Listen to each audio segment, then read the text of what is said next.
Good morning. Good morning. Welcome to the Morning Kickoff. I am your host, Tony, aka Low Tone Tony. I appreciate everybody being here this morning. So let's just kick it off with some facts. All right. Scott Fowler, July 30th column put a 9-figure question on Bryce Young. Could Carolina's quarterback eventually command not only 100 million, maybe 200 million? But let me separate the headline from the evidence. All right. What Fowler described was a brilliant July practice. That matters because command, anticipation, and ball placement are a quarterback evidence, right? But camp production is not NFL production, and one day cannot prove how a quarterback handles pressure, third down, the red zone, or a full season of defensive adjustments.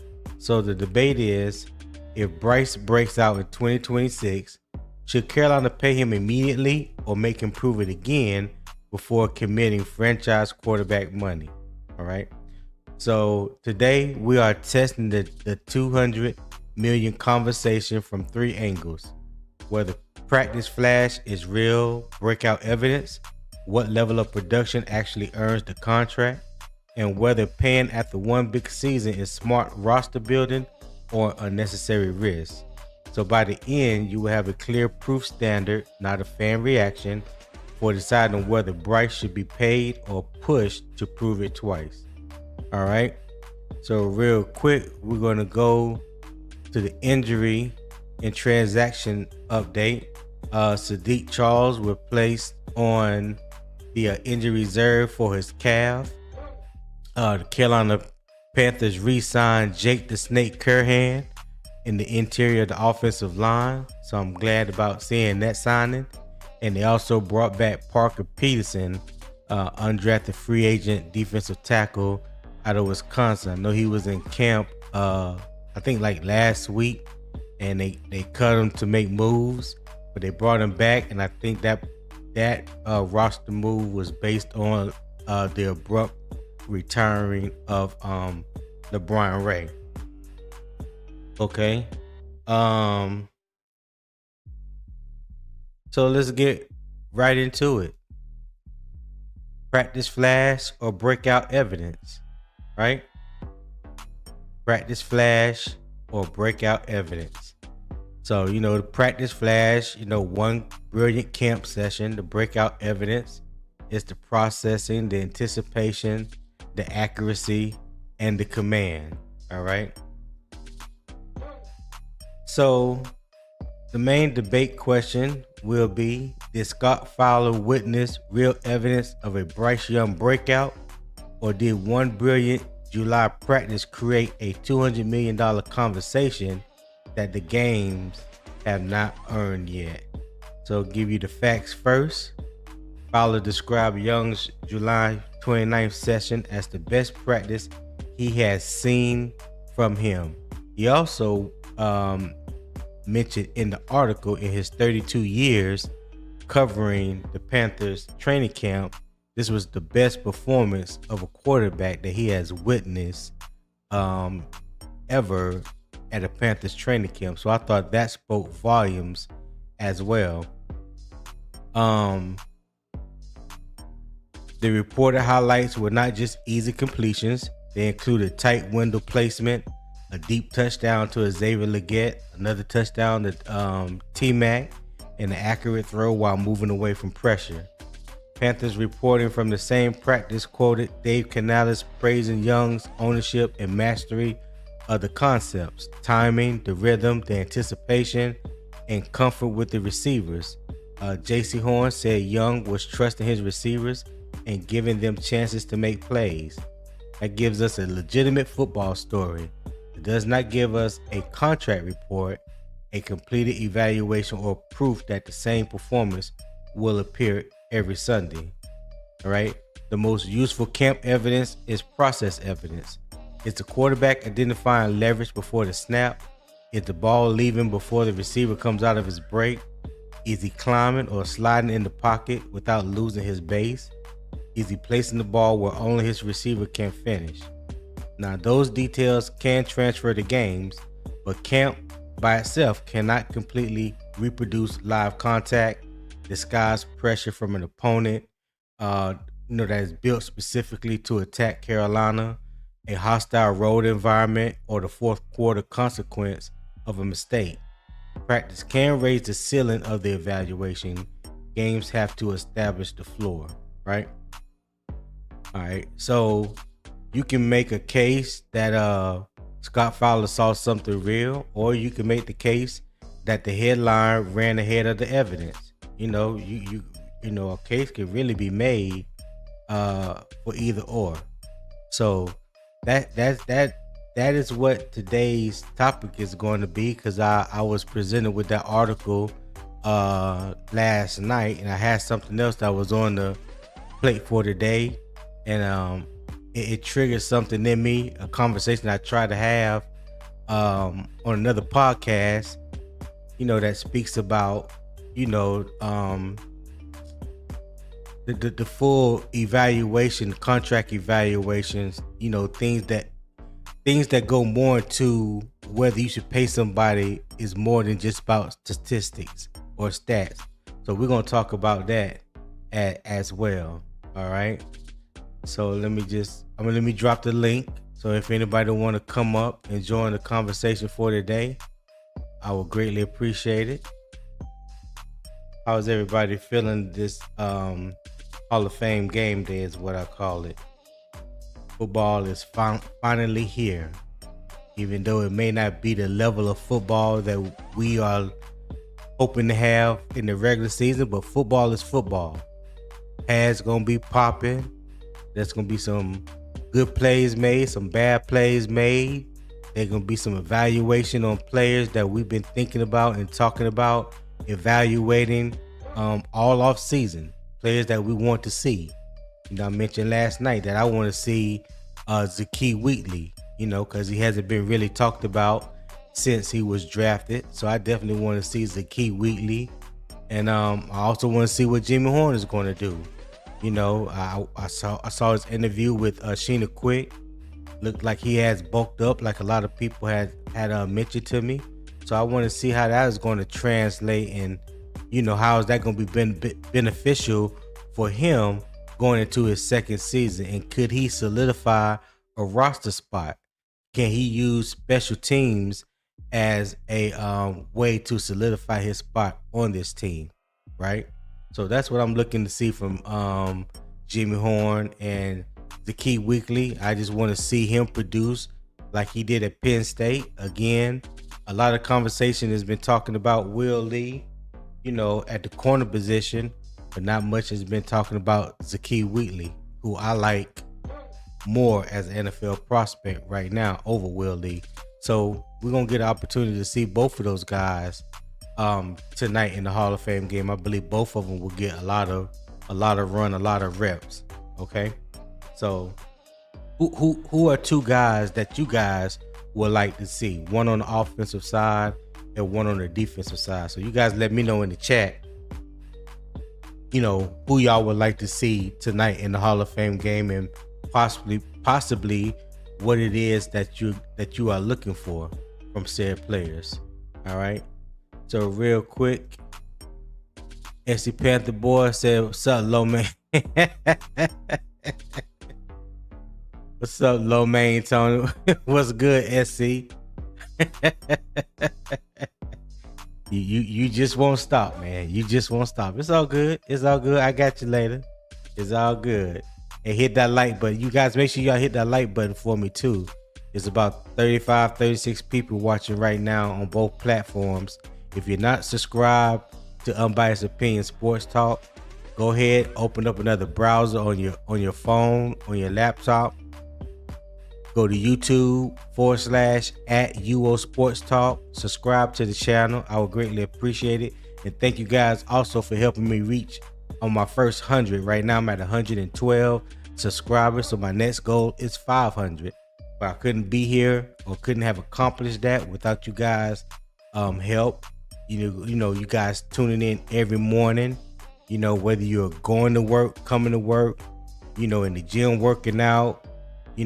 Ladies, if you're at Pilates, some of y'all might be at Starbucks or wherever the case may be. I thank each and every one of y'all for choosing to wake up and rock with me every Monday through Friday, 7 a.m. Eastern time. So I greatly appreciate that. All right. And it looks like Rashak is trying to. Okay, there he is. Hold on, Rashak. I'll bring you up in 1 second.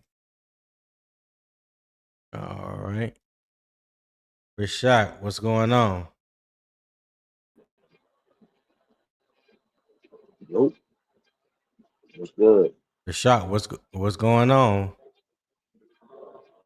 Hey, shit, I'm up, I'm ready. Talk about this Bryce, man. You yeah. I was triggered the other night, being on Mr. Miyagi's show, and I was trying to explain to these to these fellows about the market value, when contracts are being signed, new contracts are being signed, guys getting these extensions and things like that. That is not just based solely off of stats. Production is more to it that go into that. I had a long day that day, so they kind of ganged up on me, Mr. Miyagi and beefy brass knuckles. So I said, I'm gonna let them have it. I'm gonna let them have it. Then I was presented with this article that Scott Fowler wrote in the Charlotte Observer, and I was like, oh, is that right? Is that what Mr. Fowler has witnessed in his 32 years and of covering the Panthers in training camp? And in his words, not mine, his words is that this is the best quarterback performance of any training camp in his 32 years of covering the Panthers. So I was like, wow. So I got to talk about it. I mean, you don't put something like that out there. We gotta talk about it. We gotta discuss it. You know what I'm saying? So here we are. Yeah, Here we are, Rashad. Um, so like I was saying, the first debate question, um, pretty much was, did Scott Fowler witness real evidence of a Bryce Young breakout, or did one brilliant July practice create a $200 million conversation that the games have not earned yet? What say you, my friend? I mean, I still think it's kind of early to say because it was only one practice. But Mm-hmm. if I don't like to call nobody or anybody Bryce fans. I think everybody is the Carolina Panther fans. That some may like Bryce a little bit more. Some people would like to say, "Oh, they're Bryce fan boys," or they Bryce. No, it's just like you know, some people can see the improvement, and some people don't see. You know what I mean? Or even if they do see it, they They don't they want they to they admit it. don't see it. They don't see it, or they don't want to see it. Yeah. So it's like when you try to say, well, I believe Bryce will do this and do that. Well, we haven't seen, he hasn't proven this and here. I'm like, well, bro, like his first year to his third year, he has had improvement. I don't give a damn if you want to say it's so small that it really doesn't matter. It's still improvement. I mean, the touchdown and Yeah. interception ratio proved everything. Then they want to bring up all this analytical stuff or this and this. He's like, okay, all that is facts. I mean, I can't deny if you go to PFF, or you go to whatever site and get this information and you telling me this that, yeah, it's correct. I mean, okay, but if Right. you the eye test when you look at him play and you see There you the go. things that wanted to see and you believe that he can do, it's like, okay, we see it. Just like the Atlanta game that you were saying. It's like we seen, and it's like we know he can do it. You know what I'm saying? And Yeah. it's like trying to explain to him. Nah, it's like but I mean, but as far as the practice, man, I mean, it's only one practice, man. But for him to say Right. that was the best practice in 32 years that he has seen from a Carolina quarterback, that's big. I wouldn't say, That it's time to that talk speaks 200 volumes, right? million yet. Yeah. I wouldn't Yeah. want to talk about no $20 million contract right now. He still got to go out there and do what it do. But Right. flash in the pan, I I I, I like I Bryce, mean, but I'm gonna I say a flash in the pan right now. yeah. Like I know he was mainly talking about the one practice that he saw this training camp where he wrote the article, but I think is it was probably just more than just that one practice, because if Mhm. you're there, like those beat writers are there pretty much every day covering practices. Um, when he makes the comment about that Bryce is showing the mastery of the offense, and this is the same thing that we have heard Dave Canales mention since training camp, that Bryce is showing the mastery of the offense. So if for him to say, this is like the best training camp that he have seen of any Panther quarterback since he's been covering the Panthers for 32 years. I mean, to me, that speaks volume. I think the 200 million is just a number that's out there, but it falls into place. What I've been trying to explain to some people is that they talk about this 37.1 million evaluation that they got from a spot track, or 39 million evaluation. I can't remember where that come from. But what I'm trying to say to people, like, you have to look at the market value. And the market value isn't just solely dictated just off of stats. The market value ties into the the salary cap, and all that. So you have to figure up the salary cap goes up every year, right? So as the salary cap goes up, the market value goes up, and so you got to factor. I'm gonna get into that. I'm gonna get into that. I'm not gonna get ahead of myself, but yeah, a lot of that is more than just off statistics. And let me bring um Nick to the stage. I don't Good Nick, morning. what's up?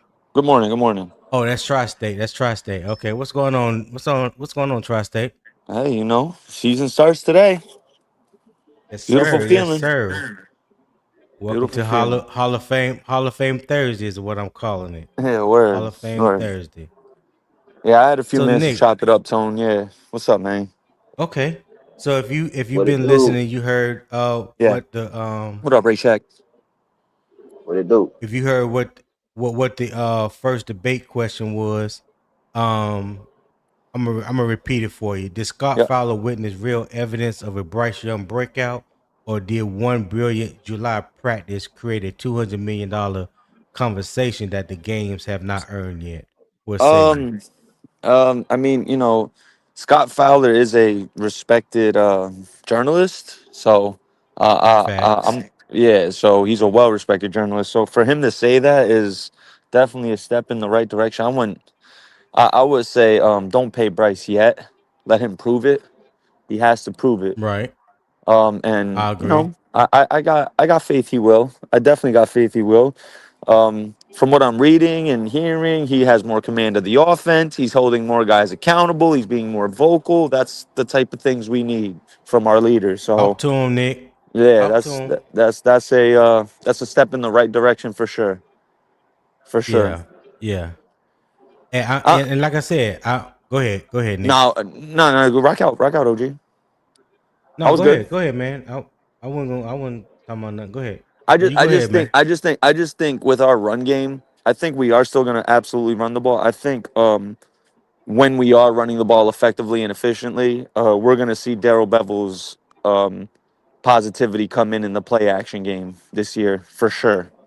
I have real good faith in our deep passing game this year for sure. Yeah, yeah.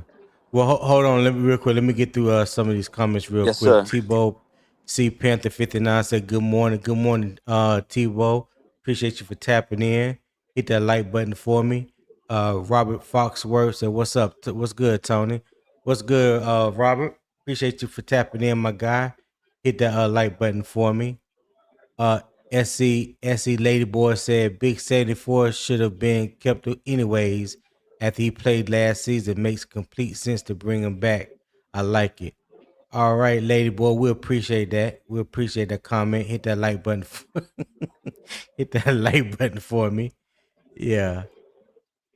Willie Love said, "Good morning, sir. Good morning, Willie. Thank you for tapping in. I think this is my first time seeing you. But if you haven't subscribed to Unbiased Opinion Sports Talk, do so for me. A lot of you probably are watching through Carolina Armchair GM, CJ Network, through his channel. You can just open up another browser, go to youtube.com/@UO Sports Talk, subscribe to the channel, and I greatly appreciate that. Tar Heel said, "What it do? What it do, Tar Heel?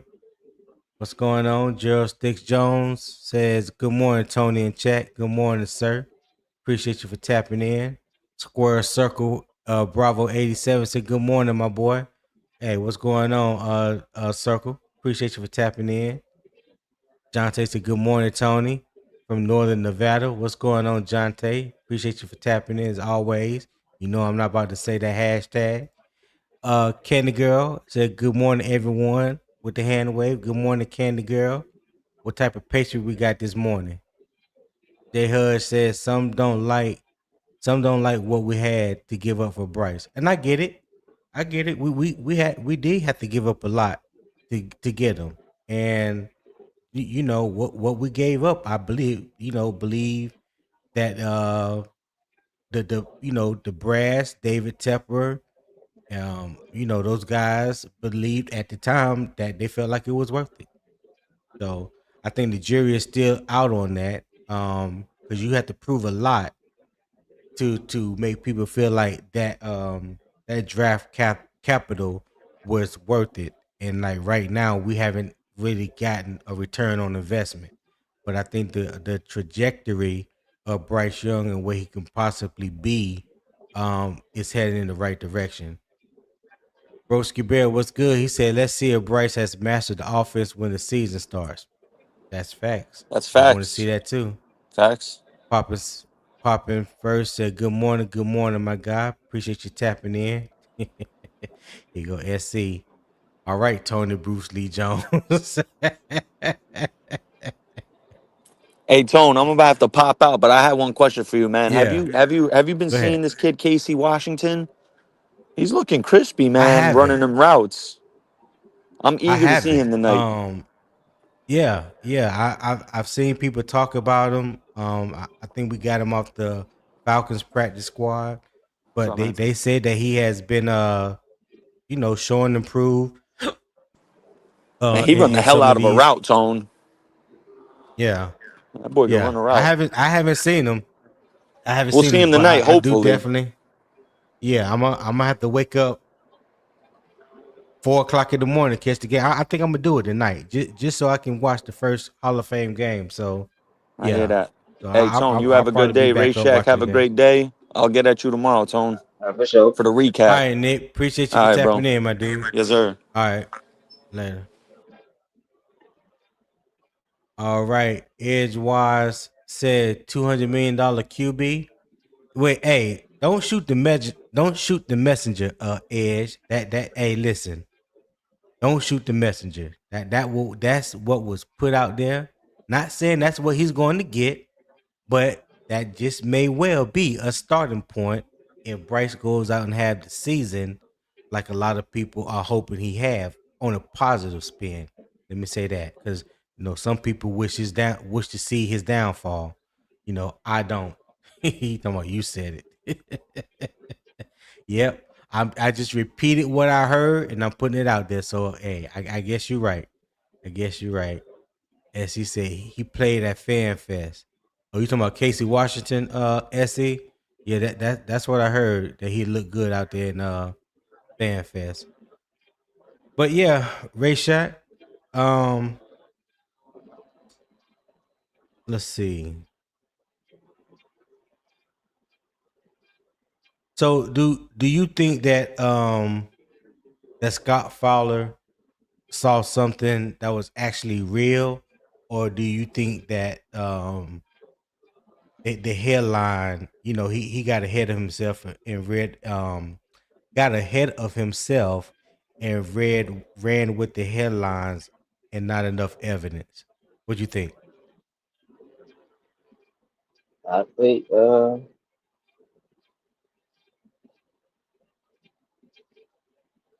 I think what he said was real. I mean, like I said, man, I feel like he got a chip on the shoulder. Bryce got a chip on the shoulder this year. He knows if you want to get paid, you got to go out there and play. And the fact that he's steadily improved the first 3 years, give Yeah, me no doubt in mind that he will continue to improve. In my opinion, he got no choice but to get better.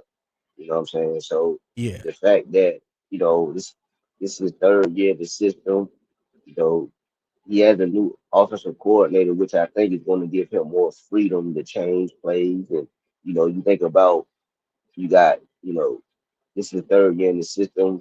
He knows what he likes, what types of plays to call in the system. When they say he's mastered it, I believe he's mastered it. So, I think Scott Fowler, he's seen something that he feel like it's gonna stick because you got to be confident to come out there and put something like that in the shot of the turf. right. So Yeah, yeah, I see believe he's that seen. Yeah, that was my whole thinking when I read that article. That like the article like really uh perked my ears up. But Ed said, "Who's the source?" Scott Fowler wrote an article in the Charlotte Observer Edge on July 30th, speaking to these very facts. So yeah, that's the source, Scott Fowler. Go ahead, Rashad. now that's all. You know, it no, to come out and say something like that, man. You got to you got to really seen something that made you like, yo, like dude, I ain't seen this before. Like, yo, like to come out and write something like that.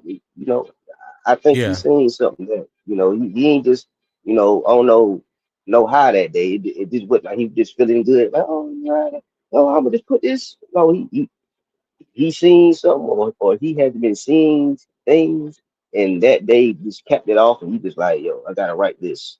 So yeah, I believe he seen something. I don't believe he would just Okay.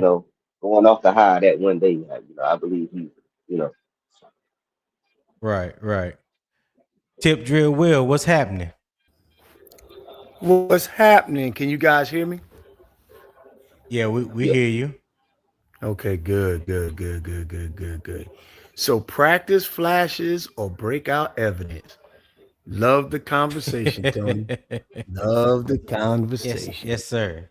Yes, sir. Yeah, I thought you would. That's why I gave you a little hint about what I was getting into today.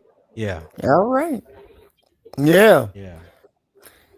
Yep. So my app was So glitching, so I couldn't catch on to what y'all were talking about. So I apologize. I'm okay, coming in cold. let me hit you with the first debate question. So you know about the article that Scott Fowler wrote, and my question is: did Scott Fowler witness real evidence of a Bryce Young breakout, or did one brilliant July practice create a $200 million conversation that the games have not earned yet? What say you? Um. So he was talking about practice. So I take this with that in mind. But also, Scott Fowler been a reporter and been reporting on this team for 32 years. Facts. If he is saying that, he is seeing something that he has never that he that he's witnessing that he's writing about because Scott Fowler has never said Scott Fowler's never said Bryce Young was great or terrible. You know what I Mm-hmm. mean? Throughout the entire Right. the years that Bryce Young has been the Carolina Panthers quarterback, and Right. now he's making sort of a definitive statement. He gave himself some outs, but he I stand on how long he's been a reporter for the Carolina Panthers. And with that being said, that means that it got to be some validity to what he's saying.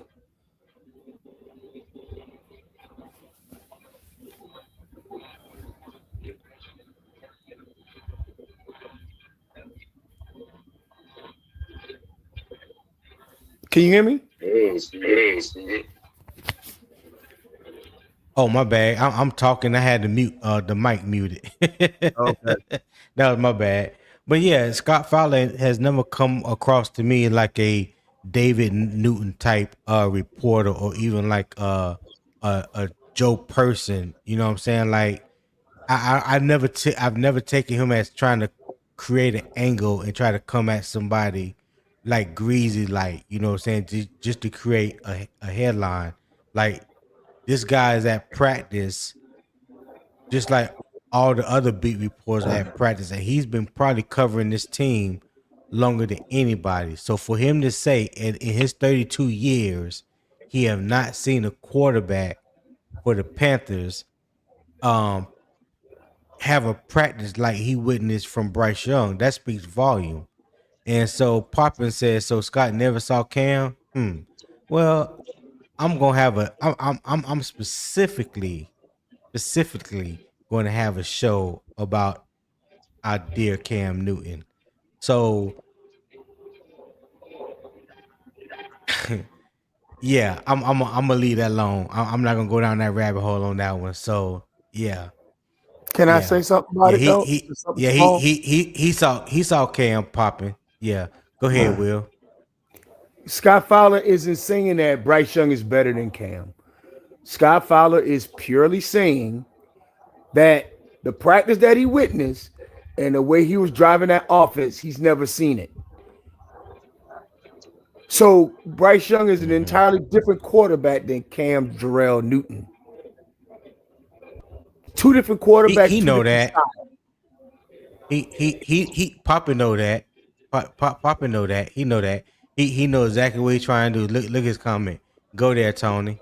Yeah, no, not gonna let you do it today, Papa. You're not gonna have your way. No, sir. No, There you sir. go. Ronnie B. Young said, in the words of Nick Saban, never bet against Bryce twice. Already, Ronnie. Talk to him.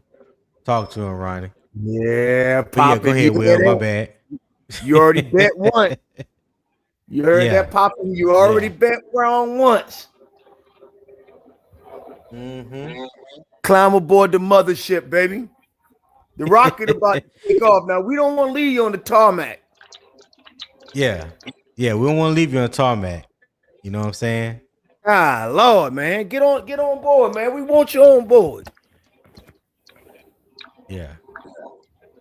But that's what I have with Scott Fowler. And what else? I had something else. So I'll ask you this, Will, you can go first. What can a great practice legitimately reveal about Bryce processing, anticipation, and command without treating the result as proof? Okay, so I think what Scott Fowler said is what I would like to say here. Mm-hmm. The route was crisp, the coverage was excellent. Bryce was just better at delivering the ball. If you're practicing Hey, against the same people, if you're practicing yeah, against the same people and they know exactly what you're about to run, yeah, and they still and JC Horn and Mike Jack still can't stop it on 11 on 11. Oh, brother. yeah. What Well, Canales has pointed to Young eliminating options before the snap. His evaluation of the remaining pitcher on his drop, and also throwing with anticipation. So the more meaningful observations than saying only that the offense completed a lot. Those are meaningful observations than just saying that the offense completed a lot of passes. You know what I mean? Correct. Like, if you are getting the ball out faster, if you are truly trusting your receivers, and anticipating the throw before they even come up out their breaks, where a lot of times when that happens, the only person that you are given opportunity to catch the ball is the receiver, not the DB. So if that's the kind of confidence that is being shown and being displayed early on in training camp, and your hope is that it's going to just get better and better throughout training camp. Come game one, I mean, ain't no telling what you got. You know what I'm saying? Like that, like I said about the trajectory, it looks like it's only going up. It only looks like it's going up. Ray Sharp, what you think? I mean, I that's the mean, same that's the same thing thing we was talking we was about, talking man. about. Like Is if like he's in bees practice, in he Hey, practice, just Will, dissecting. hold on, dissecting. Rashad. Will, there's a reverb. Okay, go ahead, Rashad. If he's in practice, dissecting the defense with, precise precision and, you know, throwing with anticipation, doing things like that on a consistent basis, you know, I, you know, I think that's what, so sort of like what Will was saying, man. That's what I think. If he's doing that, then, yeah, I mean, I got you. Hey, Ronnie. yeah, Hey, Ronnie B. Young is on one today. You hear me? He said, and this is, I like that proof that you put out there, Ronnie. He says some people say practice is just practice, but go take a look at JJ McCarthy practice reps with the Vikings and tell me about his practice. Chemistry has no friends, only revelations. Boy, if I had a drop the mic sound or something, I would do it right now. Cause that is spot on. You know what I'm saying? yeah, Like you yeah, have to, yeah, even though the quarterback is not getting hit, or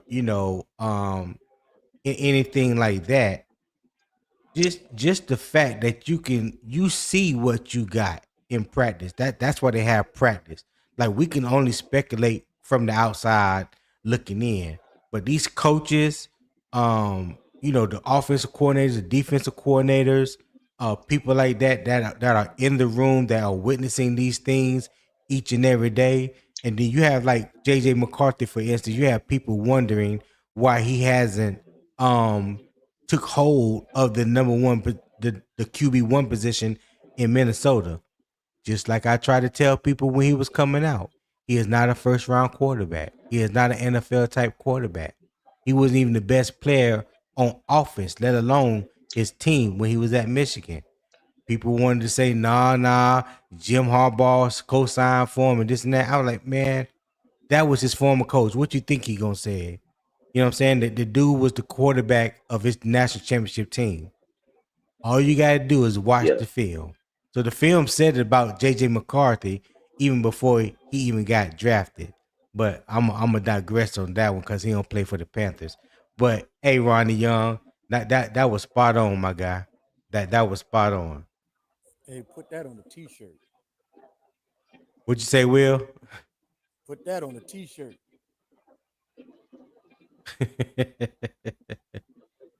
Ed said, we heard this before. Again, we will see. Yeah, okay, Ed.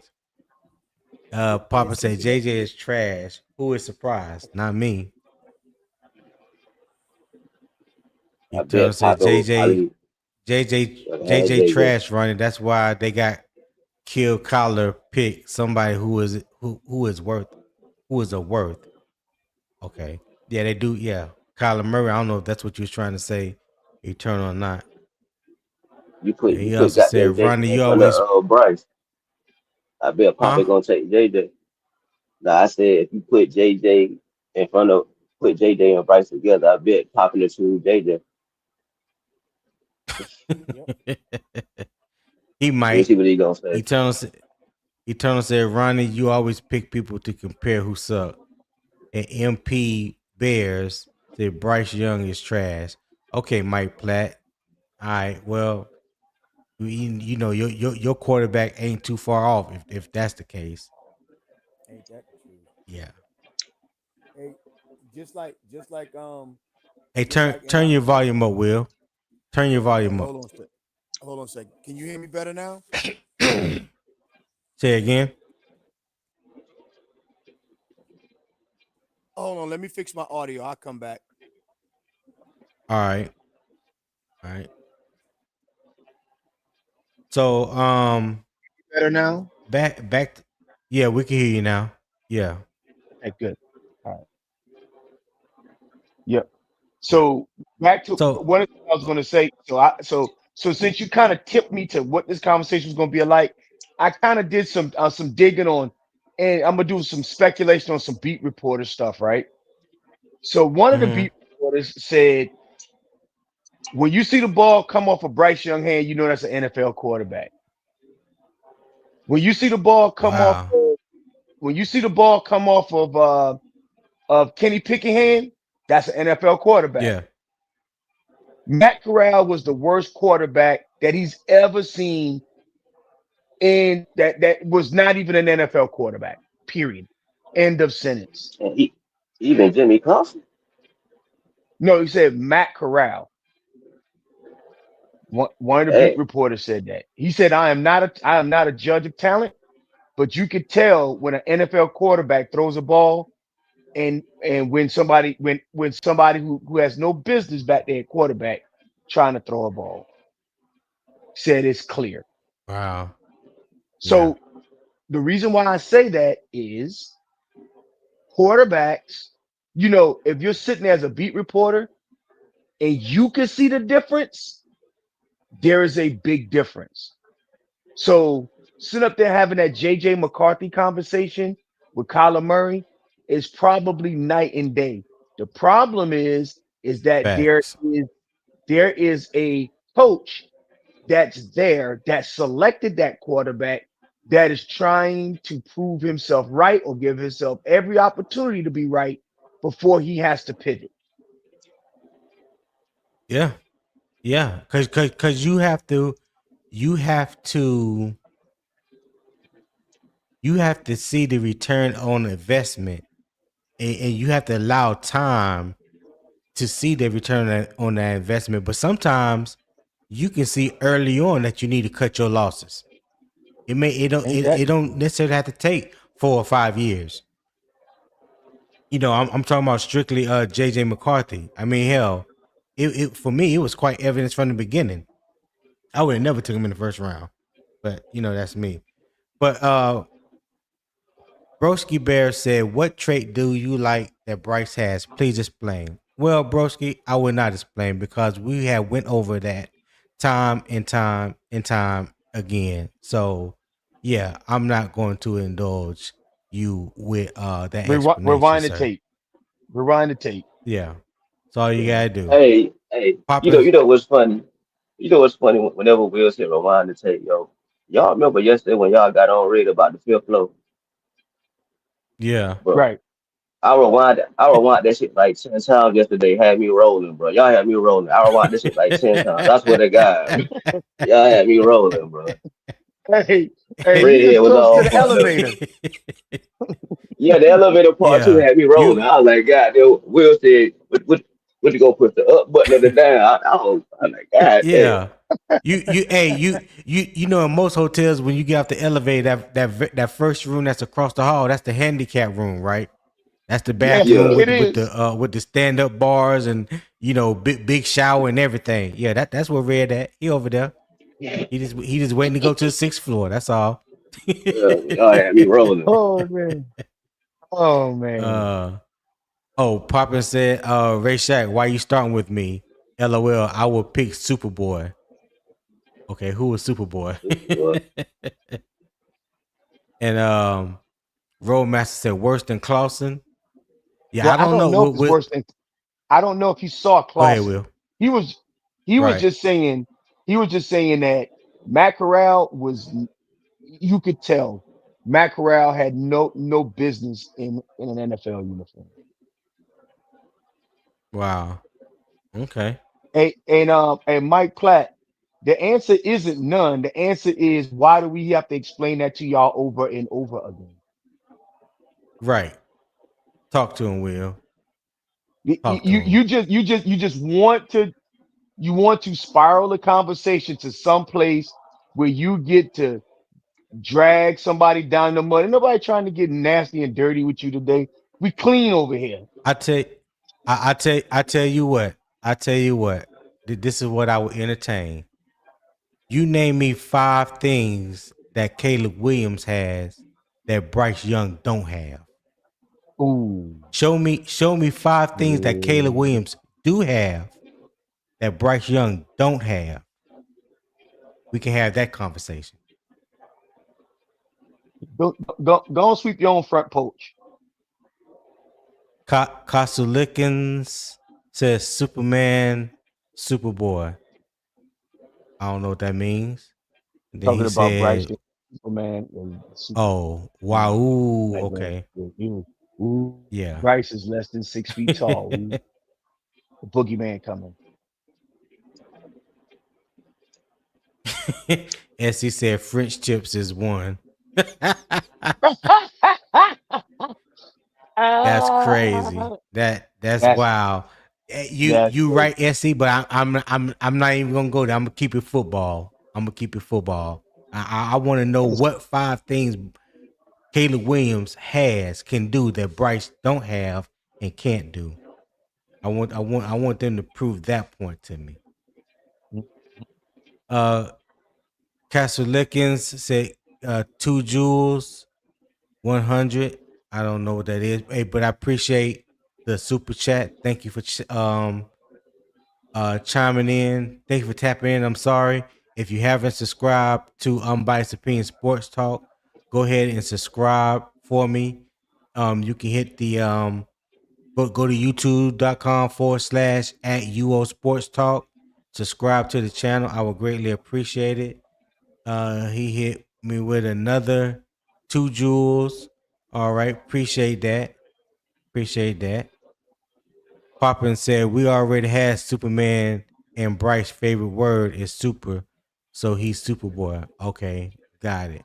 no, got it. Mm. All right, let's Hey, see what hey, hey, MP hey. come up with. Hmm? Exactly. Let's get it. Let's go there. Let's go there. All right. He says I'm ready. strong. He says stronger arm. Okay, I'll give you that. Playmaking. That's a Mm, lie. 'Cause Bryce that's a could lie. definitely make plays.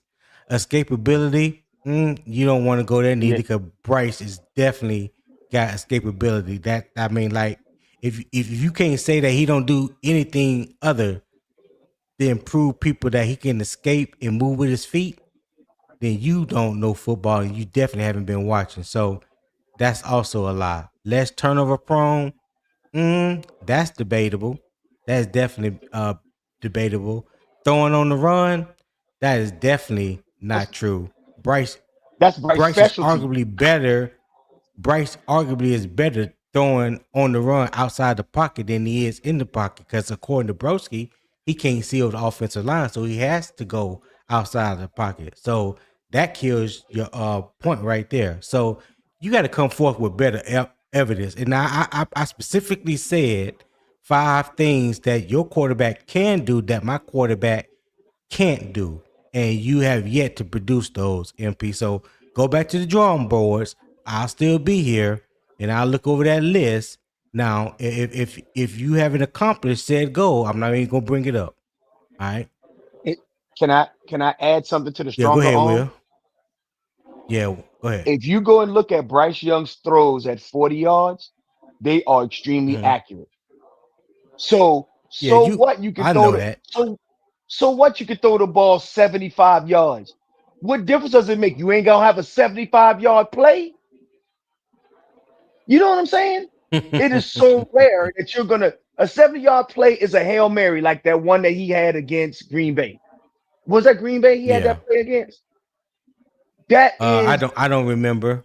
I don't remember. what I just want to make sure What that is we that? What he understand say it. at the When he say Rams? when he say What is that Green Bay? when he says yeah, he was drifting Yeah, back, drifting back, I think drifting it was back. the Rams.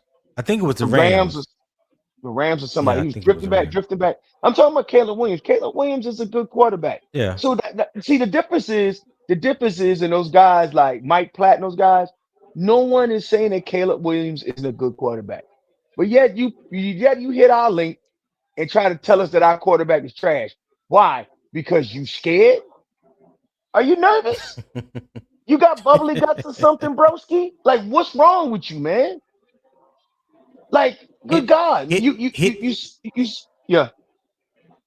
Hitman J3974 said that's easy. Caleb scrambled better and has a better arm than Bryce. That wasn't the question, Hitman J. Tell me 5 things that Caleb Williams can do that Bryce can't do. I ain't say better than, can and can't. Those are the two words that are important in what I just said. 5 things Hit. Caleb Mhm. can do that Bryce can't do. Yeah. So until y'all get that right, man, I ain't got no more conversation for you Bears because fans. you when you say does something better than, that makes it subjective. Yeah. You are walking them to an on and off switch that they can't figure out, and they can't figure it out. Yeah. And better yet for Broski, he has yet to take me up on the offer to show him that Bryce can throw over the middle. So yeah, Broski, I still have the film. I'm still ready for you to say, let me see, because I don't believe you. So I can just show you the evidence that proves exactly what you say that he can't do, that he can do. But you have yet to take me up on that. So, that hey, I'm a film first person. So if you don't have the evidence to support what you're talking about, why are we even having this conversation? You just throwing stuff out there just to throw stuff out there just to have something to say. It's so easy to dispute or crush your so-called theory, your evidence. It's easy for me to do that, but I digress. I'll let you live. I'll let you Hey, live. hey, Uh hey, Tony, can I say something about the throwing yeah. across the middle? Yeah. When you tell a lie long enough and often enough, and it goes unchallenged by some, people tend to Yeah. believe the lie. Mm-hmm. It is human nature. If you go into certain circles and consistently say the same lie over and over and over and over again, and everybody in that circle agree with you, that is called a bubble. Then once you're in that bubble, anyone who gives you any facts to dispute that lie becomes a personal attack on them. Not that you telling them the truth, you lying to them. Mm-hmm. When they the whole time they have been living that lie. That is the lie that they tell often about Bryce Young and a lot of things about Bryce Young. Yeah. Just wanted to make sure I point Well, that I out. I I just I just want to let y'all know that I have Bryce Young in every one of my graphics today because I want to make you Bryce haters bad. That's my full intention. I don't. I'm not hiding. I'm not sugarcoating. He's gonna be smiling, looking like that. Every graphic that I pull up today, and I pulled up about 7 or 8 graphics today. So yeah, each And one that I go to, Bryce gonna be looking at y'all just like this. Yeah. I hope you got that hitting the Tony, home run celebration on there. Tony gonna get Tony gonna get some of Huh? these guys nightmares, man. You gonna get some of these dudes nightmares It's all right. with Hey, all this today Bryce today talk. is the today is the welcoming day to the NFL football season. So I thought, what other way could I get it jump started? What other way could I not get the juices flowing for the football season that is upon us? So yeah, The Bryce Young Appreciation what Hour. other way to do it than the most divisive person in Panther Nation history is Bryce Christopher Young. Yeah, yeah, that's why I'm with it today. I'm with all the smoke and all the bullshit today. Yeah, I got time today. So You Ronnie know B. what? Young said, I got one for you, Tony. Caleb Williams has 6 interceptions to 5 touchdowns in the postseason. Well, who's counting right? Yeah, yeah, yeah. Hitman J Hey, said hey, Bryce a better playmaker than Caleb. That you know what? That's nobody heard me say that. Okay. hey, Anything hey, Caleb do, Bryce do better. Talk to him, be real. Bryce hey. can't do one of those things at an elite level. Well, uh, Mike Pratt, we didn't say what level it was at. Question was, what can he do that Bryce can't? And what Papa made says, Caleb get him, Williams Tony. elite? What makes Caleb Williams elite, man? Why don't you go and Yeah. glade? You know what? There's plenty of room for Bryce Young to be good and Caleb Williams to be good. It doesn't mean that if Bryce Young is good, Caleb Williams is bad. Do y'all? Mm-hmm. Does that make sense to you guys as Bears fans? Clearly not. Tony, am I crazy Kaz, here? Kaz, yeah, Kaz Lincoln said Bryce can throw 60. That's more than enough. Okay, that's facts. Papa says this Broski's burner account. Probably so. And no telling. Um, MP said you Panther fans delusional. Okay, thank you for your comment. Sideburn said good morning. Good morning, Sideburn. Thank you for tapping in, my guy. Hit that like button for me. If it's 70 people watching the between two platforms, if you have not hit that like button on Unbiased Opinion Sports Talk, I will love it if you do so. I would greatly appreciate it. If you haven't subscribed, make sure that you have subscribed uh to the channel. And let me see. Let me. Oh, somebody else hit the Kaiser Lincoln's another with another 2 jewels. Hey, greatly appreciate that, my guy. I greatly appreciate that. Um, Be real said week 1 we'll see who the better QB is. How Sideburn does said week better one arm prove it or is disprove Cap. it? Yeah. Well, no, How does yeah. week I one think prove be that or be disprove real. it? Yeah, be real is a Panthers fan if I'm not mistaken. But let me Right. bring up Agent Broski to the stage. What's going on, Broski? Ah, yeah. Broski with the Moski is in full effect today. You guys missed me a couple of weekends ago on CJ's Uh-huh. channel on a Saturday because he had some goofy streaming service to try to enter through. So I couldn't get on the show for some reason. But Oh, you talking about? Oh, yeah, yeah. yeah, He's not on EV Mux no more. He got StreamYard, so you should okay, be cool. good if you want to pull up again. Well, But go o- go go open go go ahead, open forum Broski. day. You know, I do try to keep it respectful on your show and not make Mm, little number so, nine the center of every conversation. But when you open it up like today, you have a designated "Let's talk about him" day. I'm glad I can join and be a yeah, part of it. Let's just say that.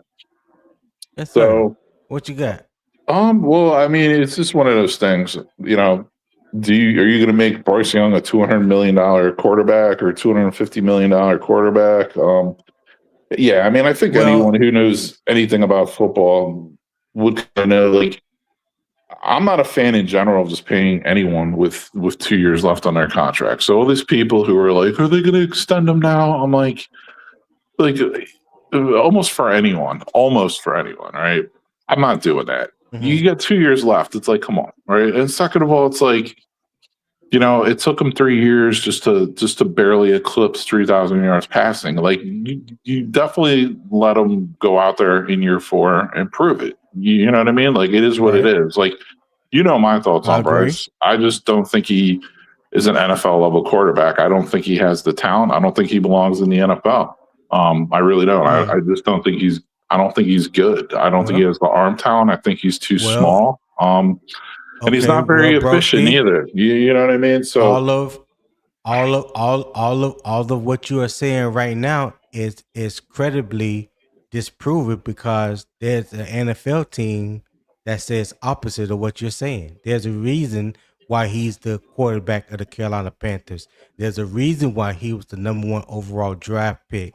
There's a reason why he won the Heisman and the national championship yeah, we don't at care about Alabama. college football, Hold, right? hold on, hold on, hold on, hold on, hold on. I'm just running down to you a list of reasons why he is in the position he is in right now, going into year 4.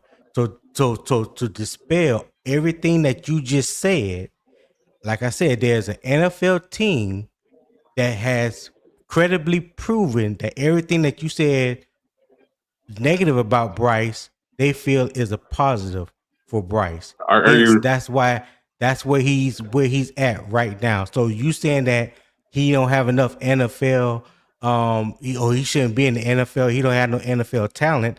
Well, there's people out there. that has credible and completely disagree with you, hence why he's where he's at right now. But go ahead. Well, people can disagree. It doesn't make them right. People can be emotional. Doesn't make them right. Like the Panthers made Right. a bad choice. The Panthers made a bad pick. I'm glad you hold on. All right. I'm glad you said that people can make a point that don't make them right. Exactly. Hold on to that. I mean, hold it was on a to that, bad broski. decision. Just So hold on to that. this is Okay.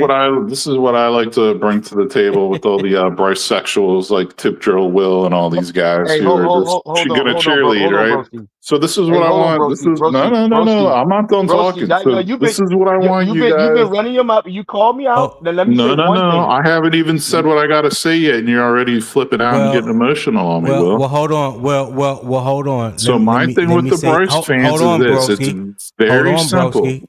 Hold on, broski. Let's be respectful. There's no need to be talking about Bryce sexuals and calling people out and stuff like that. You can make your point.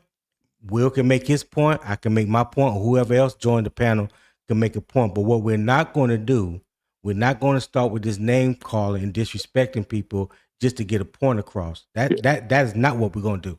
So you know how I get down on my channel. All right. We ain't never had this problem before, so don't start today.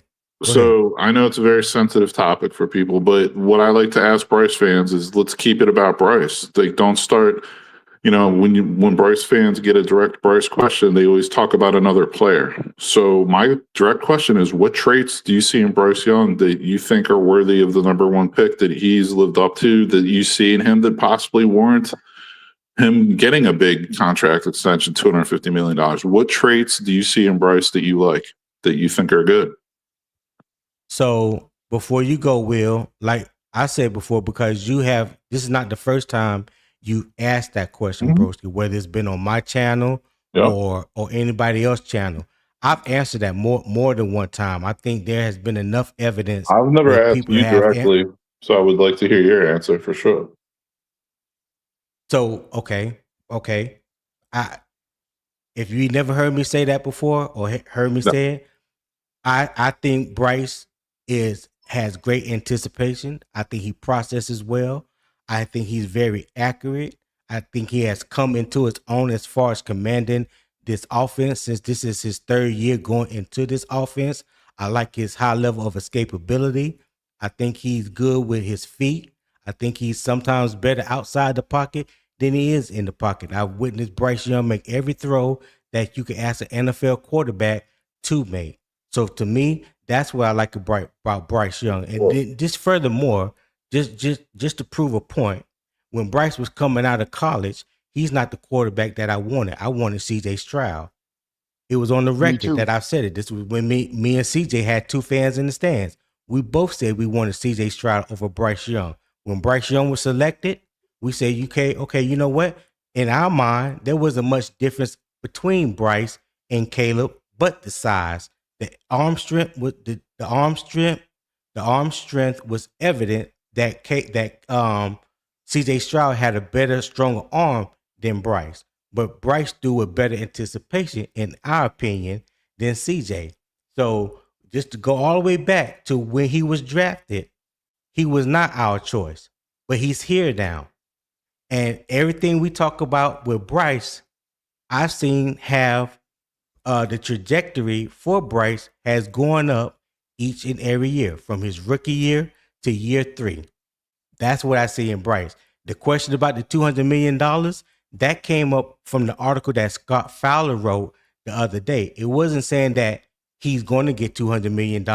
He just said that from what he has witnessed, he could imagine that the conversation, when it comes time to extend him, whether it's at the end of this year or at the end of his 5th year option, that the conversation will probably start around 4 years for $200 million or 5 years for $200 million. I've never said that he's worth $200 million. So there you go.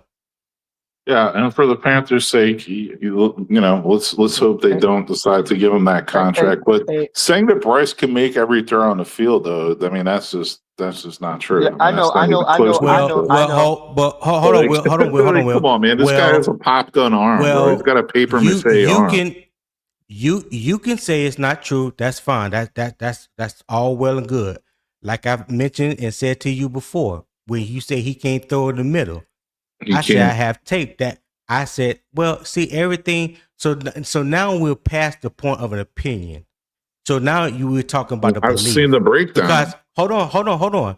Because even with evidence that I have that I know I can pull up right now, I have it saved on my computer. I can show you throw for throw that he made in the pocket over the middle.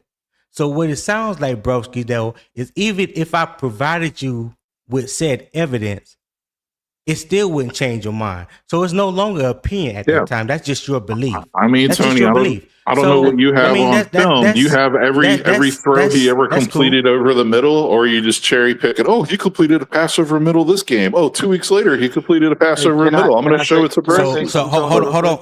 hold on, Like, Will. Yeah, I can let you get in. So if you have NFL Plus, film, all 22, I could go to each season, his rookie season, his second season, and his third season. And I can go through and I can say, show me all the throws over the middle of Bryce Young 3-year career. That's not cherry picking. That's showing you every throw, completed or incomplete. So let's just go there. It ain't just about the ones that he has completed. Every throw that he has attempted, let's say that attempted over the middle, because what you've always said is that he can't throw over the middle, he and I'm can't. telling you he can. Well, So he could try. Don't get me wrong. Does he complete all right. Oh my passes God. accurately and on Okay, time over the broski. middle? Over All right, 15 broski. yards? He Okay, doesn't. go. He Okay, go doesn't. ahead, Will. What you got? Go ahead, Will. What you got? So Tony and chat, this is what you call a classic sense of I have said something so many times and I've heard it so many times and it's went unchallenged and championed that even if given facts that dispute it, I don't believe it. So it's called living in a bubble. So sit and full disclosure, I was a Stroud guy. I've told many people that up front. I was a Stroud guy. And I had recency bias especially when it was Stroud, because when Stroud played that game against Georgia, and everybody know I'm a Gamecock fan, and any Gamecock fan can't stand them damn Bulldogs. So when Stroud took them boys to the brink, I wanted Stroud. No, I'm saying that was like the nail in the coffin for me to want Stroud. But for our quarterback, Bryce Young, as soon as you defend Bryce Young, you're being emotional. That is a fallback position of living in a bubble and always being validated of your dislike of this quarterback. And then when you say dislike of this quarterback, it's not that I don't dislike him. I just think he's not it. That's horse hockey.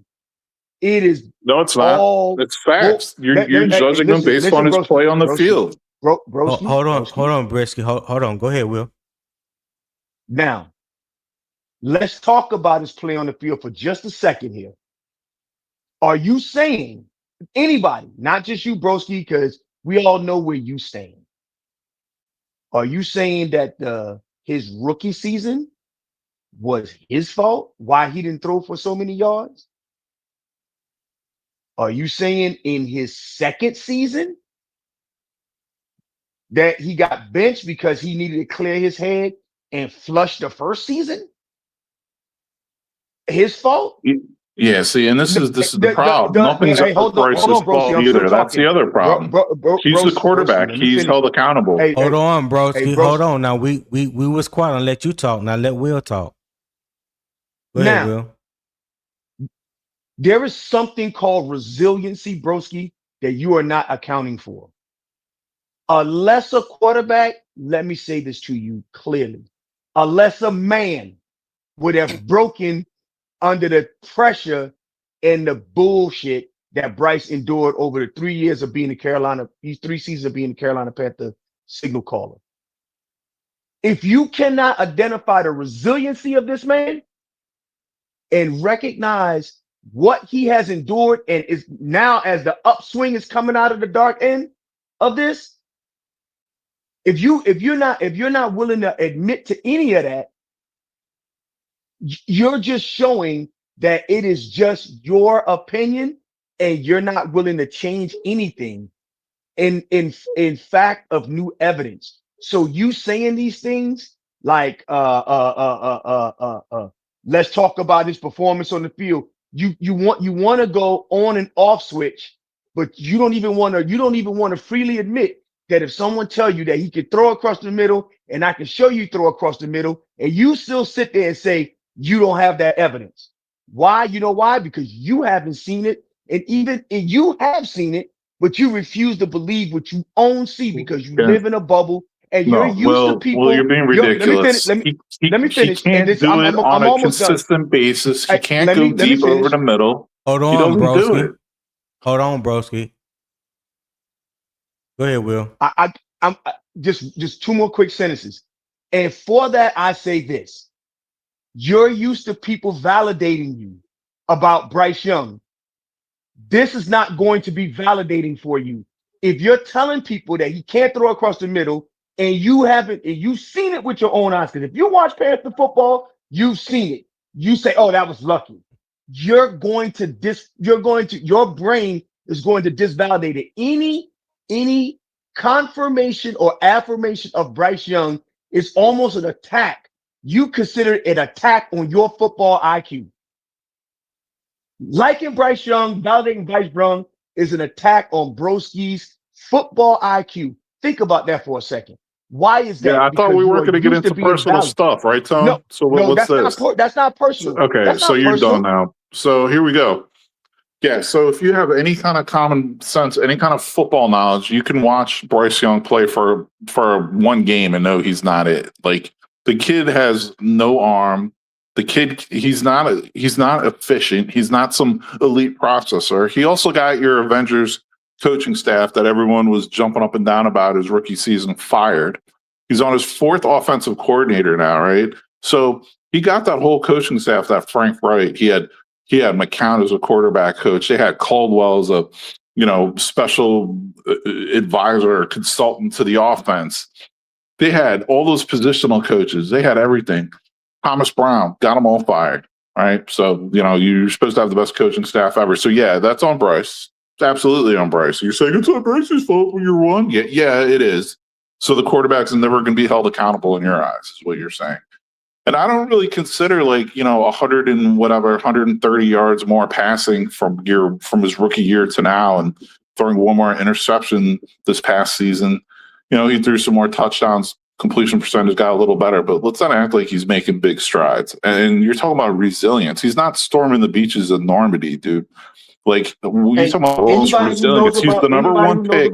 He's a pampered little baby boy with a weak arm. Yeah, right. And you're talking about resilience. No, Hey, resilience is Frank Wright because Bryce's little pop gun arm got him fired. Bryce's little pop gun arm got Frank Wright fired. So Frank Wright is actually resilient, not Bryce Young. Okay, Bro, you done? Well, I'm just saying, the bottom line is with Will, do you want to extend this guy? Do you think he's worth a 5-year or 4-year extension? Is this really what you want to do with your franchise? So I'm asking real quick, are you done? Because I'm trying to move forward. I'm not going to beat this, could continue dead horse with a stick. Right. I just want an answer from Will. You're trying to make this about what the topic of it is, whatever it is that you're this what you're doing has nothing to do necessarily with the topic. Pay him or make him prove it. You're doing what you always do when you see anybody talk about Bryce Young. You feel like that is an open invitation for you to come in with your personal attacks about him. Hey, look, you can have your personal feelings and whatever, however you choose to feel. I'm not here to say any different. All I'm saying is, if you're done, because I believe I have allowed you ample enough time to get off of what you want to say. But what we're not going to do is try to make this conversation into something that it was not trying to be from the beginning. Tony, it literally says pay him or make him prove it. And that's what I'm asking Will. Would you pay him? No, I'm asking you, are you done? I'm That's why I'm asking asking Will a you. question I'd like an But answer. I'm the host of the show. So one last time, broski, are you done? Yes or Defender no? will need someone to step up in his defense today. That's fine. It is what it is, man. Like it's a basic Okay. question. Hey, Like hey, hey, bro, All right. hey, Well, it's a basic hey, question. hey, I hey, appreciate you broski. for being on the panel today. I really do. Thank you so much. Hey, Go ahead, Will. what I'd like to say to broski is, if anybody can judge resiliency of somebody like me, you have no concept of that because Mhm. you've never had to deal with adversities in spaces and places that I know I have. That's one. Two, we're not Yeah. saying that the kids home on the beach of Normandy. You have to have resiliency in almost anything in order to achieve and accomplish things. You have adversity, you have to be able to come through that. And yeah, I believe this is just my belief on Bryce Young in a contract extension. If he does as well as he's projected to do this season, then he is worthy of a contract extension. I don't think he should get a contract extension this offseason, but I think once he start going through this season, if he gets the numbers that we believe that he will hit, I believe that we Yeah. should be looking at him at a contract extension. Right. So real quick, shout out to Kaiser Lincolns again for 2 jewels. I greatly appreciate you, my guy. So I know you're probably watching through Carolina Armchair GMCJ channel because I can get super chats. So if you do me a favor, open up a browser, go to YouTube at UO Sports Talk and subscribe to my channel as well. I am streaming to both channels because this is part of Carolina Armchair GM Network. So I greatly appreciate if you show love and support for both channels. Real quick, so for me and what it has always been when it comes to Bryce Young or any other player in the NFL or college, I don't choose size. I watch film and I break down film as a passion, as a hobby of mine that I've been doing for 2.5 years on offensive linemen.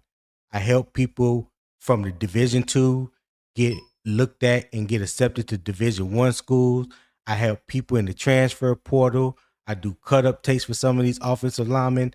The spaces that I've been allowed to be in over the past 2.5 years have given me the confidence to speak about the game of football and the knowledge of the game of football like I do have. I'm not just some random fan that don't know or don't understand the game of football. No, I know that I played the game and now I know the game not only based off just what I know, but what I continue to learn from other people that are in spaces that have invited me into watching the game. That's why I don't fall in love with no one player. So that's why I can remain unbiased in my criticism, whether it's bad or good. That's my lane that I stay in. I'm going to stay in. So for some people, whether you hate Bryce or whether you love Bryce, whatever side that you choose to be on, the far left or far right, I really don't care. I really don't care. But what I won't do is just sit up here and just allow somebody to just blatantly tell lies on a player, whether it was Bryce, Jonathan Brooks, or hell, if it was on Caleb Williams. I don't care. Just don't just blatantly tell lies just because you don't like said player. There's players that I don't like, but I'm not gonna sit up there and just blatantly tell lies about them just because I may not be a fan of their team or a fan of said player. I don't get down like that. So if you want to do that on any other platform, you are feel free and welcome to do that. Here at Unbiased Opinion Sports Talk, we're gonna keep it objective. We're gonna speak honestly. We're gonna allow the film dictate what you see. We're gonna let the film be the evidence. So when somebody shows you the film or gives you the opportunity to see the film and you still believe whatever crazy theory that you choose to believe, that's not an opinion. You're not opinionated. You just have a belief, and no matter what nobody say or show to you, you're still going to believe that. So a person like that, I can't have a conversation with. I can't have a conversation with because it's not about having a conversation. All you want to do is just argue your point. That's not what I do here at Biased Opinion Sports Talk. So I appreciate the support that everyone has given me. If you feel like this is not for you, unsubscribe, leave. I really don't care because I didn't build this platform to cater to anyone else's feelings. This is my show, and this is how it's gonna go down. So I back to our appreciate. regularly scheduled program. Yeah, you got a super chat up there, man. Yeah, super chat. Oh, I ain't see it. Where is that? Oh, Easy 4 times said this BY9 last season. Book it. All right. Appreciate that $2 super chat. DZ, thank you for supporting the channel. If you haven't subscribed, go ahead and subscribe. I would greatly appreciate that, my guy. All right. So let's see. So let's move along, Will. If you got Thank you. time this morning. Yeah, I got some time, man. Yeah. I do like the fact that it's okay, and I'll just tell any like for in the chat, the Bears fans, it's okay Mm-hmm. if Bryce Young is good. It doesn't mean that Caleb Williams that somehow take money out of Caleb Williams' pocket. And Broski, even if we gave Bryce Young an extension, what difference does it make to you as you a fan of the Bears? If Mm-hmm. you a Bears fan, walk your ass into the Bears podcast and bear down or whatever y'all do out there. It's nothing wrong with that. All I'm saying is if you give facts around Bryce, that means you being sensitive about Bryce. You're not being you can't, Yeah. to say that a rookie quarterback got a coaching staff fired is nasty work. That's just Yeah. Very, insane. very nasty.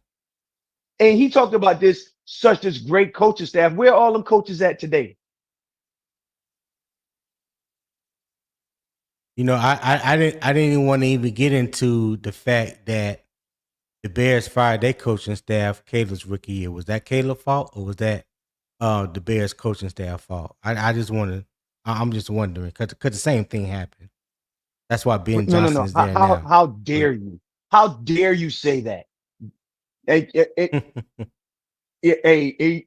Just hey, you got another super chat came in. I like okay, this all one. right. Let's see. Dream 58 said, "Thank you, Tony. That conversation was starting to give me a migraine." Hey, well, I appreciate you, Dream. I appreciate that 9.99 super chat. Uh, Make sure that you subscribe to Unbiased Opinion Sports Talk. I would greatly appreciate it. Thank you for your support. This is not my first time seeing you in here, so I appreciate you waking up early in the morning and being a part of the conversation. And I appreciate Broski. Broski show mad love to the channel. You know what I'm saying? He shows mad love to the channel, supports the channel, and all that. But some days Broski know how he can be. So it's all good. So like I said, I just don't appreciate when you try to come and try to make this channel be something that I didn't set out for it to be. I understand your angle. I know exactly where your angle coming from. You and others like you.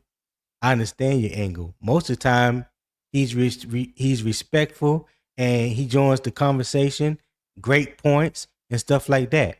But when it's Bryce Young, he does his Bryce Young thing. And today, I just wasn't going for it. All that other stuff. I mean, cool. Say what you want to say in the comments. I'll pull it up.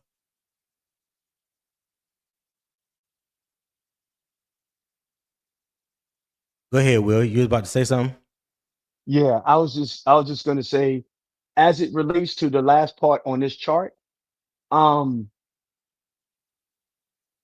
if Bryce Young this season has is going to execute his strengths and minimize his weaknesses in his game, he's going to have a great season.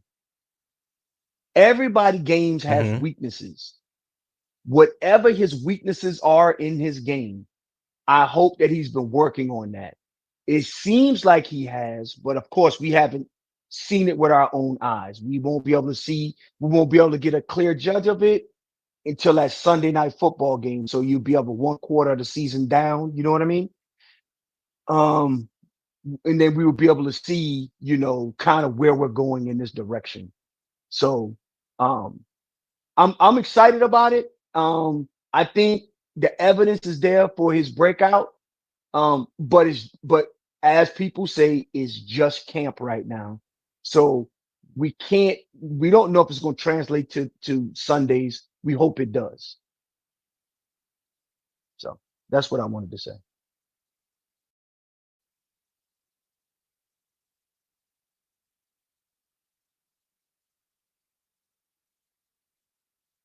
So you talking on mute?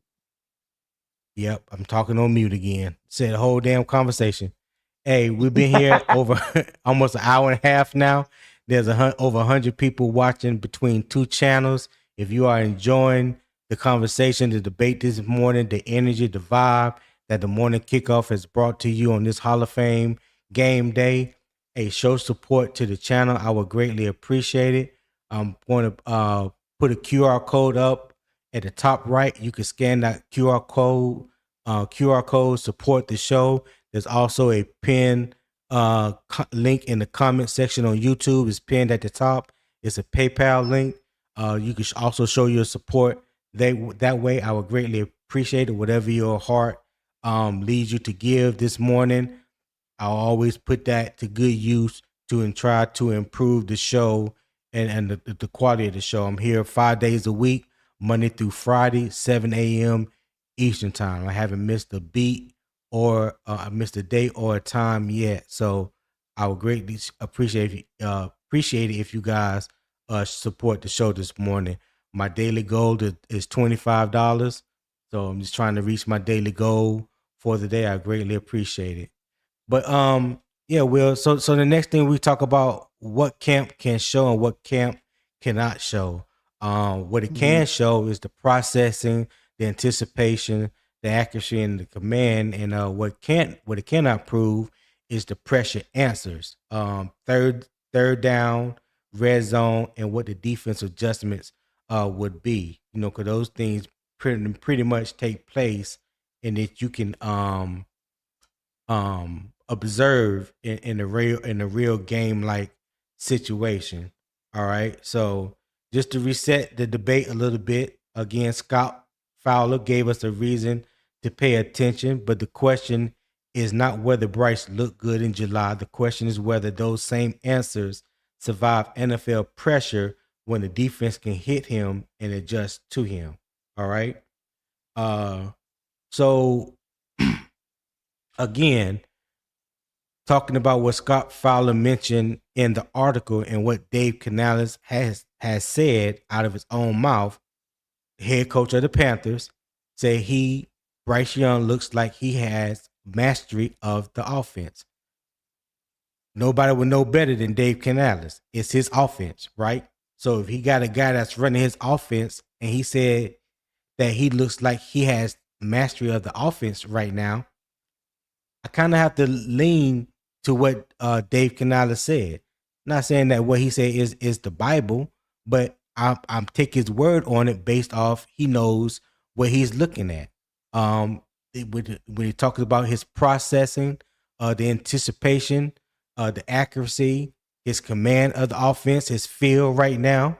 So from what he has said, those things look like they have gotten better. This is his third training camp with Bryce, so he could pretty much can tell you what it looked like year one with Bryce and what it looks like now in year 3 with Bryce. Right? What's your take on that, Will? I agree. Here's another thing that I want to point out as context around Dave Canales saying Bryce has mastery of the offense. If you've noticed, Dave Canales is very limited on giving praises out to Bryce Young. He does not glaze him. It's almost as if, it's almost, and I'm only using this from an example of what I've observed. When my father never really praised me, he would always, he'll praise me to other people at times, but he was always make me even keel, no matter what, even keel, right?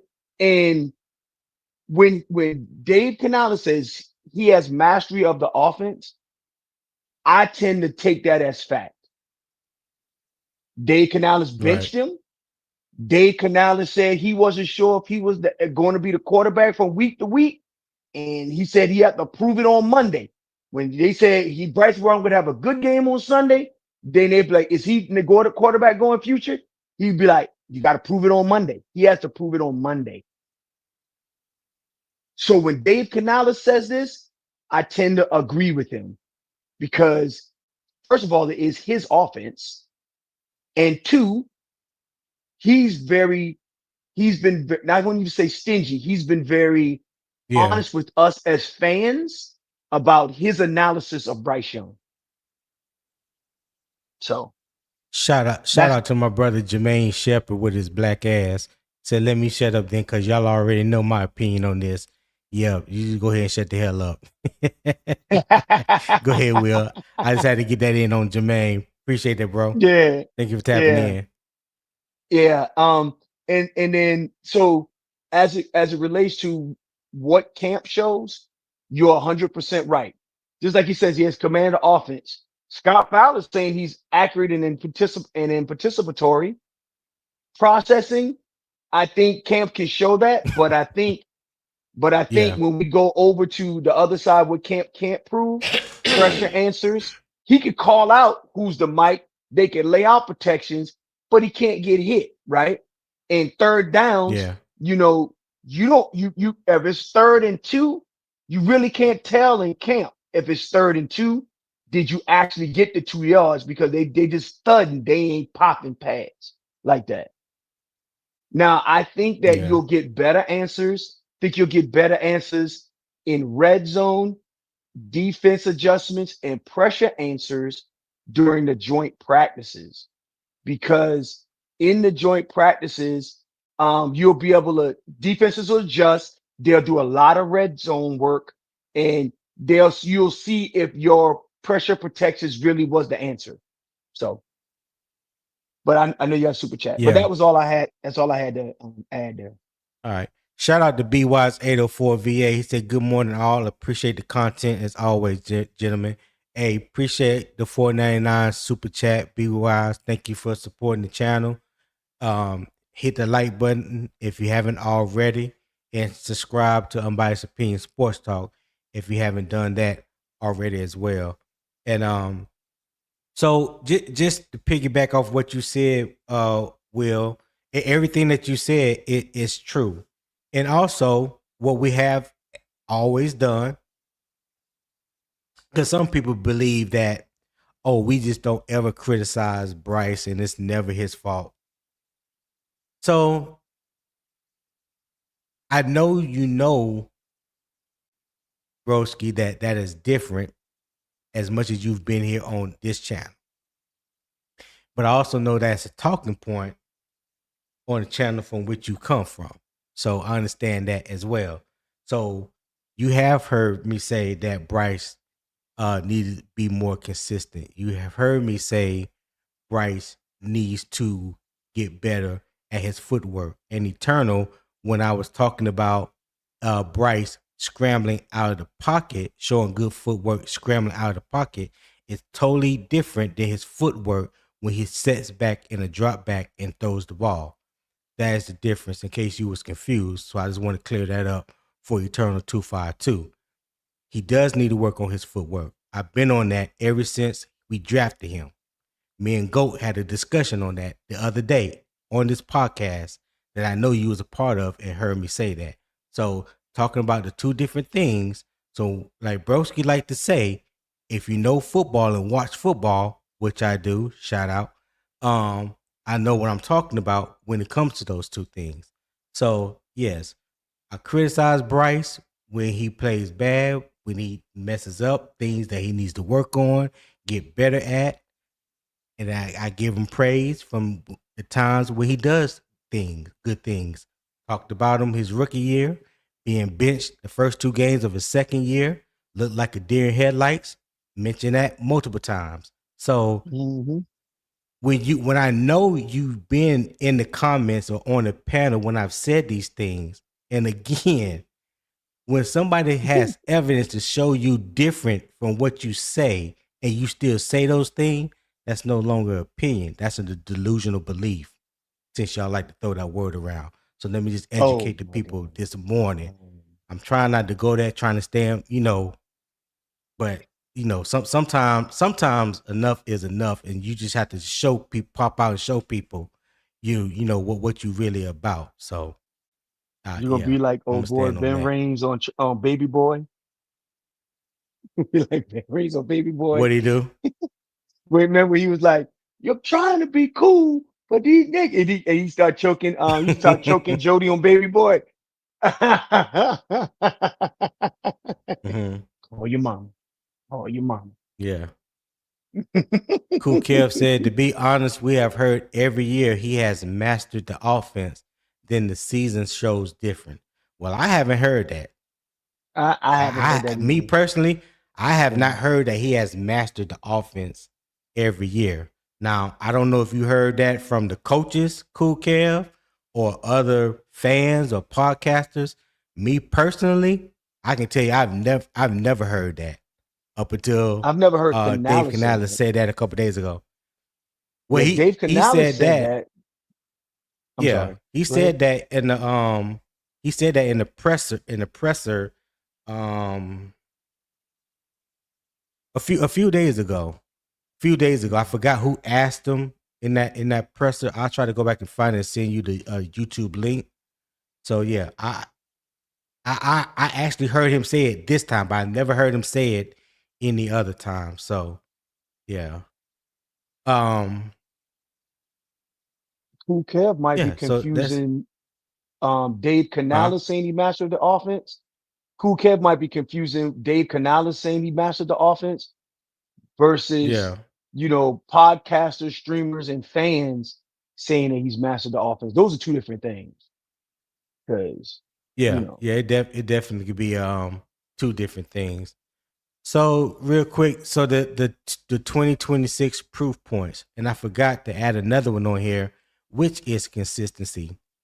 That is my main thing when it comes to oh, Bryce. He has to be more consistent. Last year was very up and down. Like I said, I'm not trying to say who was at fault or who was at blame, but when I'm just talking about Bryce, there was things that I saw him do last year that wasn't consistent to being a consistent winning quarterback. So I would love for him to be more consistent. Like I mentioned the other day, I would love to see him protect the ball better when he scrambles, when he breaks the pocket. There's times where you've seen where he is has the ball easily stripped from him from behind, high and tight, tuck it high and tight, put two hands on the ball. Those are things that he can control by himself. It doesn't rely on the head coach, the offensive coordinator, or players around him. Those are things that he specifically can control on his own. So again, that's about the third time I've said it in the past week. So I don't want to ever hear nobody say, "Oh, well, you don't criticize your quarterback or you don't talk about what he does or what he does wrong." For now, I'm just going to ignore idiotic comments like that. What you about to say, Will? so on 4th and 1, Bryce Young said we got to be consistent. He's saying it Yeah. out of his own mouth. I got to be more consistent.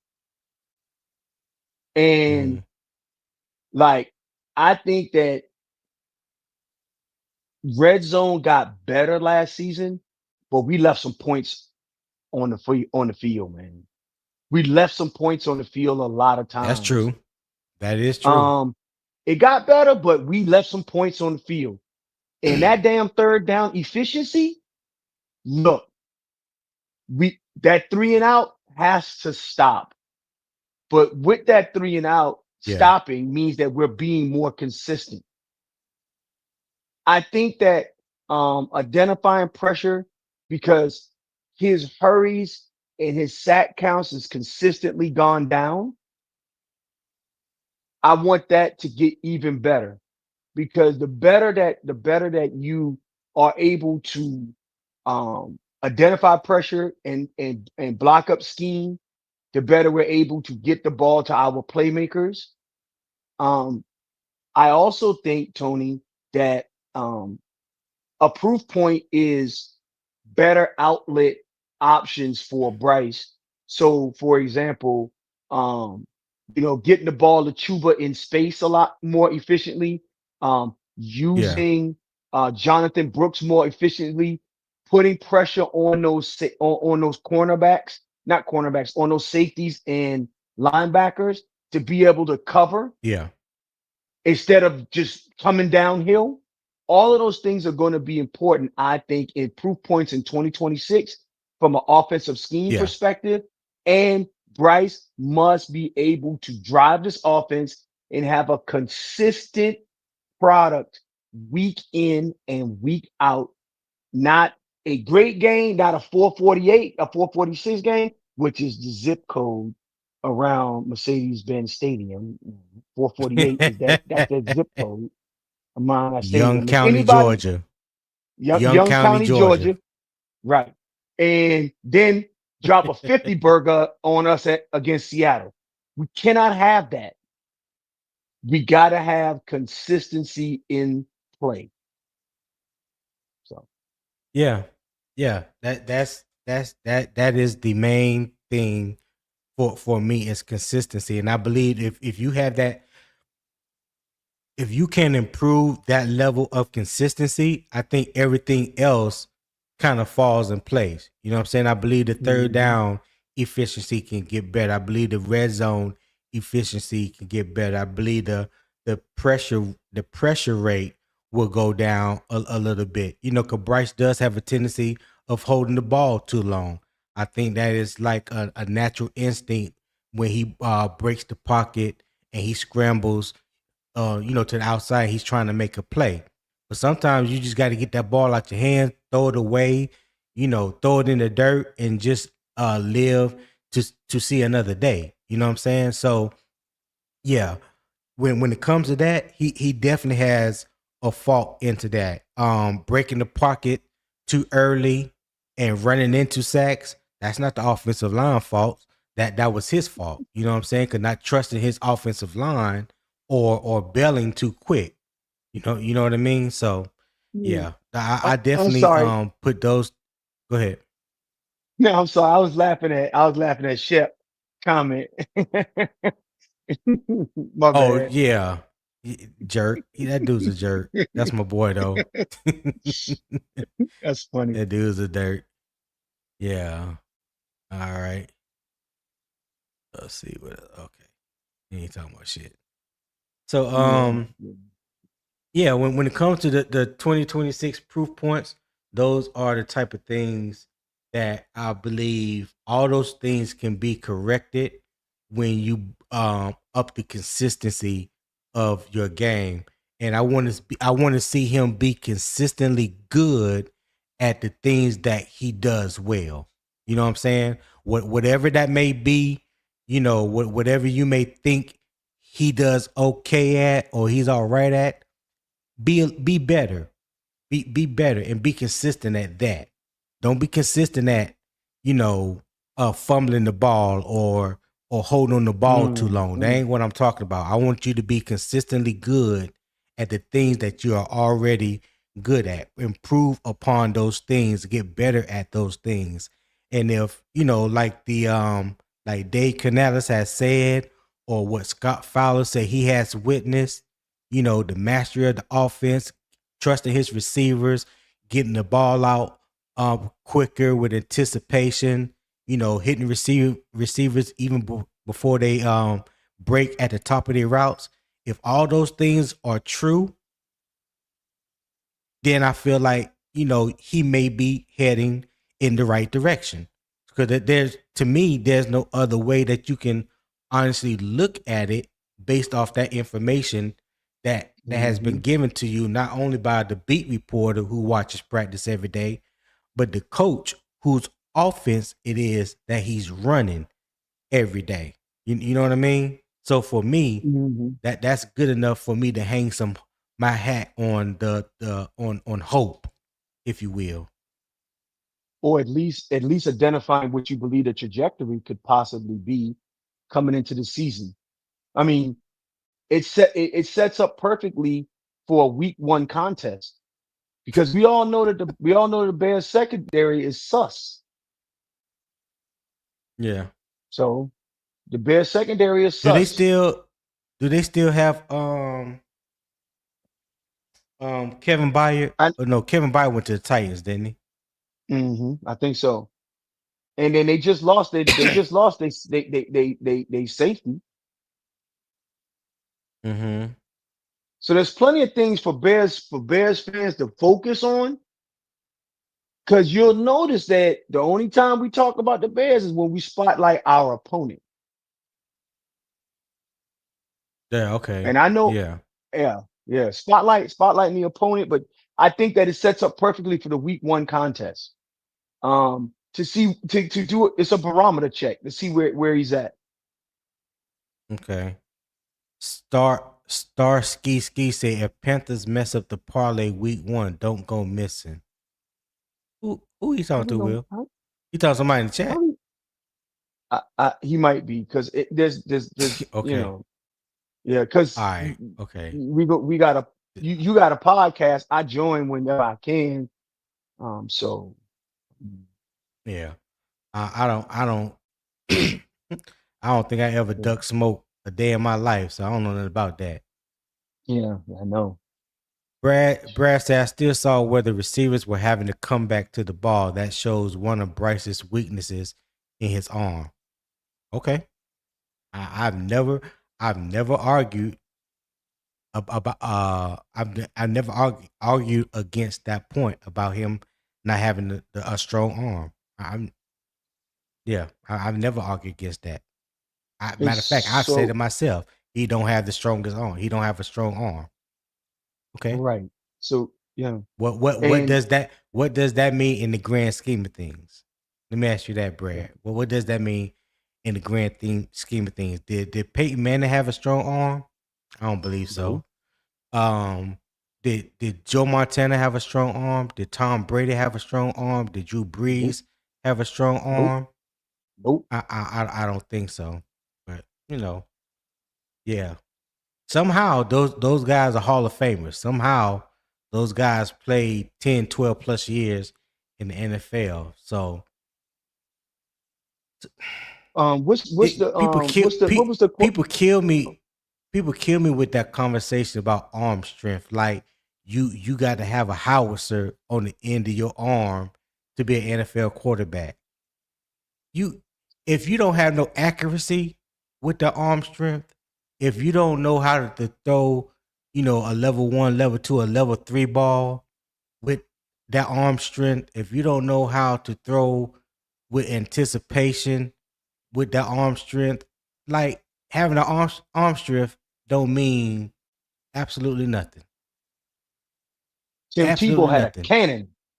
Tim Tebow had a Joe cannon. Joe Joe Milton probably has one of the strongest arms in the NFL right now, and he has never touched the field as a starter.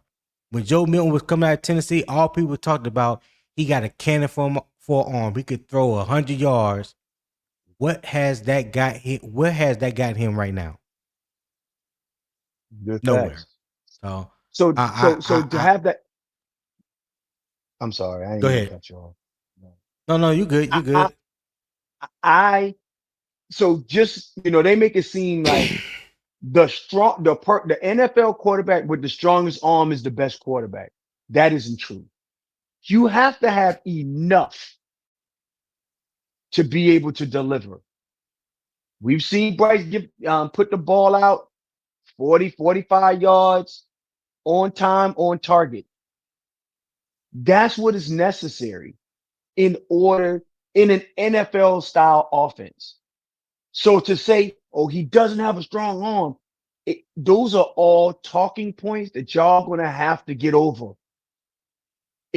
Yeah. We're talking specifically the nuances of football, not just talking points around a specific one player. Okay. Brad K5 said, "Don't think Bryce will ever be in the Hall of Fame." Okay, he probably won't be. I, Well, that's I, I mean I most that's like 95% of all what players in the league. what what do you want me to say to that? Like, okay, Like, I don't get it. I what swear is I going don't. on? And my evil twin brother Jermaine, you know what? I'm not gonna let you get me off my square this morning. Won't you support the show, man? Make a donation to the channel. That's what you can do. Instead of messing with me this morning, just make a donation to the channel.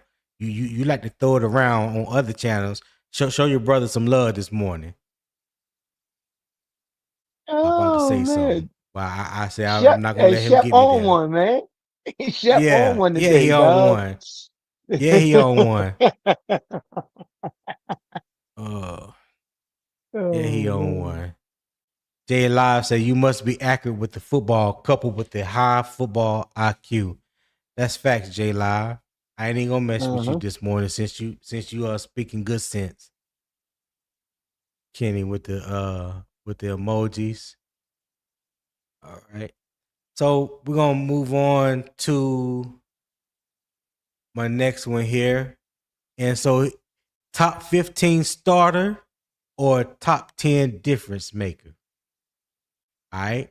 Top 15 starter is somebody that has weekly stability, um, runs an efficient operation, limits the mistakes.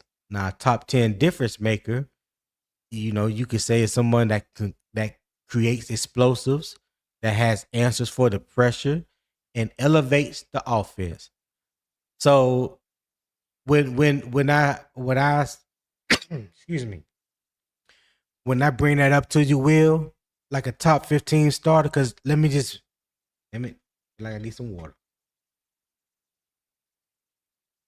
When I bring up top 10 difference maker, that was just, something just to throw up there because I don't believe Bryce is a top 10 difference maker. So let me just go ahead and just put that out there right now. So, try to beat the pundits to it.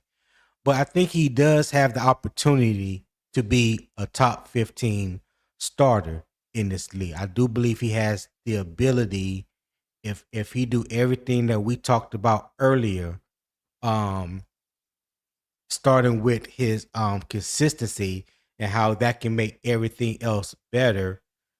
I think he can be eventually. I'm not saying that it can happen this year.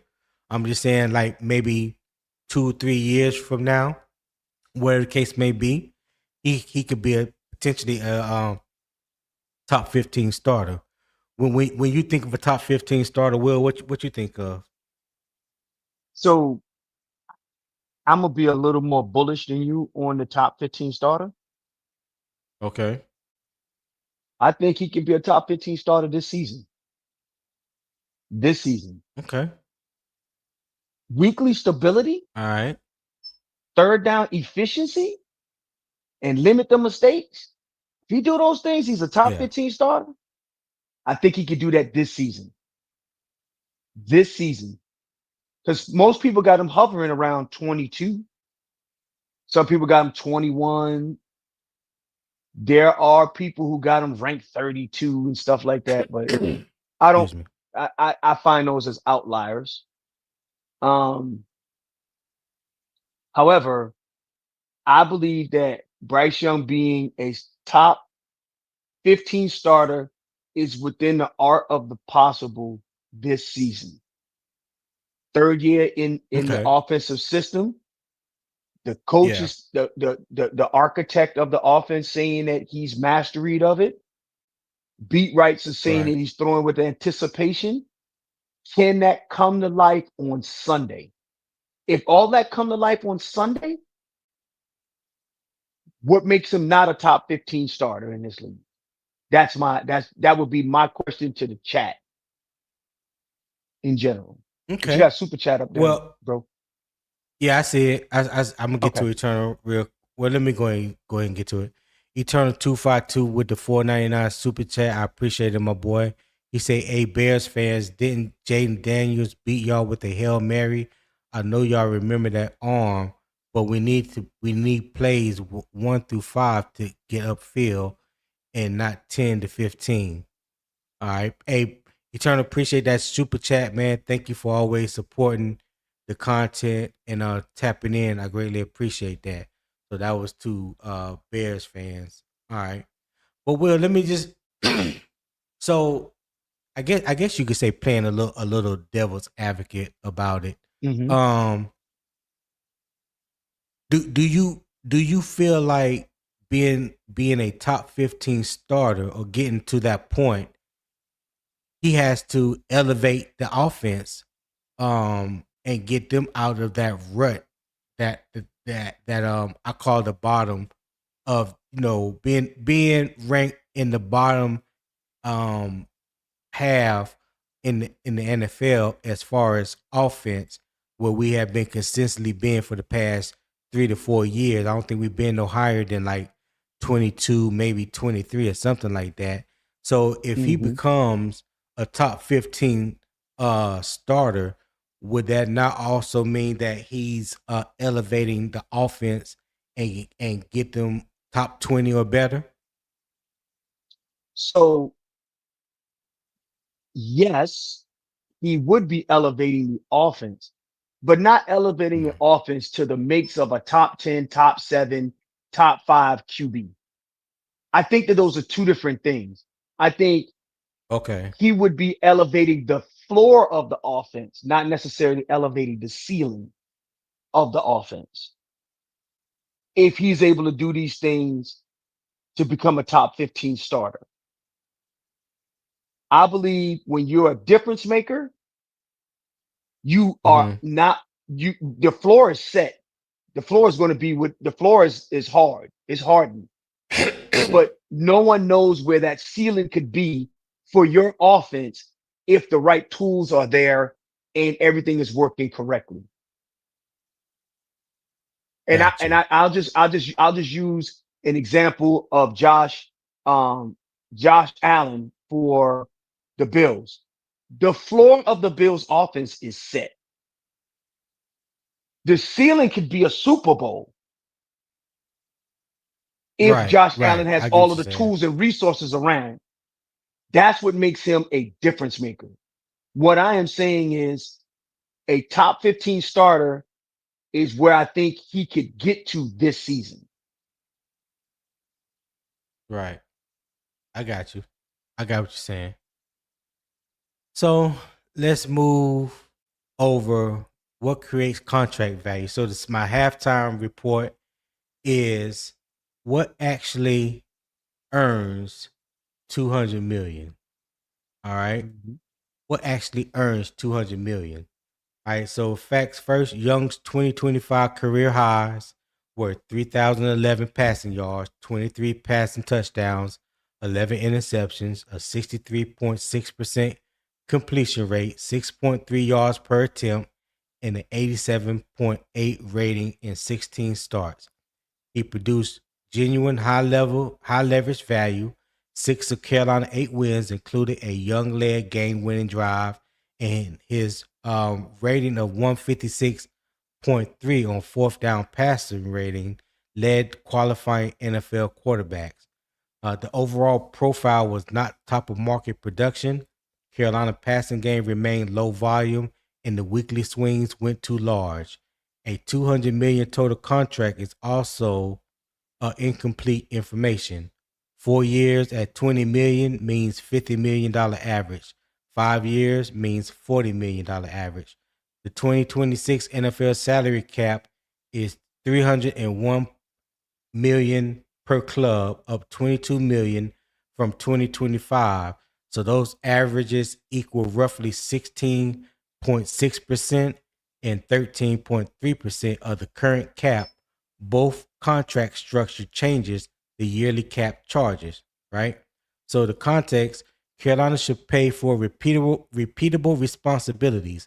efficient early down operation, protection answers, third down conversions, red zone touchdowns, explosive plays without reckless turnovers, late game command, and the ability to keep the offense alive when the original structure fails. Quarterback scarcity pushes dependable starters into expensive contracts. Market value is not a league ranking and is not created by statistics alone. It is the price created by comparable deals, position scarcity, age, health, leverage, replacement costs, in the cap environment. Carolina still needs a football standard, but also has to understand what retaining or replacing Young would cost in the actual quarterback market. So that is what I was trying to explain to Mr. Miyagi and beefy brass knuckles the other day when it seemed like they want to kind of attack me and try to make it seem like it was just all about um statistic. You know how Nick do, like to just bring up the statistics. He's a numbers guy. I expect that. But like I was saying, then, and I ain't feel like getting into it, there's more to it when you talk about extending any player, especially the quarterback, because that's going to be the highest paid player in the league year after year after year after year. So even if you don't believe that Bryce Young is worth 50, $55 million, that's cool. But the market is going to play a big part in dictating that. The market is going to play a big part in dictating that. Not production or stats or statistics alone, the market value, how it raises every year because the salary cap is raised every year. It's not raised by 1 or 2 or 3%. It's about 10 to 17, 18%, depending on what they want to do that year. I don't know what goes into it, but I do know I know a little bit. the market value goes up. Wait, hold on. You could tell us all about it. The market value goes up as the salary cap goes up. So these guys that's getting these big deals, they're not all getting them because they are worth it with their production. They are getting it because at that said moment, that's what the market value dictates. Am I right or am I wrong, Will? You are You could take absolutely it from right. here. You're absolutely right. So to toe tap on the salary cap. So the the NFL and the Players Association have an agreement. The Players Association is a union, and their Mm-hmm. agreement is 49% of the profits. I mean, 49% of the total that they brought in is to be paid to the players by salary every year. So that's gates, sales, jerseys, advertisement, TV contracts, everything. So at the end of each year, they count up the till. 49% of that is players' salary. And they divide that amongst the 32 teams. The rest of it Mm-hmm. go to the teams and the ownership groups. Okay.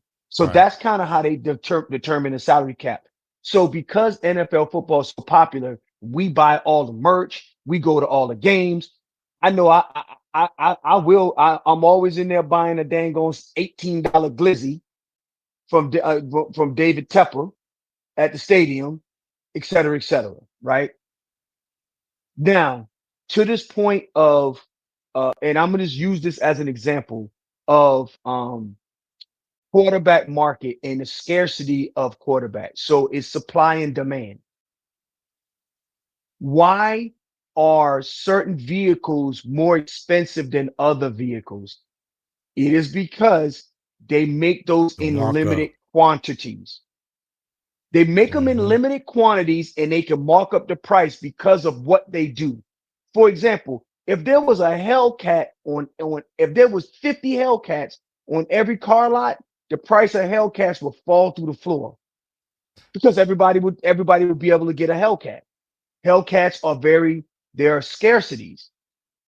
With that being said, NFL quarterbacks, a quarterback let me take this back. A person that can be a quarterback in the NFL and operate an NFL offense are very limited. And especially operating it at an efficient starter level makes it even more limited. So, with that being said, every quarterback on an NFL roster doesn't mean that they can actually do what the starter does. So, that quarterback scarcity is what almost every NFL team takes into equation when damn, you spend $20 on a throat rocket? Leave them glizzies alone. What is wrong with you, Eternal 252? um, but um, with that being said, supply and demand, productivity, and do you take a scratch off? Do you take a scratch off, which I call getting a quarterback in the draft, a scratch off ticket, and hope that that hits for you versus growing what you have internal. Now, back to the $200 million and the salary cap. If you look at NFL contracts, especially for quarterbacks, there may be a $50 million. They said that the total contract is $200 million, but it's the guaranteed money and how they push that money out over years and all that other stuff to minimize cap hits. It's very feasible to pay your quarterback $50 million based on the salary cap that we have today, based on the way contracts are written, and based on the projection of salary growth going from 2028 to 2030. So What is wrong with it's Eternal, feasible. man? I have no idea. I don't know. And the glizzy is about $13. So I was being sarcastic when I said $20. He still gonna say that's beyond inflation. I know. No, I Oh know. God. Yeah. Yes. Go ahead, So, Will. but I'm I just sorry, I didn't mean to cut you off. Go ahead. yeah. So going back to what would get him there, I think if he operates to your last chart, becoming a top 15 quarterback, you better lock him up. Yeah. You better lock him So up. here's the case for paying market value. So if Bryce becomes a reliable, let's say, you know, I'm just throwing a hypothetical out there. So y'all, everybody, hold your panties tight now. If he became a reliable 10 to 12, top 10 to 12 quarterback, maintains late game value and carries a more explosive offense, a $200 million total deal may simply be normal franchise quarterback business. The Panthers will be paying for stability at the most important position, preserving continuity with Canales and avoiding another quarterback reset. The price may look enormous, but the price of not having a quarterback can be greater. Draft capital, coaching turnover, wasted roster years, and a cycle of short-term answers, which we have witnessed that. You know, we witnessed that during the Matt Rule era. You know, the constant turnover at the quarterback position, like you still searching for your quote unquote franchise quarterback and paying more money to certain guys that probably wouldn't get that money elsewhere because you're still trying to out these recyclable quarterbacks as we call them during that time.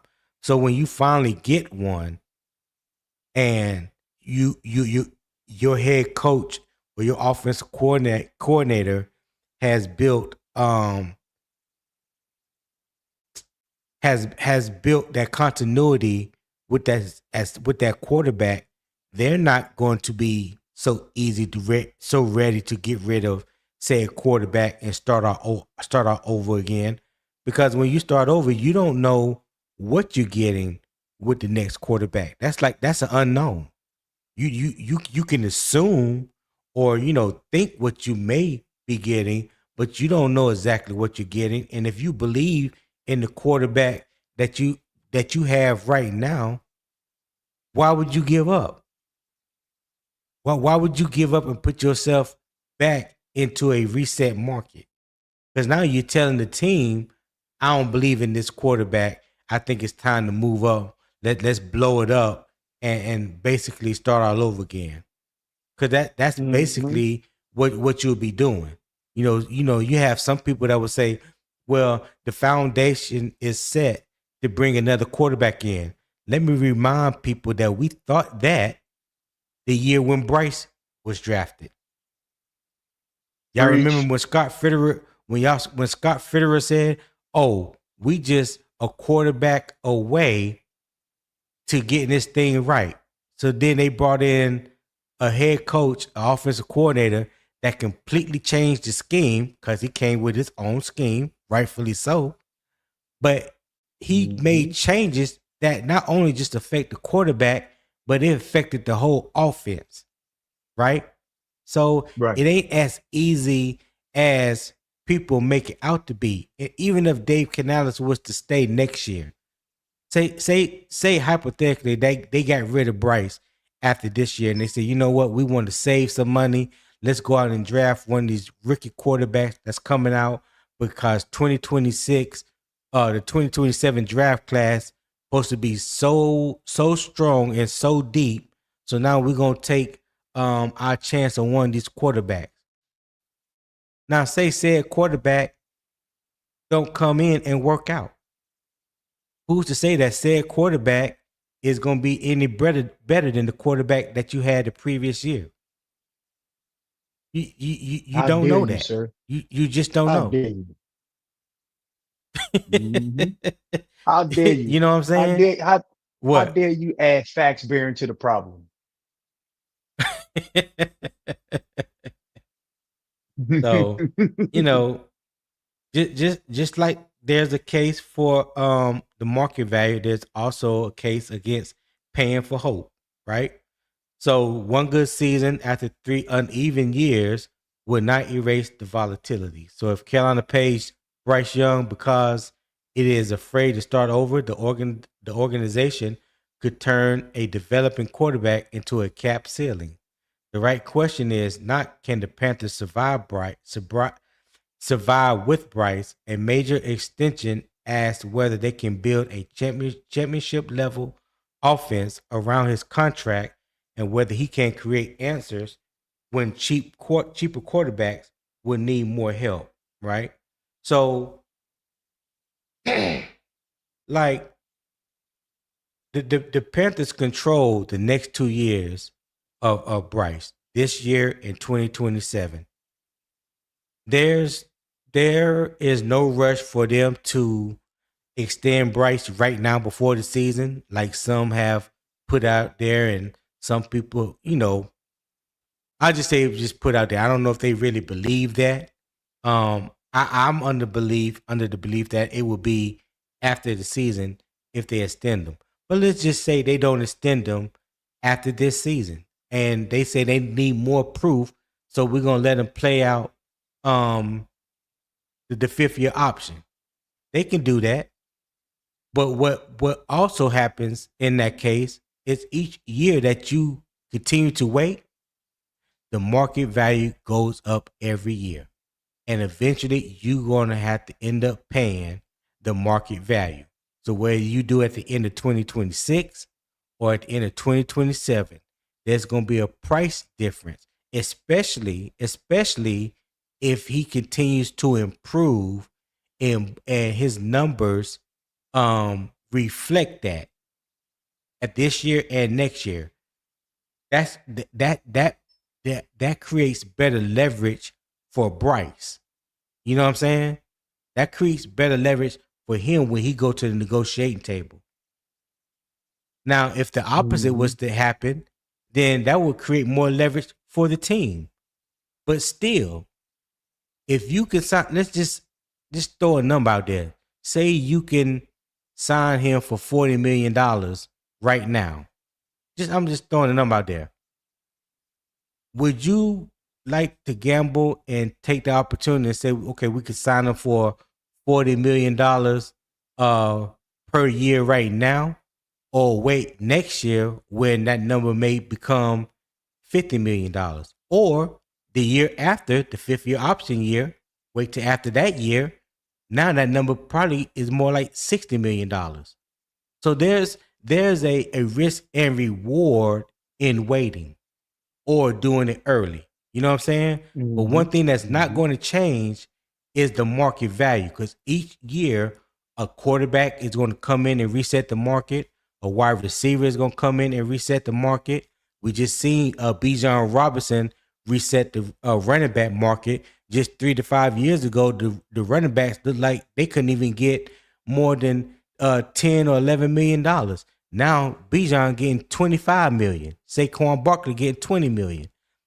When the last time you thought that a defensive end was gonna be getting over 40 million? Hello. When did we see when did we think we were gonna see receivers getting 35 to 40 million? When we thought we were gonna see cornerbacks getting 30 million? Like, the market goes up every year, and those numbers are going to go up every year, whether you choose to believe it, choose to pay these guys early or not. Even with draft picks, it just started happening like 2 years ago, where the whole first round is like guaranteed, to the point now even the early second rounders are getting like 97, 98% of their contract guaranteed. They ain't never did that before.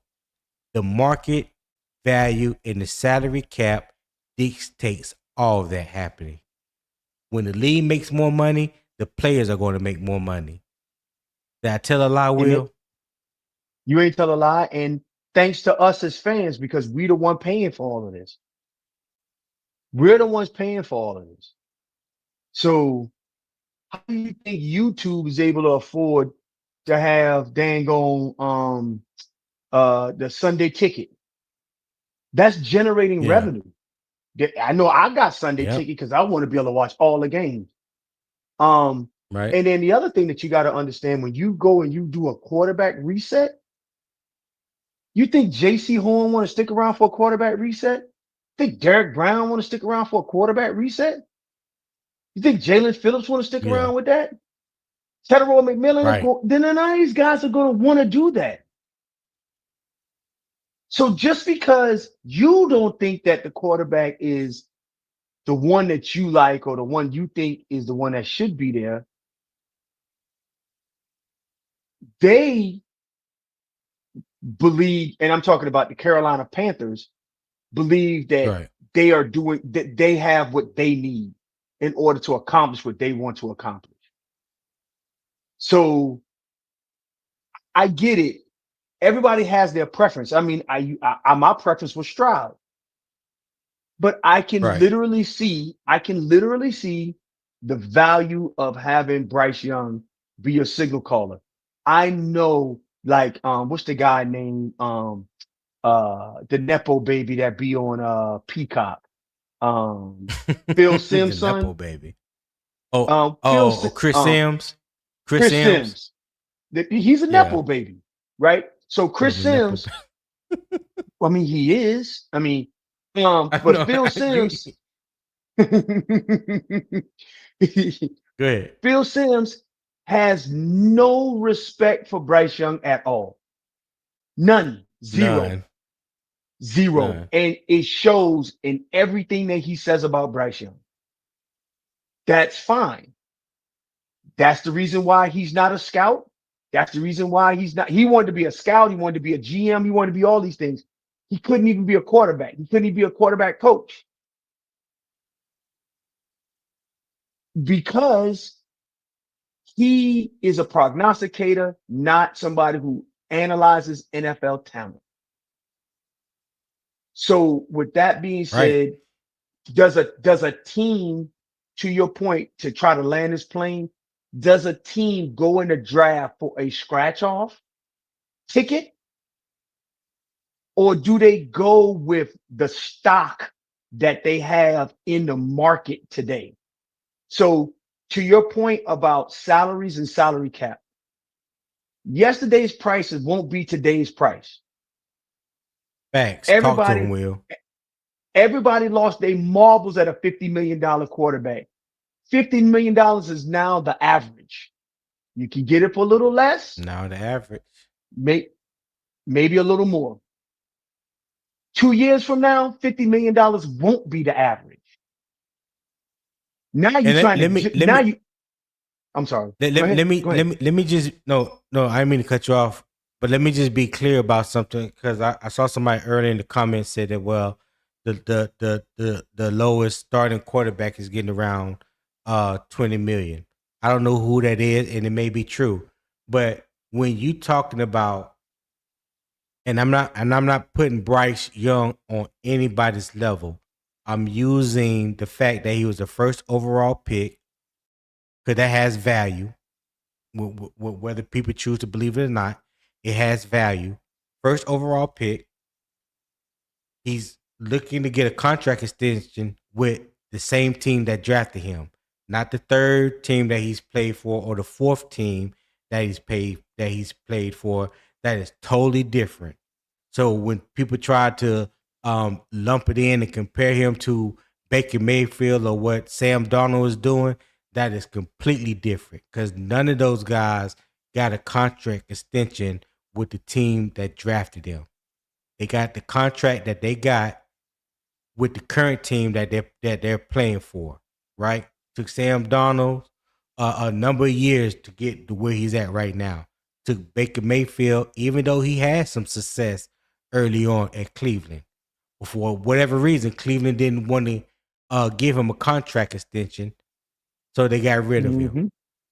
So Right. if Bryce gets a contract extension with the Panthers, he's going to be put on the plateau of say like Trevor Lawrence. Um, who else recently got a contract extension with the team that drafted him? Um, I know Trevor Lawrence did with Jacksonville, Um, and we I'm we trying to can think. we know what his first year, a couple years looked like in Jacksonville. They were not good. They were not good by no means. I'm not saying it was all his fault. I'm just saying as a whole, the team was not good. But Mm-hmm. he eventually got his contract extension with the Jaguars because the Jaguars value him.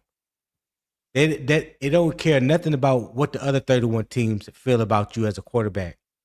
What does the team that you currently play for feel about you at the quarterback position? And if they feel Tua like Bryce is Tagovailoa. somebody, Tua. Tua.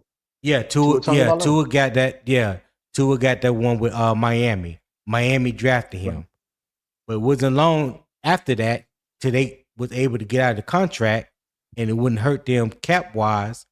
They got rid of Tua, but he did get that contract, and the number that he Mm-hmm. got was over $50 million a year, and that was just a couple years ago.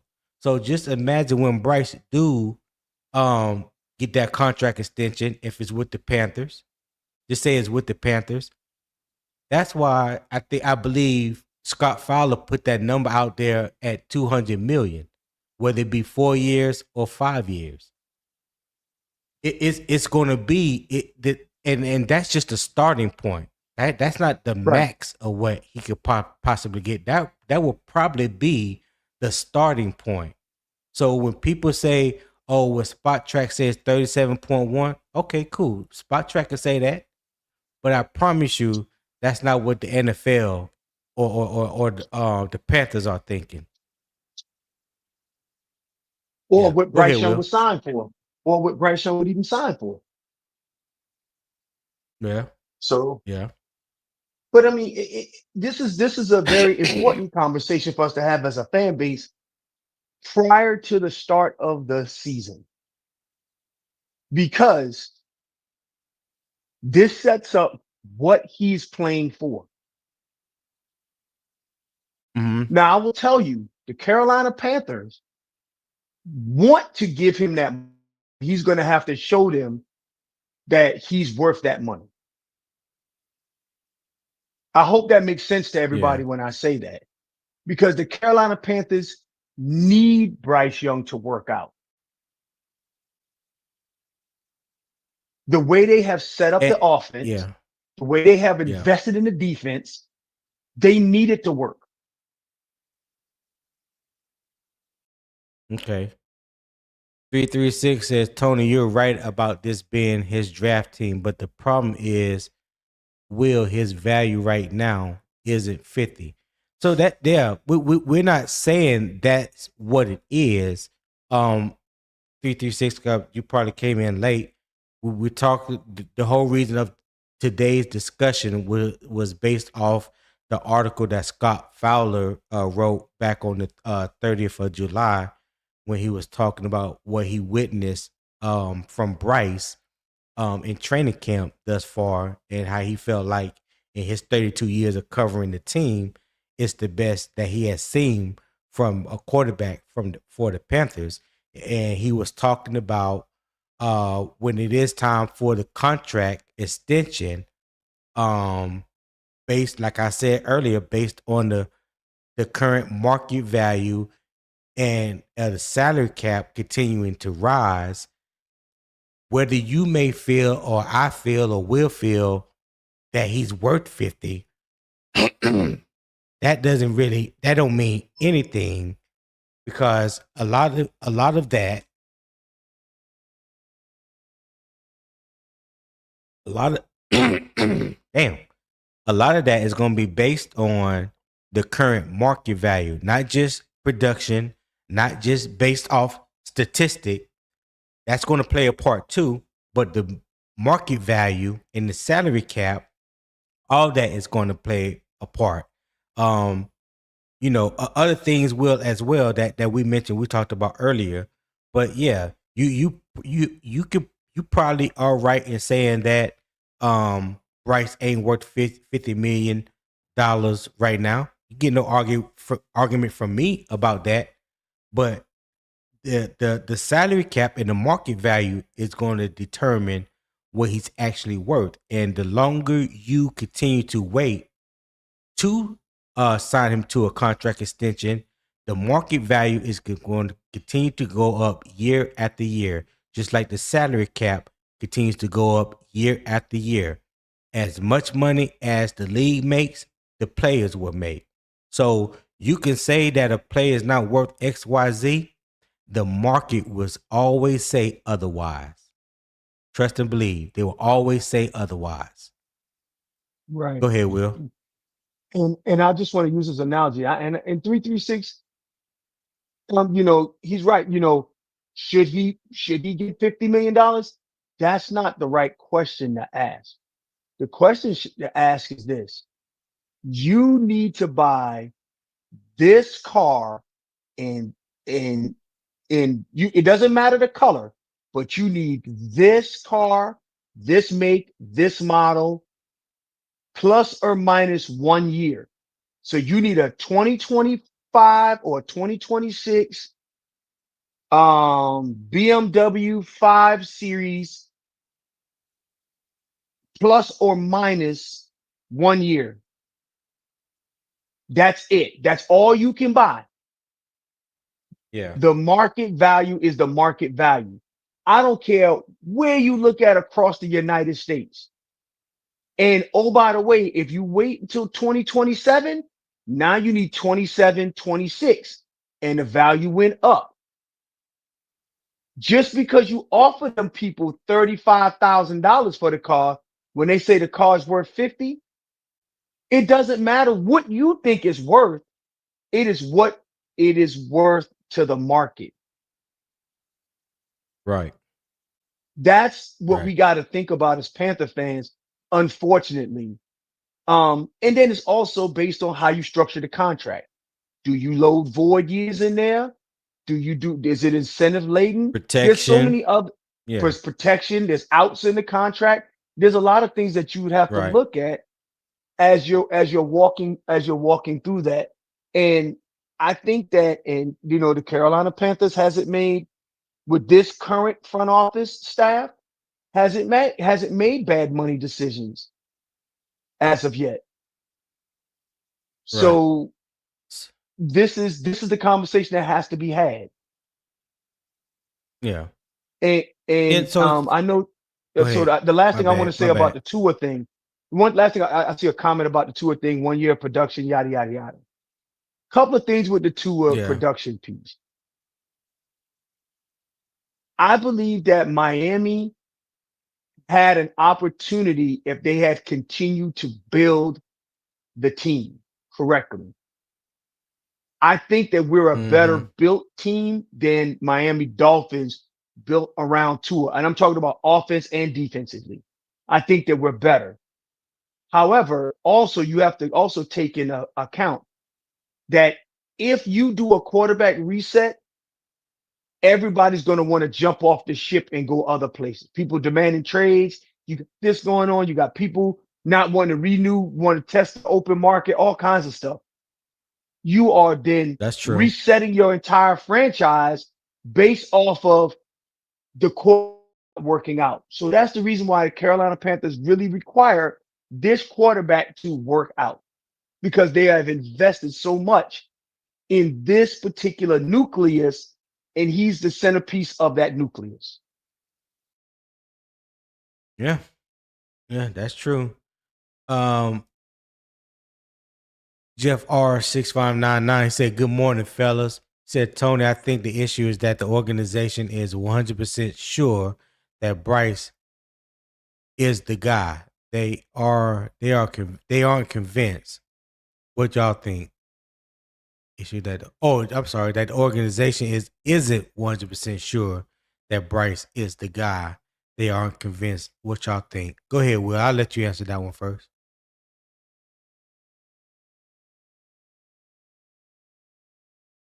You on mute, Will, if you're saying something. Oh, I was talking to Jeff. You are right. Yeah, Jeff. Jeff is right. They have said we want this to play out. We want to see where he stands. And I think that the guy who runs the cap says specifically, we don't know where Bryce Young's ceiling is. And they didn't say that Bryce Young was terrible. They just said that they need to, basically what he was saying in there, I require more evidence so that I can make a more suitable offer to the quarterback. So you also got to Right. think about this, Jeff. If they were to slide $35 million contract in front of Bryce Young and his uh Team. representative, in front of his representatives, it would be like slapping that quarterback in the face. And do you really want to do that going into the season? You don't want to do that. So there's a Right. delicate balance of that. So I think Jeff has a valid point. The organization has said specifically that, you know, they like Bryce, they like where he's headed, they want to see what the projection is as they move forward, and they want more evidence. I wouldn't say that they aren't convinced. What they want to do is validate what they believe the answer is. Mm. Okay. I got you. Major Key said nobody is really convinced yet. We want Bryce to be the guy because let's face it, nobody wants to start over at QB again. Plus, we still have other needs to fill that's easier if he is the guy. Talk to him, Keys. Talk to him, Hey, hey, Keys. hey, Keys I putting couldn't have said facts it on any top of better. facts. Thank you, Keys. Yeah. Yeah. It is it's not as simple as people make it out to be. You know what I'm saying?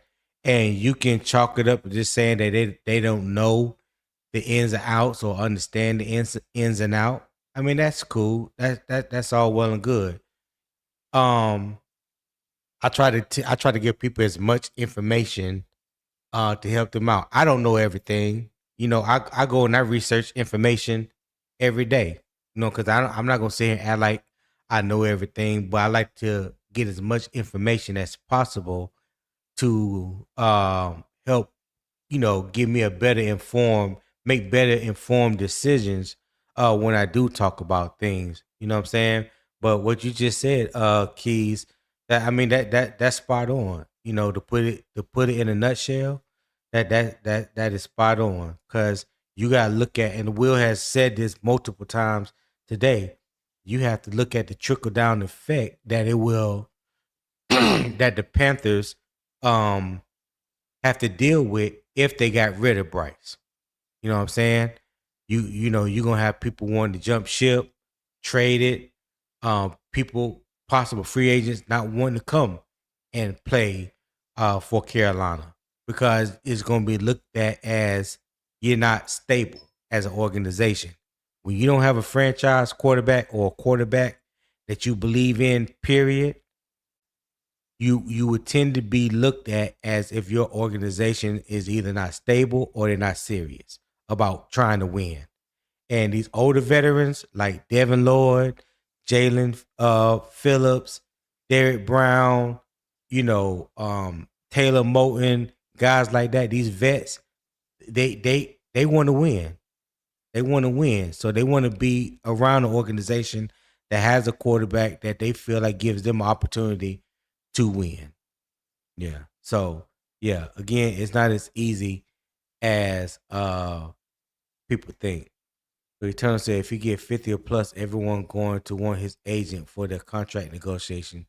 Just like Puka Nakua signing Zay Flowers' agent. Yeah, I know he just switched to a new agent like a day or two ago. Okay, Eternal. Yeah, but can I add to this 336. eternal comment? This eternal Yeah, go comment, ahead.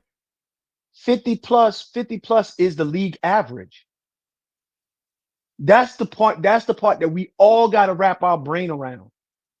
50 Mhm. is the league average. I know that we feel that he's worth 37 or 36 or whatever we think it is.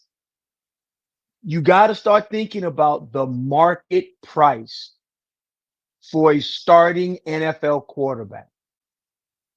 Now, if he got 60 million, everybody gonna want his damn agent. You get what I'm saying? Yeah, I want his agent. I want his agent. Hell yeah, I want to help me negotiate my next contract with my job. But you get what Yeah. I'm saying, right? So I just wanted to say that. But go ahead, go to the next comment. I'm sorry. No, that was it. 336 had up. He said guarantee money matters. I agree. I would just hate to see the team set back if he just mid long term, just to sign the Hmm. guy that's in the building. Right. Mm. How you feel about that, Will? Um, whatever he defining as mid, I'd have to, 336. I'd have to find out what he mean by mid. But if you're paying Yeah. $50 million for a top 12 quarterback, top 15, north of top 15, top 12 quarterback, that's the market value. All the other pieces around it leads you to championship row, deep playoff runs, that type stuff. You do not have to have a top five quarterback for a deep playoff run. You Yeah. can win a Super Bowl without it. I just wanted to say that. Jeff said I think they want to keep him. That's not the issue. The issue is the money. They don't feel like he's worth 50 million plus.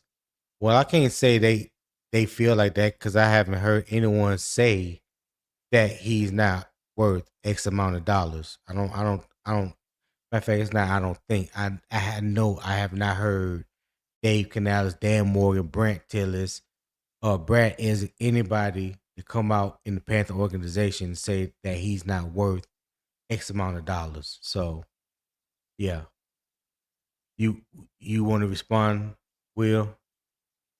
Yeah, I think you hit the nail on the head. Um, no one has said that. I think they want him to validate that he's worth whatever the market value is. They want that validated. Yeah, yeah. Now that part is true. That part is true. I do believe they want him to validate what the market value is going to be at the time they present him with an extension, because it's going to play a part in it. Where you gonna max Right. out the market value, or you gonna get the low end of the market value, or somewhere in between. But what cannot be denied is the market value goes up every single contract, along with every year that the salary cap goes up. That's just something that's just going to happen. It's inevitable right now, and it's not going to slow down, and it's not going to stop. So these players understand that. They agents understand that. They understand that as long as the NFL keep making more money, they going to make more money because it's part of the collective bargaining agreement. They make a certain percentage that's allocated to the players, as much as there's a certain percentage that's allocated to the league. And when that money goes up, their money goes up. And that's just how it is. Um, so real quick, it said Young's 2025 numbers tell two different stories. The traditional volume, 3,011 yards and 23 touchdowns. That's modest compared with top tier passers.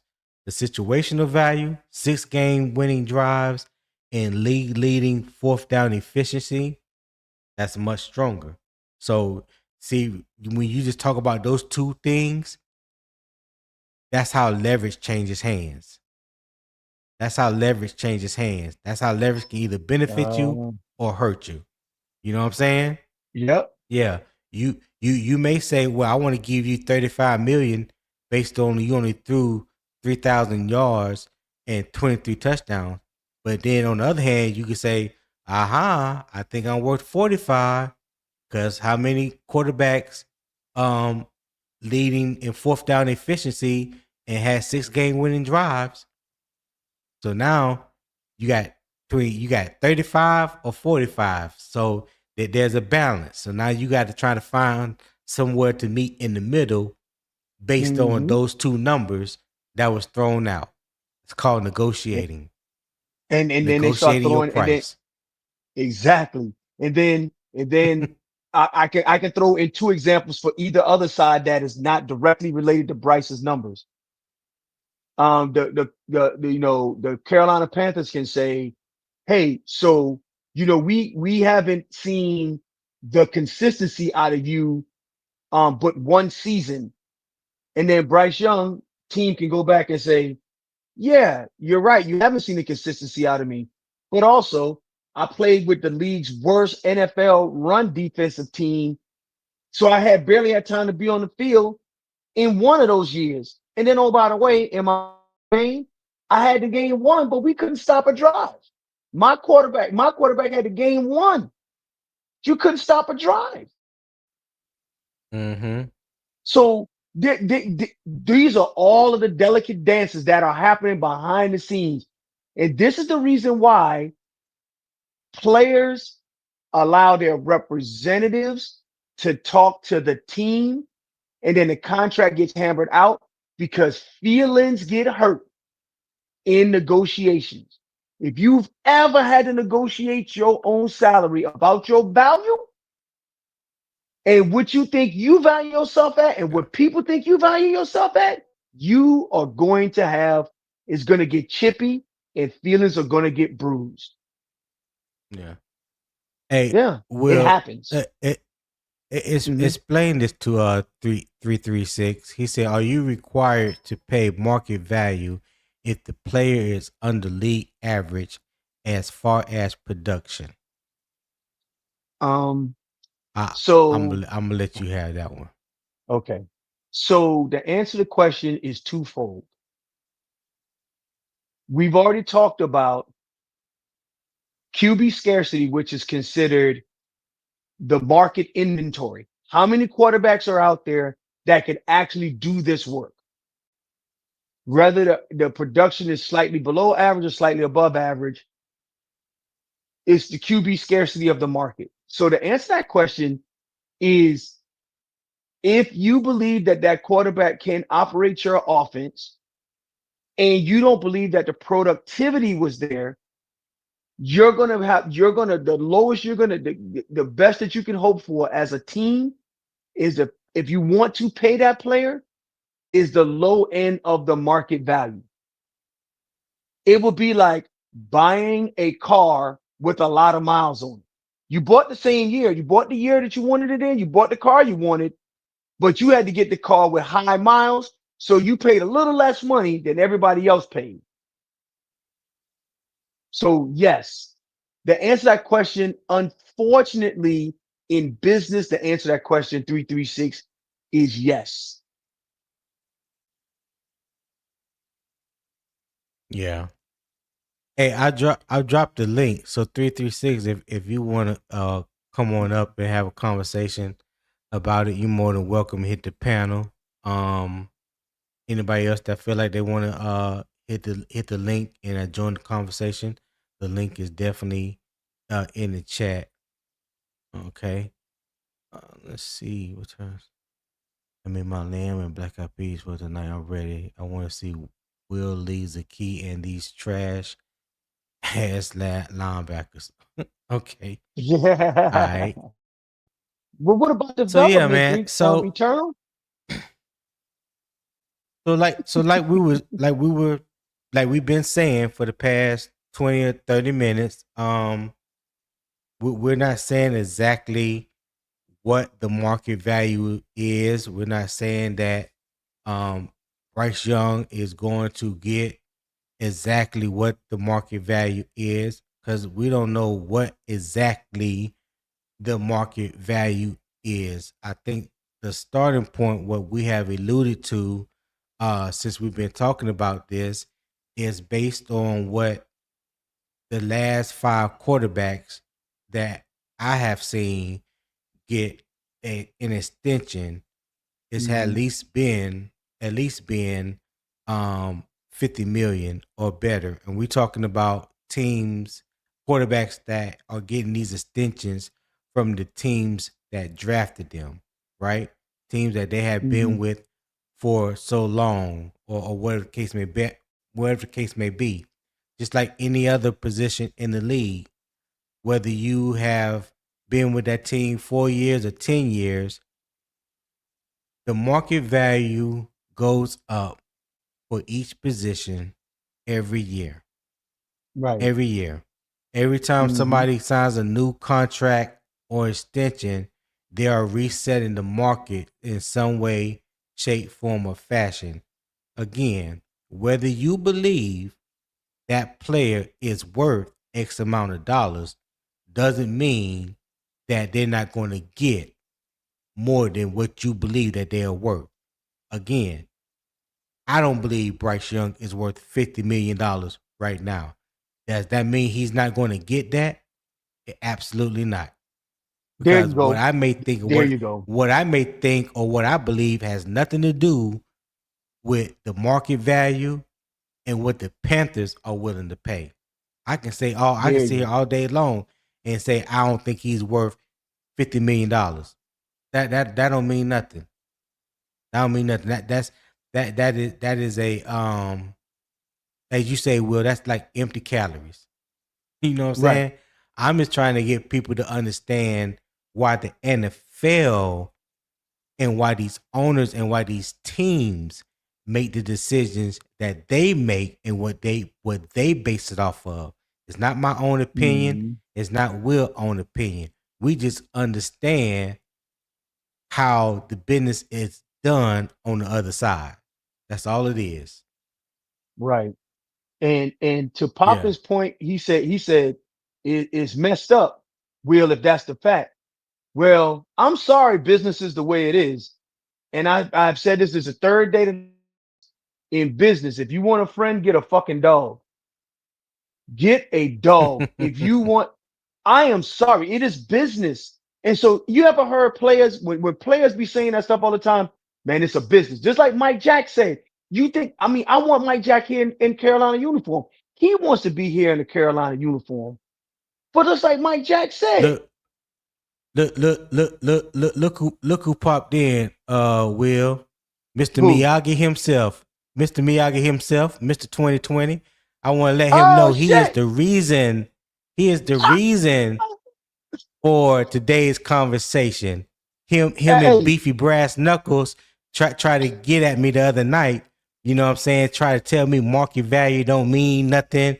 And Nick with his statistical ass bringing up nothing but stats. I ain't even feel like arguing with him. I was like, you know what? They can have it.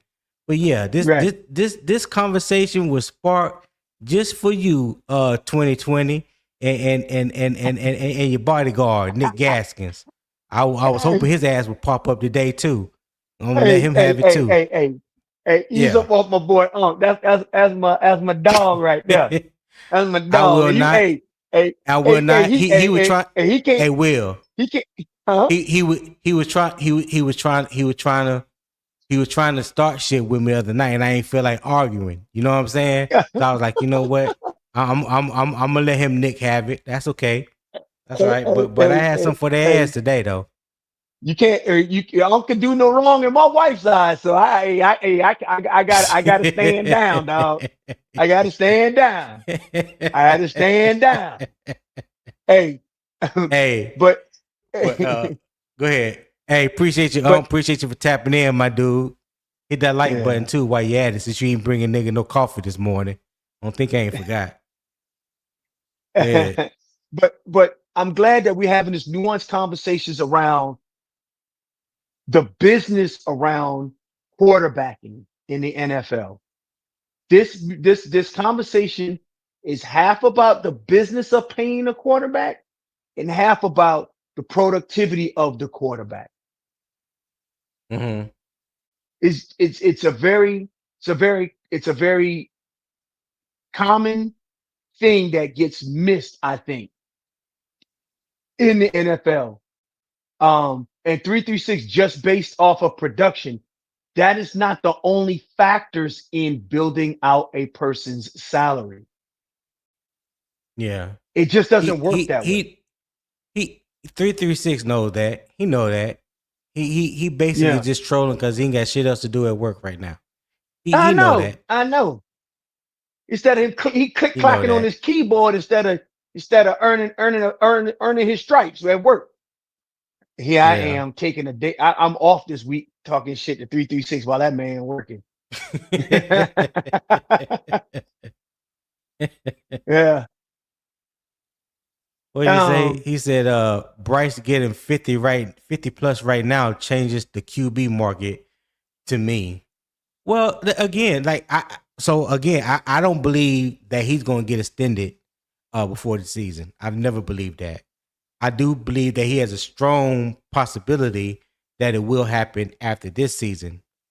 Mhm. If the season goes like Bryce believes is going to go, or like I believe it will go, or Dave Canales, you know what I'm saying?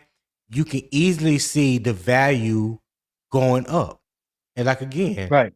I talk about the market value. We've been talking about the contract value. Like it says right here on the screen, when you talk about the production, the QB scarcity that's in the league, meaning few reliable starters. When you talk about comparable deals, how the market sets the range, the salary cap, the AAV, the annual average value, the guarantees, the cap number, all that plays into this. And again, I say this again, as long as as long as the NFL is making more money, the salary cap goes up, these players are going to make more money. So whether you Hmm. believe that said player is worth 50 million or 40 million or whatever the number it is, the market is going to tell you something different. I can't wait for it to happen. I can't wait for it to happen. I can't wait till we get to revisit this conversation because I want to hear what everybody has to say then What when this it happens. want me to help? Want me to give you a preview?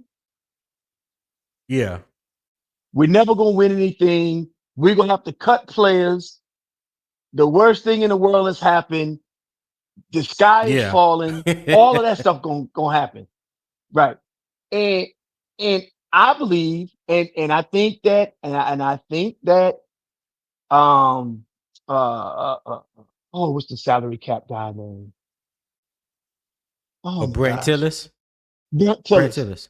Brent Till Brent Tillis basically said in his discussion, Brent Tillis basically said this: somebody getting that money. The money is there to pay a Mm-hmm. quarterback. He didn't say Bryce was getting it. He basically said, I'm planning 2 years out, 2 to 3 years out. So in Brent Tillis' mind, he's operating in 2028. Right. 2027 He said salary that. is already Yeah.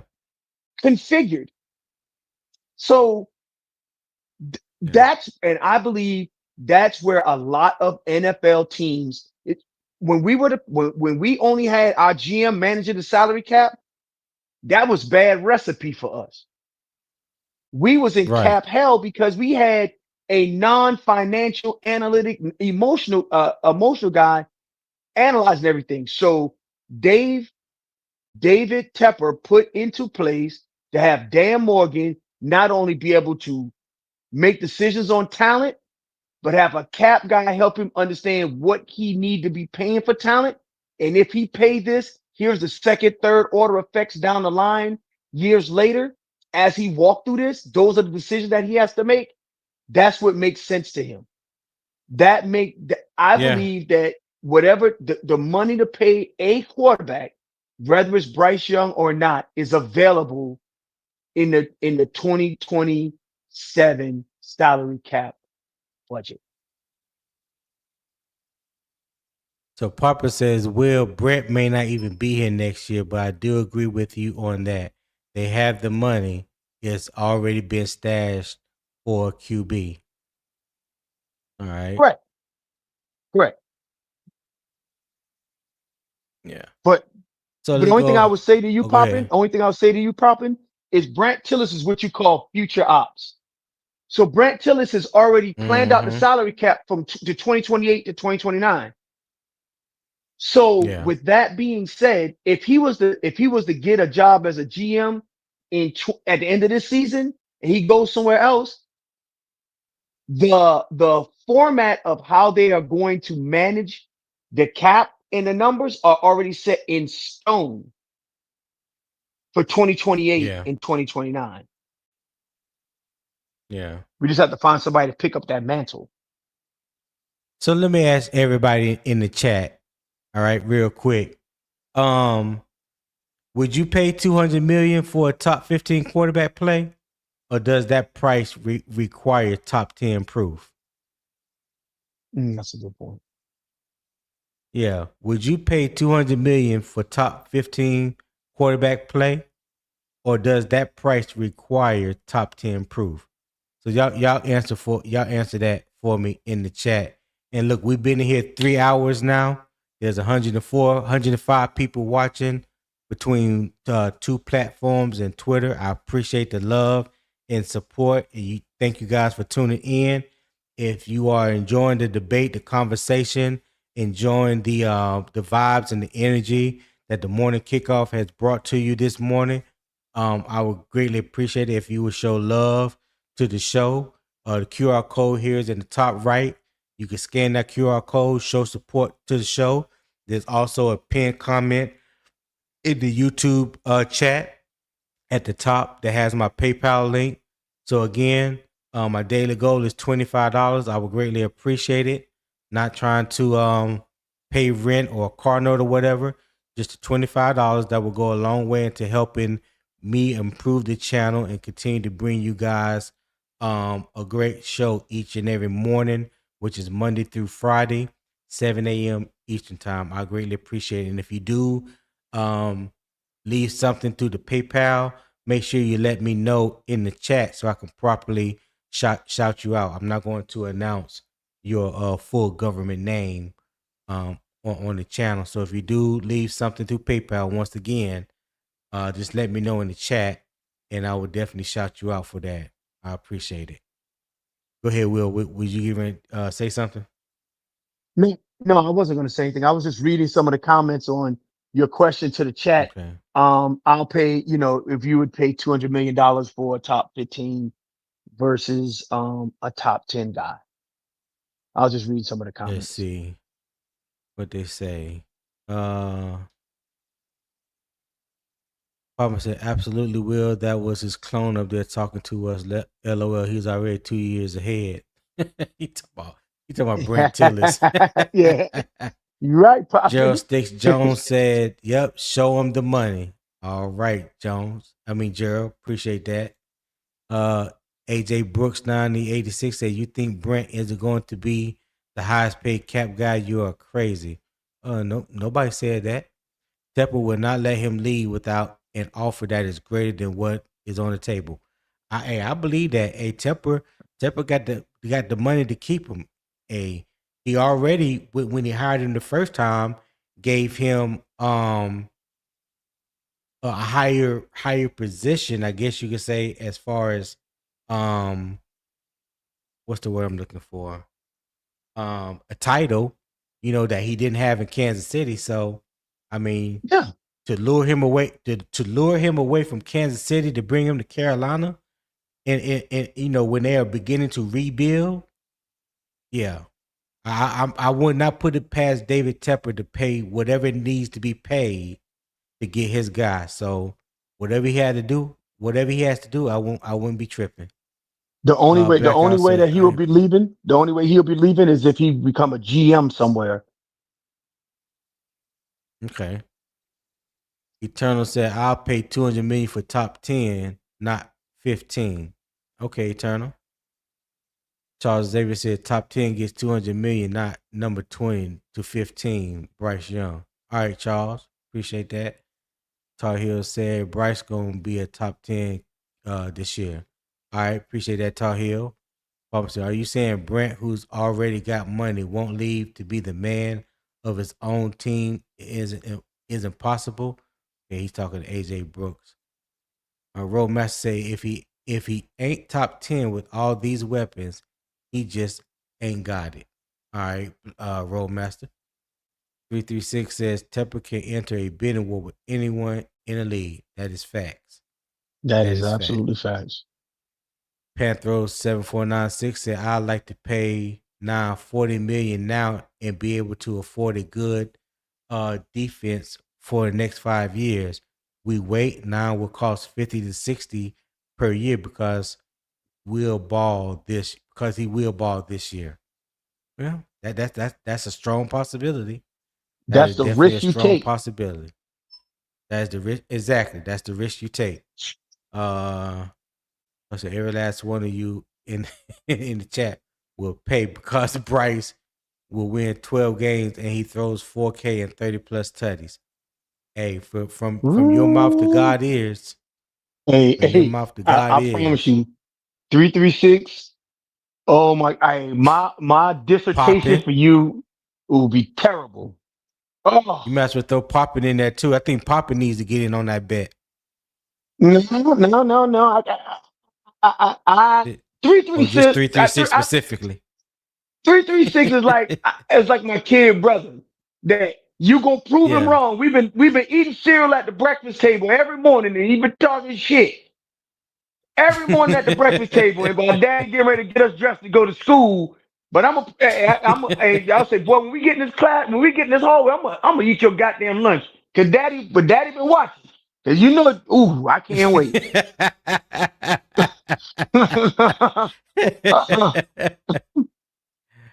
Papa said, "What bet?" Oh Hey, yeah. that's Will and 336 bet. So I'm gonna leave that alone. I'm gonna leave that alone. Hmm. Hmm. Milo the Great said the difference between the 10th QB and 15th QB is literally minimal. That's facts.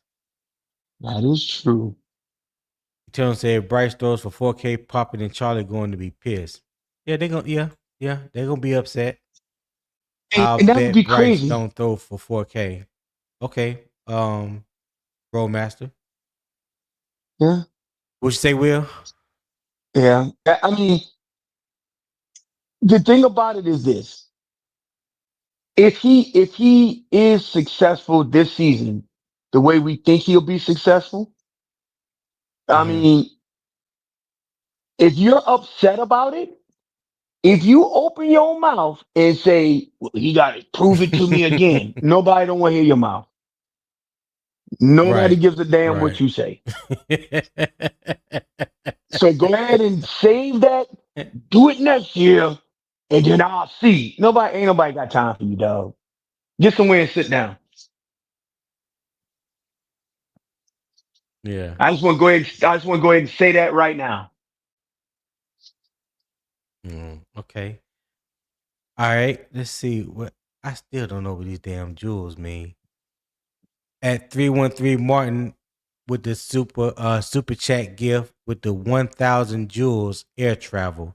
Hey, I appreciate that. 313 Martin, appreciate that super chat gift. This is my first time seeing you, I believe. So I know you were watching through Carolina Armchair GM CJ channel. That's how you was able to send a super chat. But if you do me a favor, open up another browser, go to youtube.com/@UO Sports Talk, which is my channel, Unbiased Opinion Sports Talk. Subscribe, turn the post notification bell, select all. So when I do go live, which is Monday through Friday, 7 a.m. Eastern Time, I would greatly appreciate it and hope to see more of you, my guy. All right. So thank you. Hey, hey, Mello hey, the work. Go ahead. Go ahead. hey, can you put your channel in CJ's chat so people can just click the link and go to and it'll bring up your YouTube feed so they can just go there and subscribe? Put it in his chat. What do you mean? Yeah, you like put the link, like you could put your YouTube feed link in his chat, YouTube Yeah, UB Sports, whatever you just said. Put it that people can well, just I click can't. on it. I'm sorry. Yeah, I can't specifically put it in his chat, but what I can Oh, do, let me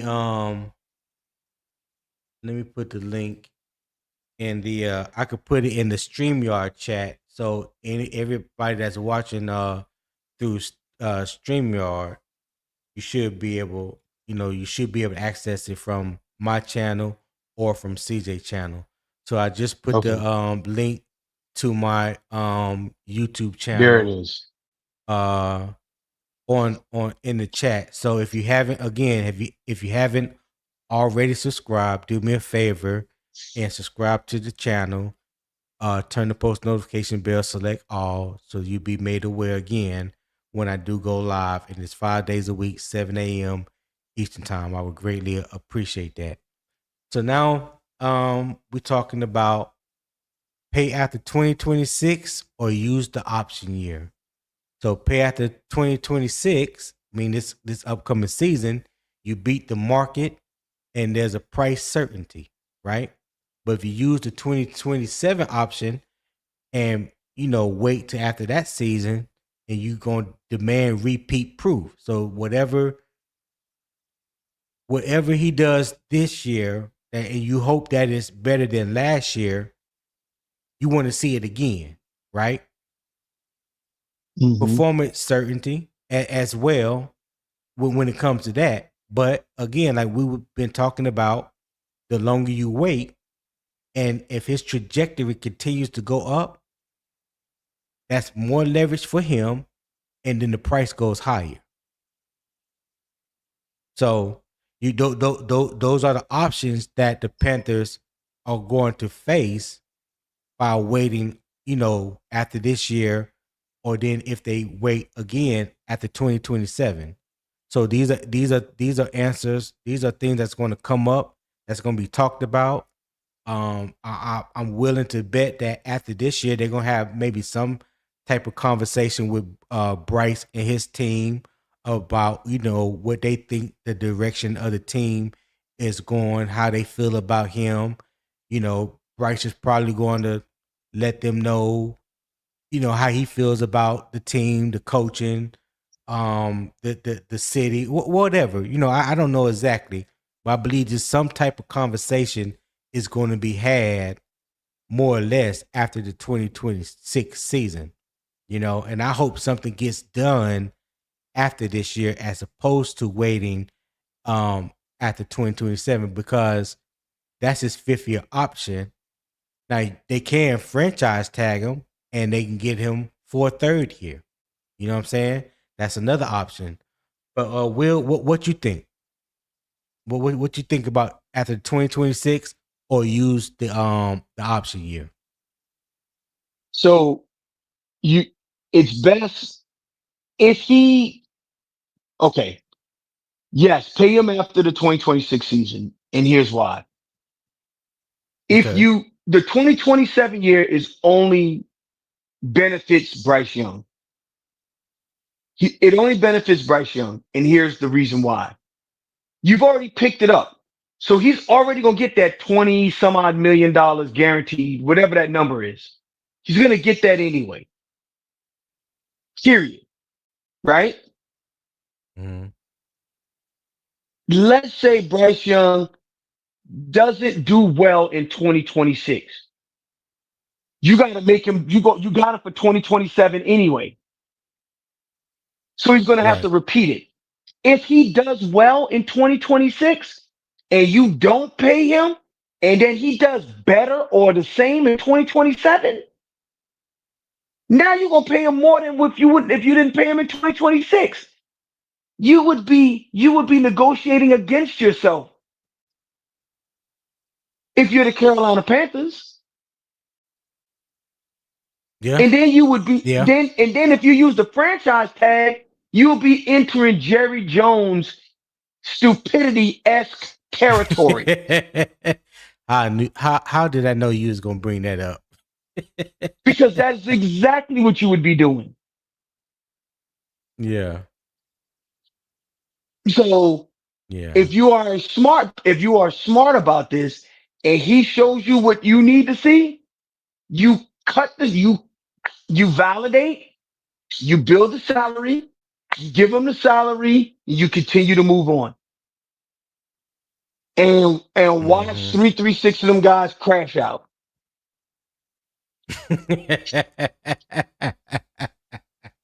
336 336 popping all them crashing out. boys. Oh, them boys Crashing out. crash out. Crash out. Yeah. No. I know how to make Papa crash out. That conversation gonna come up before week 1. Oh, Don't you okay. worry.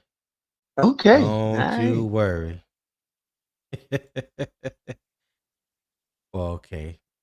Popping in Roadmaster. Got a side hustle going on. I don't know what's going on. All right. Will a Oh, big he said no. baller? He He said ain't Will. going. Big baller ain't about losing no little hundo. What are you talking about? Oh, they something that they were betting, and then I guess there was a Oh, I got sucked into it. miscommunication. Oh, Yeah, yeah. Roadmaster tried to suck you in. Yeah, pretty oh yeah, much. yeah, yeah, yeah. Um. I got my bets on the table for this year for different players and different reasons. Okay. Mm. Yeah. Yeah. Yeah. Now that I have witnessed you made a couple of bets out there. Couple of bets.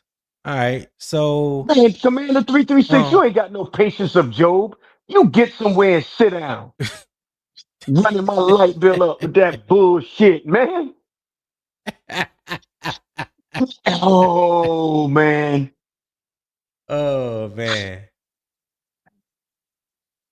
Don't let them get to you, Will. No, I swear for God. J Hud said pause.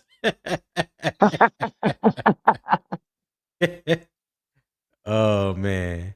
So I give it's just Gray official said I give him 3-year 120 million guarantee and 4th-year option for team to pick up and add some incentives for playoffs season I like. yardage. Can you go back to that comment about Baker Mayfield top 10 and Aaron Rodgers? Where that's at? You had it up. Milo right here. Yeah, yeah. What he was So talking about? you was talking about, yeah. So check this out. That's a good point there. So Yeah. if you got a quarterback that throw for 3,500 yards, that means you're a top 12 quarterback. Mm. Well, okay, I see what you're saying.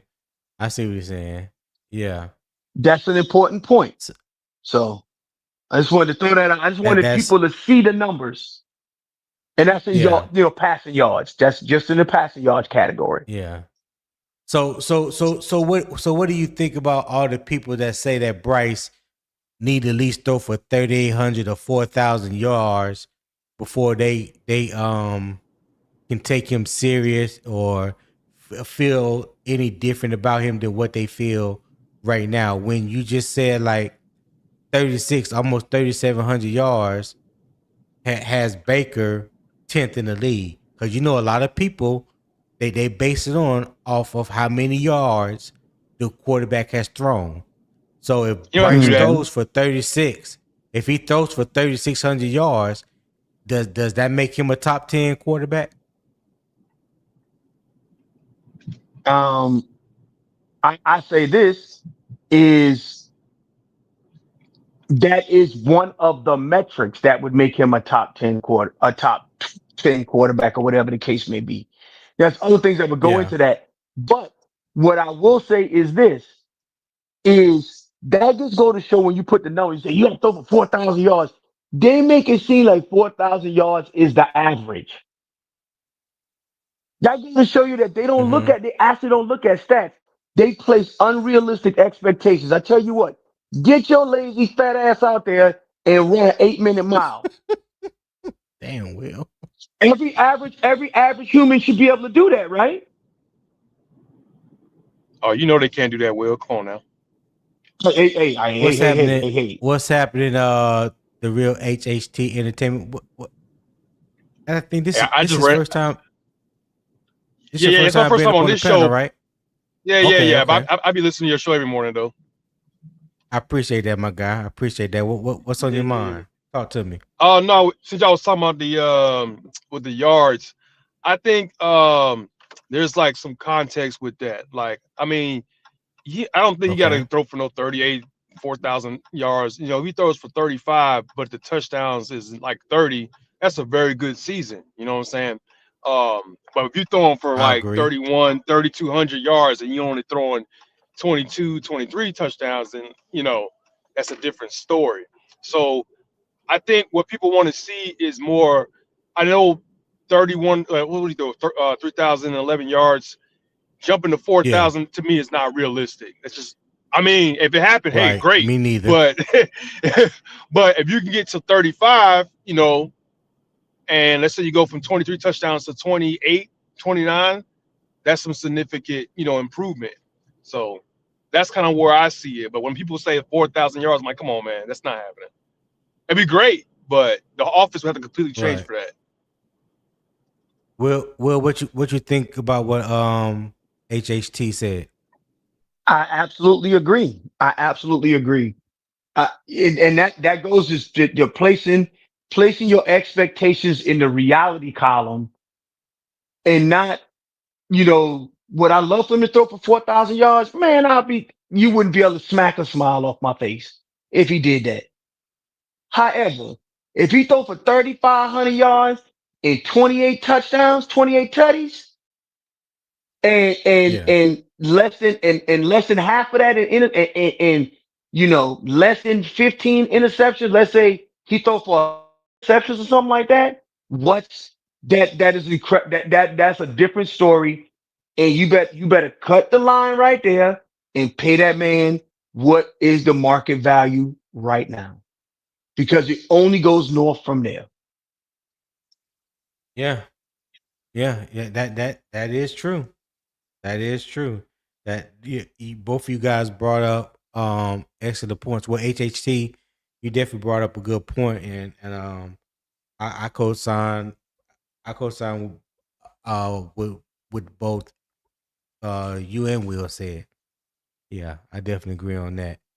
So I apologize that for some reason I felt like I just got a little tongue tied. Didn't sound right. All right. So do you think Um team success is included with that?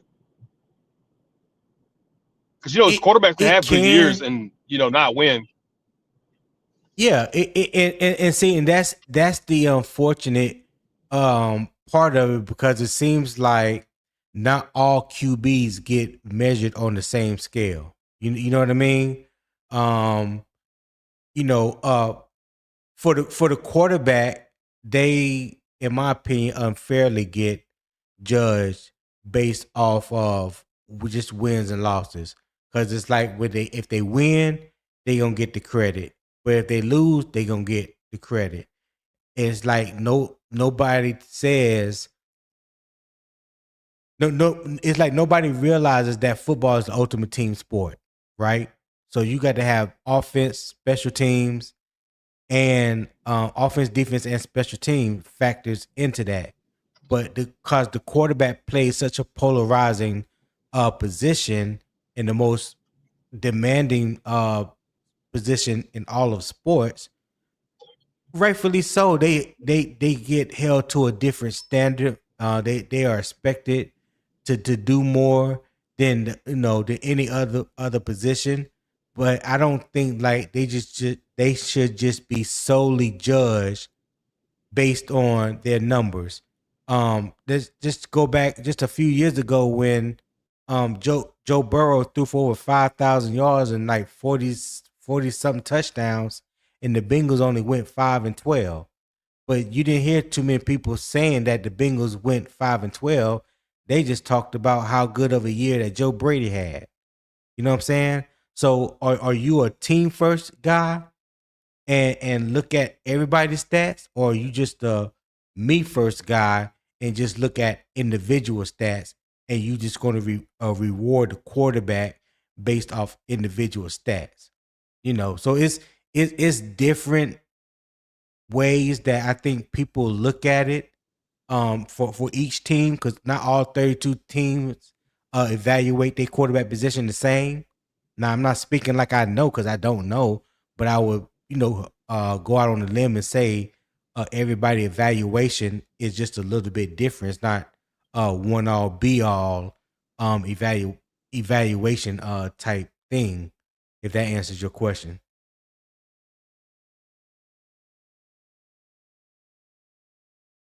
HHT, did that Yeah, answer your yeah. My question? bad. I was grabbing my breakfast. No, I think Oh, as long as you're not the reason as a quarterback that you're losing, like everybody can look at that Bengals team and tell, all right, the quarterback ain't the problem, right?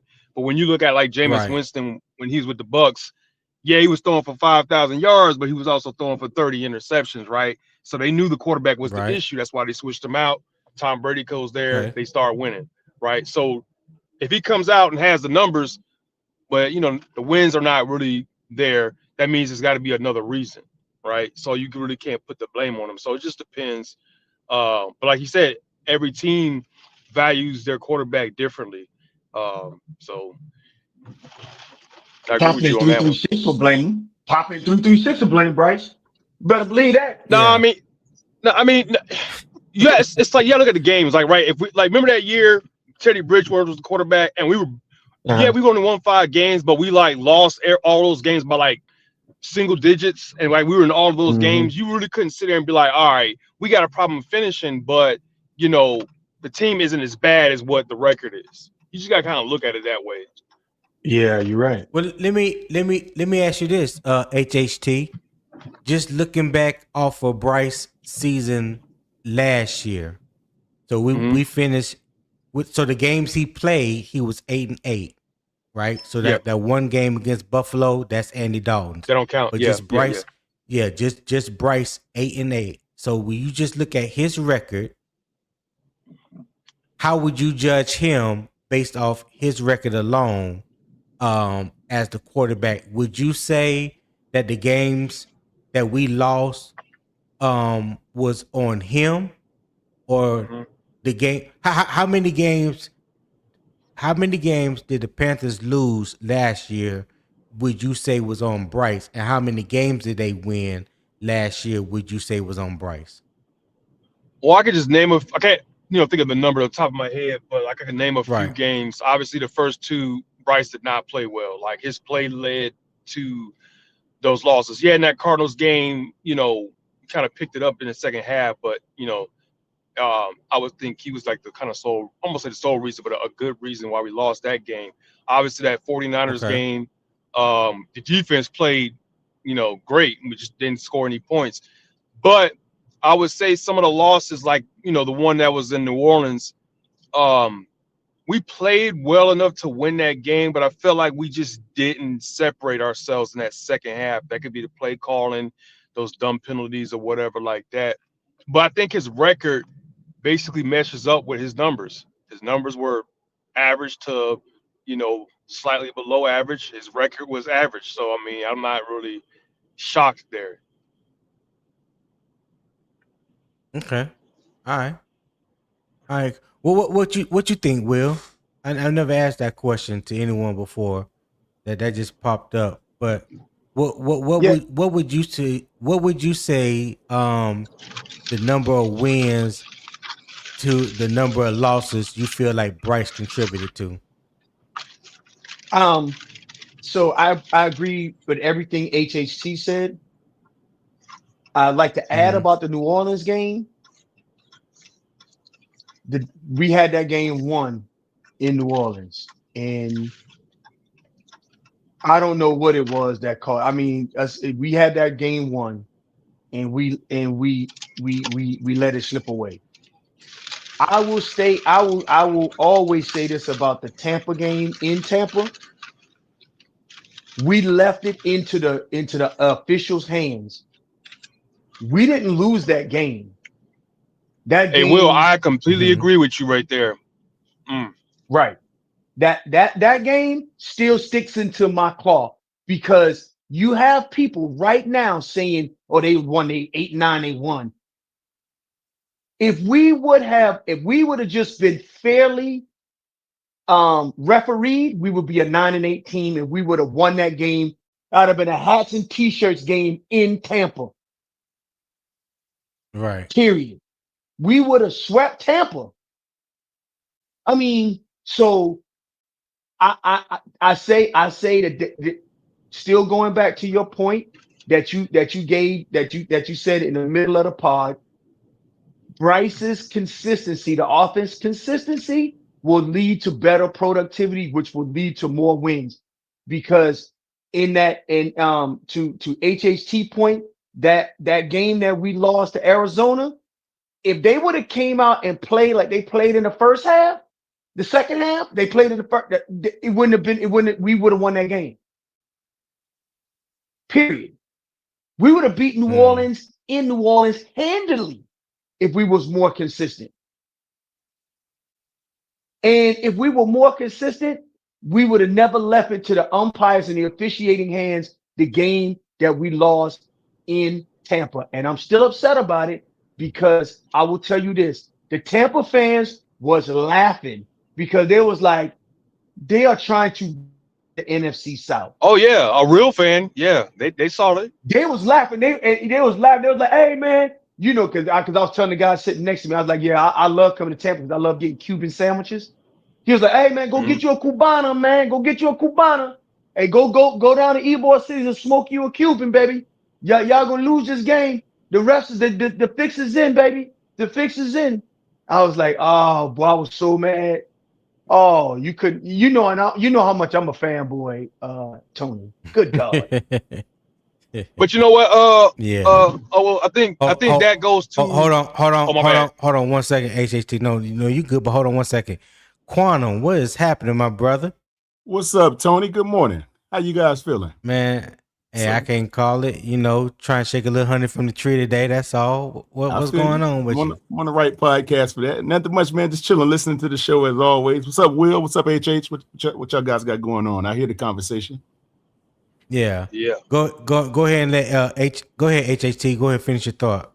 I was going to say, I mean, yeah, it's unfortunate how that game turned out, but it's also a teaching moment, right?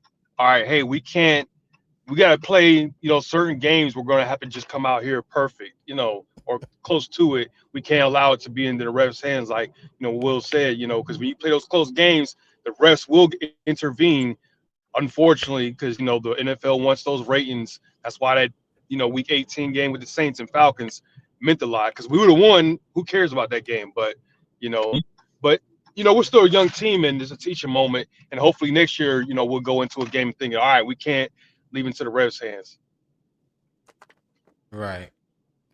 What you got, Quantum? What's on your mind? Talk to me. Yes, sir. Well, first off, I've been pollinating all of the shows out there. It's like, as you can imagine, man.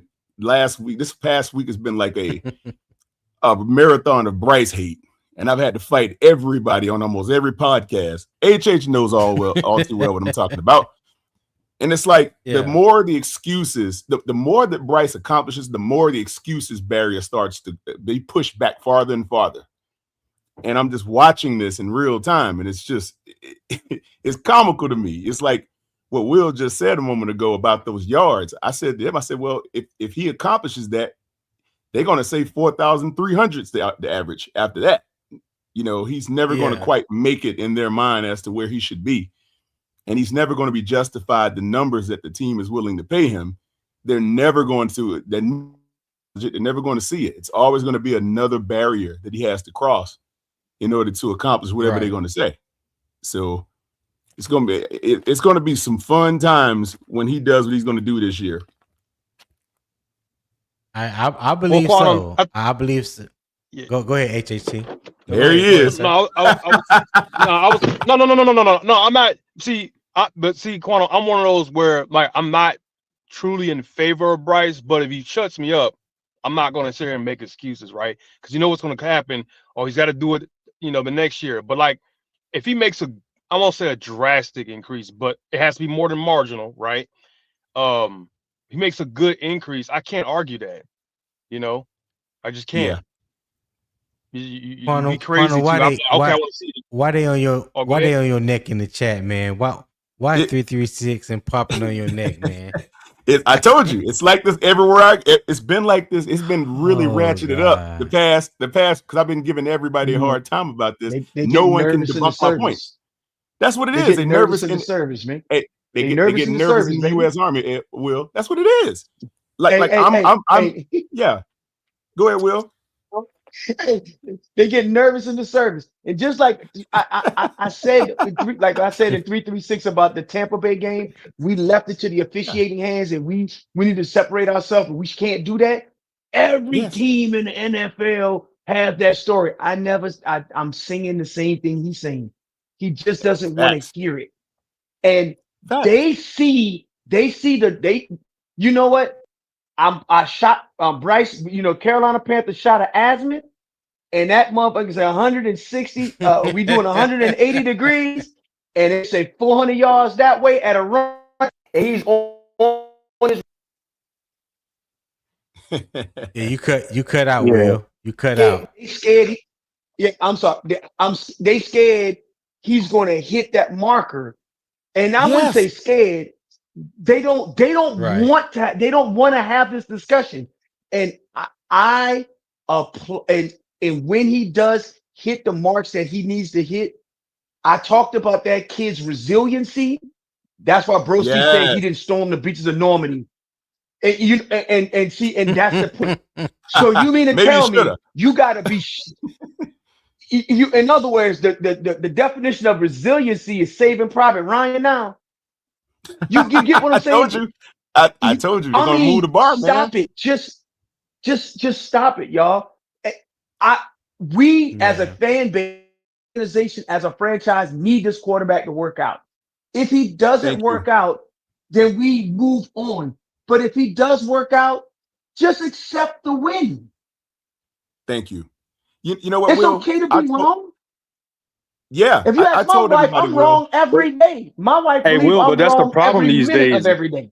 But Will, that's the problem these days, man. People, it can go to anything, politics, sports. People just don't like being wrong and just won't admit, like I said before, I'm not the biggest Bryce guy. Quantum would tell you, but I'm not like a full on, I hate this dude type, No, I wouldn't say that. Like if I go to the games, I want to win. And if he does well, I'm going to be happy, you know what I'm saying? But at the same time, I'm going to criticize him if he doesn't.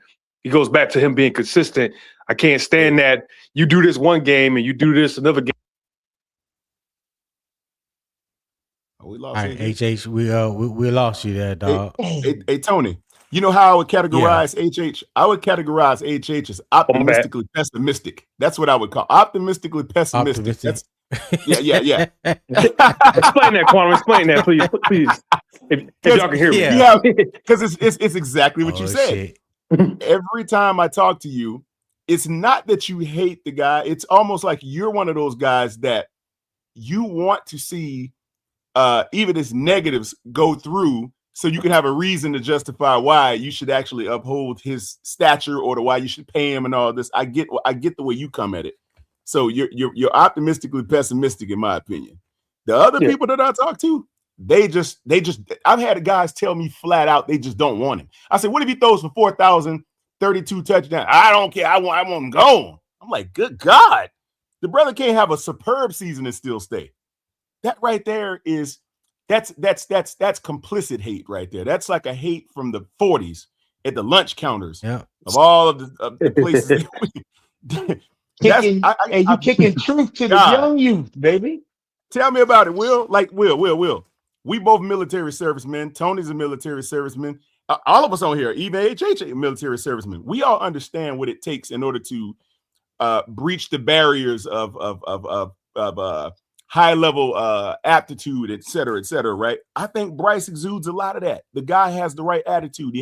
He's improved in a direction that the team can actually rely upon him now. Think about it. When Bryce gets behind center, fourth down, we all know, like, okay, he can make this play. We don't doubt him when it comes down to stuff like that. Am I right or wrong? I don't doubt that he can't make a play on the field anymore. I think we talked about that, Quantum. We was talking about like why. Yeah, I think we was talking about that, Quantum, where it was like, why is it he don't do on first and second, third down what he does in the fourth quarter and the fourth down? Like, it makes no sense. Tar Heel. You're right, HH. I mean, I think what Bryce can do, and I'm going to say it again, man. I think that he had handicapped, or let's say training wheels on him that inhibited a lot of what he could do last year. And I'll go back to this.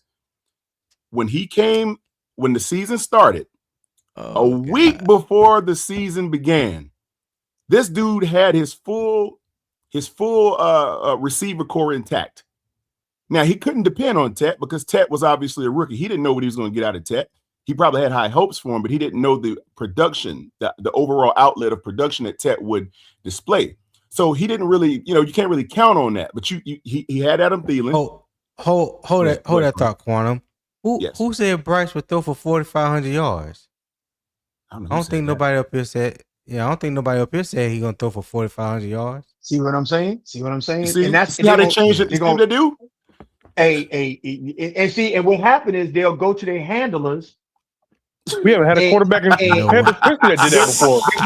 No, hold on. Y'all gotta let me get this out, fellas. Oh, he said handlers. They will run to their handlers and say that we said that. And then I'm crying real tears. And their handlers will go off. And then Quantum, when you go to one of those handlers' channel, they're going to say just that. I know they are. This will be picked up Will, like a pilot from a TV show. They're gonna pick it up and they're gonna go with it. It's gonna be on every airway. Somebody said Bryce gonna throw for 4,500, and no one ever said that. Don't worry, Quantum, I'm here. I know you didn't say it.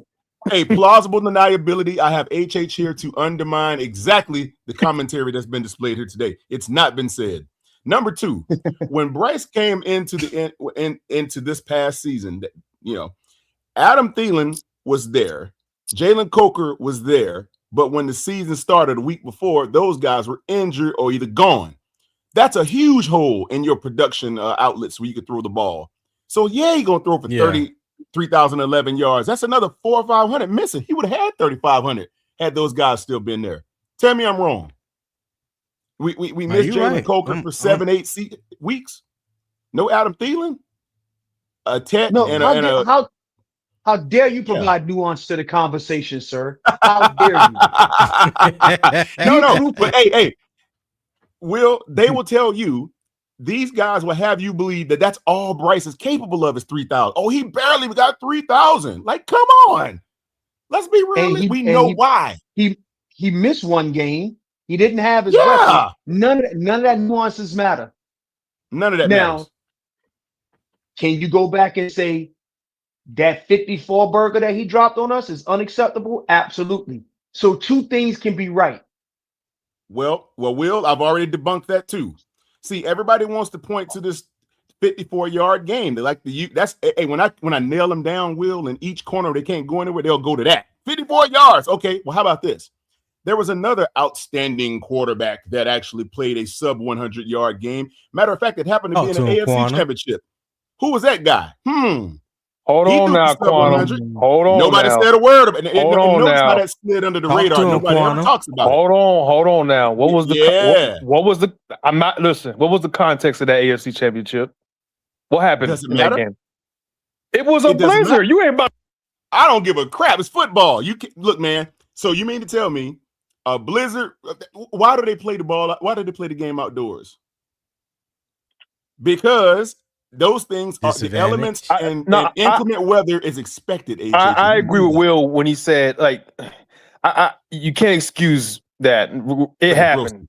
Look at Broski. Yeah, you can't excuse that, Quantum. He did that 54. We can't excuse it. There's context into it. Both can be true. Of course. Yes, he didn't start off with his full amount of weapons, but at the same time, he did have some subpar games. So both can be true. A blizzard. Okay, if it was okay, so that's very true, HH. Well, let me ask you a question. They want to talk about Bryce's that game of 54 yards. Can we not accept the ideology and the fact that there are multiple quarterbacks that have had sub 100-yard? I found about 5 or 6 of them, to be honest. I just didn't name them all. The problem is Bryce has had a lot of those. No, he's only had one 54-yard game. No, not 54. I'm talking about sub 100. I want to say it's I think it's 6 total. I have to look at it up. What? Yeah, I don't know the exact numbers, but yeah, he has had some subpar games. Yeah, yeah. We agree with that, Tony. All I'm saying is simply this: they quoted at one game to make it seem like that's what he is. It's a 54-yard production quarterback, level production quarterback. As if that's all he's got. But Quantum, you got people that say that 400-yard game is what he is. I think it's more of he's just an inconsistent guy. When you can go from 400 to 50, that just makes no sense to me. Well, I do know why. If a quarterback throws for 450 and the following few weeks later he throws for 54, do you attribute that to the quarterback or something deeper? Think about that now. Think about it. You got a guy that throws for 450 with all the confidence in the world, the ability to throw the ball all over the field with seemingly no problem, right? Production is there. You go a couple weeks later, whatever, and he throws for 54. What happened? And they want to quickly say, "Oh, well, he's just inconsistent," or maybe is it the fact that the coaches got outcoached? Well, did you watch the interview he had with Cam Quantum? Yes. He literally said that he has to be more consistent. Yeah, we agree with that. So he's taking ownership there. Yeah. Well, we're not going to. I'm not going to be consistent as well. We all. I think we agree on that too. Both have to be consistent. Yeah, I'm not going to argue inconsistency on his part. It's not there because obviously we'd like to see consistent 200+ yard games repeatedly, right? You see that, Tony? Yeah. That's like I hit the hornet's nest. They all come out. Yeah. They cannot beat my argument. They can't handle me. They know it. None of them can, even Broski. So they'll all sit back and make these comments, right? And none of it's justified. When I say what I say, there's no way for them to come in and undermine my position. They'll throw these like Broski. Broski likes to attack his size and his noodle arm and all these wild things he likes to say. Mm-hmm. But that's he was on one earlier today. Yeah. He got his quote unquote licks in. Yeah, but see, he wasn't saying it before they got Caleb Williams. What was he saying? When they had a noodle arm quarterback, they couldn't produce anything. So I'm gonna be done with that. Yeah. The funny thing about it is we got a guy that's ascending in the right direction. Regardless of what you say about him and to him, to dissuade him and to dissuade his character, his stature, his his arm strength, his whatever, his height.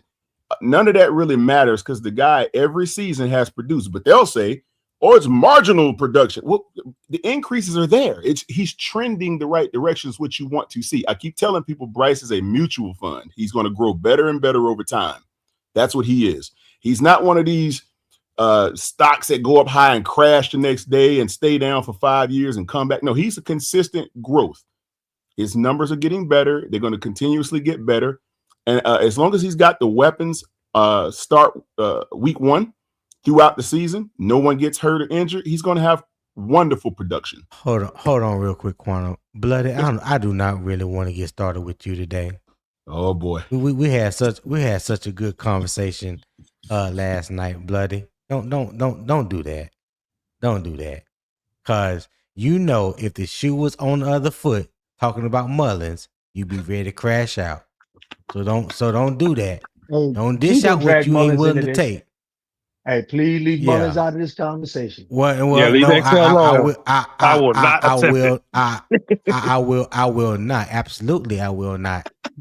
Both of y'all, because I'm talking. I am talking directly to Bloody. Y'all gonna talk about leave Mullins out of it, whatever. It's whatever. Hey Tony. Yeah, go ahead, Quantum. Look at them. They on me in the chat. You see that? It's I see it.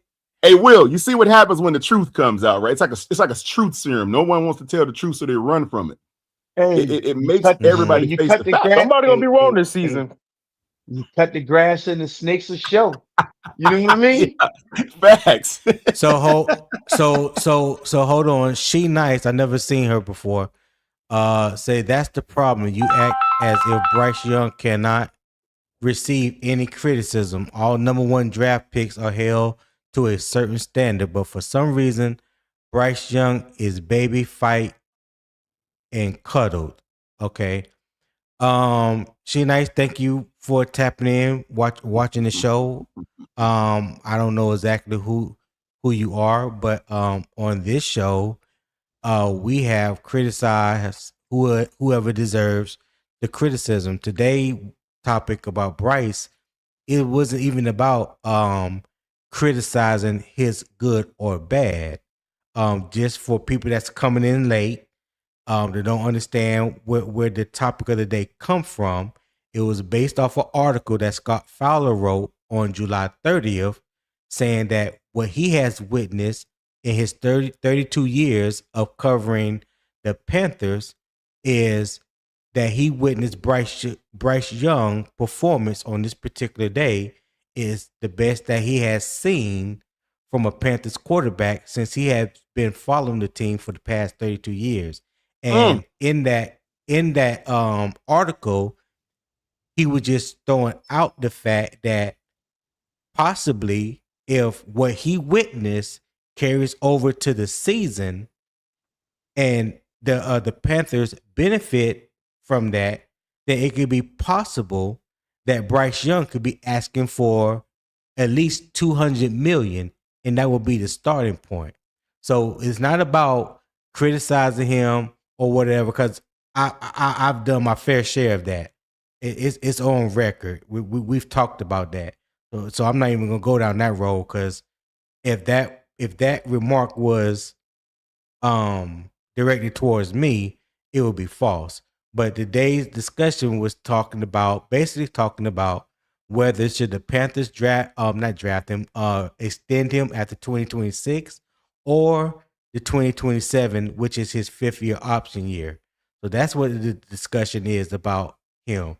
Don't be like some of these other people and put out false information, because that's not true. That's not true. We criticize Bryce. We talk about his good and we talk about his bad over here on this channel. Now, I don't know about other channels, what they do, that's their business. But here at Unbiased Opinion Sports Talk and the Carolina Armchair GM CJ channel, we had definitely criticized Bryce. Go ahead, Quan. Yeah, you know something? Bryce's contract is reminiscent of Jason Voorhees, and they're running. That's how afraid they are of him getting it. They're afraid that contract is going to walk them down and slaughter them. They are so afraid that he's going to get re-signed. I asked a couple guys, I said, what are y'all afraid of, man? it comes down to a fear factor that they the trepidation right now is the quarterback contract talks. It's out. I had a guy to tell me they're not talking about contracts with Bryce. I'm like, yeah, they are. They are having a contract discussion with his representatives. No, they ain't. And it's been reported widely that they're actually back at the table to some degree or another, right? But these people are so afraid. Hold up. You've heard that? Because I haven't heard that. You ain't heard that like they're talking. Now to what degree, Tony? I'm not certain. But Brant Tillis was on the thing talking about, his ascension and where he could possibly go and all these wonderful things. It's been reported that the at least I saw it, that there was some dialogue. I don't know. Maybe they just sent each other an email for all I know. I just know that it's not a closed door. Because you remember before they were saying we're not talking at all. It's not even out there. I thought recently when they asked him like a direct question, and he was basically like, "No, we're not in negotiation talks right now." I thought that's what he said. He said in an interview. Now, see, that's what I'm saying. I don't think it's. I don't know if they're negotiating. I just know that the door was opened again to at least start evaluating the scenario. Now, I don't know what they discussed about it. But he just said that Brant Tillis said that all conversations that we have between players, representatives, and us are private. Yep, there you go. So in other words, they're not. So he didn't confirm it. He didn't confirm that he did talk to them or he didn't. Mm-hmm. He just said all conversations that we have with Bryce Young or any player, because he lumped Mike Jack into that conversation. All those conversations are private. Which, in so many words, silence is acquiescence. It means to some degree that there is there's a conversation. Otherwise, you just say no. Yeah.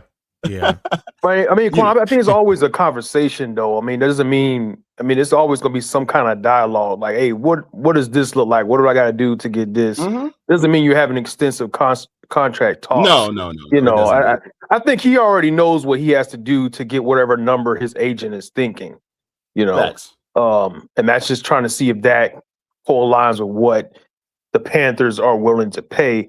I know some fans are kind of on board, like, okay, about re-signing him to a certain amount, but then you got some that's like, no, I'm not paying him that much. When obviously we don't pay him. It's going to be whatever Tepper decides. So if he decides to pay him $55 million, I wouldn't. But I mean, we can't go against it. Hey, Chase, let me ask you a question. What's up? Why do some of these people continue to go to his record as if see, I have a problem with this. This is what I have a problem with. You got a 14-30 quarterback. Dude, I keep saying, I ain't gonna say the guy's name because we like to laugh a lot about this. Bryce is wet cement. He is not concrete yet. They act like he's in his 9th or 10th year with that type of record or something, like he's trying to get $200 million and he's like in year 12 or something. I think Quan, what they're trying to say is like, what other quarterback has been paid with that kind of? Can you give like another example where a quarterback got paid? Well, maybe not this early. Well, maybe not this early on. Yeah. Hold on, Quantum. I can tell you, Trevor Lawrence got paid with a losing record. I didn't know. I was asking. I didn't even know that. It ain't the same. It ain't the same 14-30. But I promise you, he had more losses than he had wins. But he got a contract extension. Yeah. Hey, you know what? So HH. Well, let me throw this at you. If you go back in history, and 336, I'll probably laugh because I like to pull up some of these older quarterbacks. There are quite a few quarterbacks that started their NFL journeys without a win on their resume. Troy Aikman, I think Terry Bradshaw, they was back in the 70s. Yeah, but the fact of the matter is, just because your first couple seasons or whatever have you did not produce the yield of the numerical figures that everybody likes to exalt as being grandiose, end of the day, the direction that your quarterback is growing shows tremendous upside and promise. You cannot say that just because it's marginal increases, that it's not a a decent enough sample size to determine exactly where you're going to probably end up with this guy if you keep giving him the weapons and the protection. I don't see him getting worse. That's just me. He's too smart to be worse. That's what I think. So, Okay. when they talk about the losing record of the quarterback, he doesn't play tennis. The franchise has that record. Thank you. Now, did he contribute to those losses? Absolutely. But you just got to place things in the context, and people hate when you apply context or pressure test their thoughts. Hold that thought right. Hold that thought right there, Will. I'll get back with you. Hey, broski. See this right here. This is what I don't do. And see, as of today, this is why you'll never be back on this panel right here, because associating my name, my channel with We Sweat Bright Sports Talk. Listen, do that somewhere else. Listen. I appreciate the love you have shown. Unbiased Opinion Sports Talk. Appreciate you shouting out the channel and all that. But see, I don't do this disrespect. Yeah, I don't bring it to nobody. So you're not going to bring it to my channel. So yeah.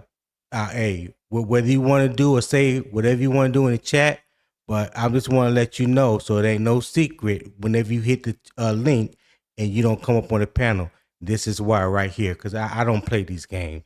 That's dumb. That's stupid. You can say and feel however you want to feel about Bryce or whatever, and you can get mad because I ain't brought you back up on the panel. But see, this is why right here. Because see, at the end of the day, people will show you exactly who they are. I thank you. I appreciate that. Go ahead, Quantum. Yes, sir. Here's hey man. Hey, it's like that out there when it comes to Bryce, man. People, they feel it in their spirit, and it just they get drenched in the feeling that we on the right direction. We're going in the right direction with a quarterback that can take us places, that can lead us. I actually keep hearing now, it's like the narrative is shifting when it comes to him. I've heard people now go, since they know he's ascending, right? They've gotten out of that narrative of, oh, he can't throw the yards, he can't, because they know it's going to happen with this healthy receiver core. Now they shift into the narrative to basically insinuate that, now you can't afford to pay him and keep the team intact. I'm like, what are we talking about? Now it's this narrative that, somebody got to go if you pay Bryce Young. And I'm like, well, isn't every team with a good quarterback experiencing the same thing? Like, and those teams work out just fine with a Josh Allen signing or Lamar Jackson signing. Somehow they can still get talent and produce, if they sign their quarterback to these gaudy numbers. But when you sign Bryce, now you got to cut half the team. It's like, come on, man. I had a back and forth about that. Go ahead, Will.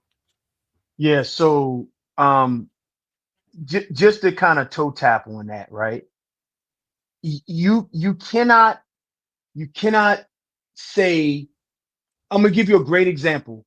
If you go look at shout out Julian Council on Locked On. They did a crossover for the Hall of Fame game for tonight. And the Arizona Cardinals guy says, how does it feel to know that your quarterback is trending in the right direction and was able to make it work out as you're building your team? Kyler Murray was never able to do that for us. Yeah. They don't, that was a person from all the way from the left coast of the United States saying, how does it feel to know that your quarterback is trending in the right direction? And with the talent that you put around him, they were able to go forward to take the Rams to the brink. How does it feel? Thank you. And Julian kind of smirked and smiled. You know what? I'm sorry. Hold that thought 1 second, Will. Hey, shout out to the Ville Kids Show, Freddie, for the $1.99 super chat. He said, "What's up, OGs, Tone and Will, and founding father? Who the hell is the founding father?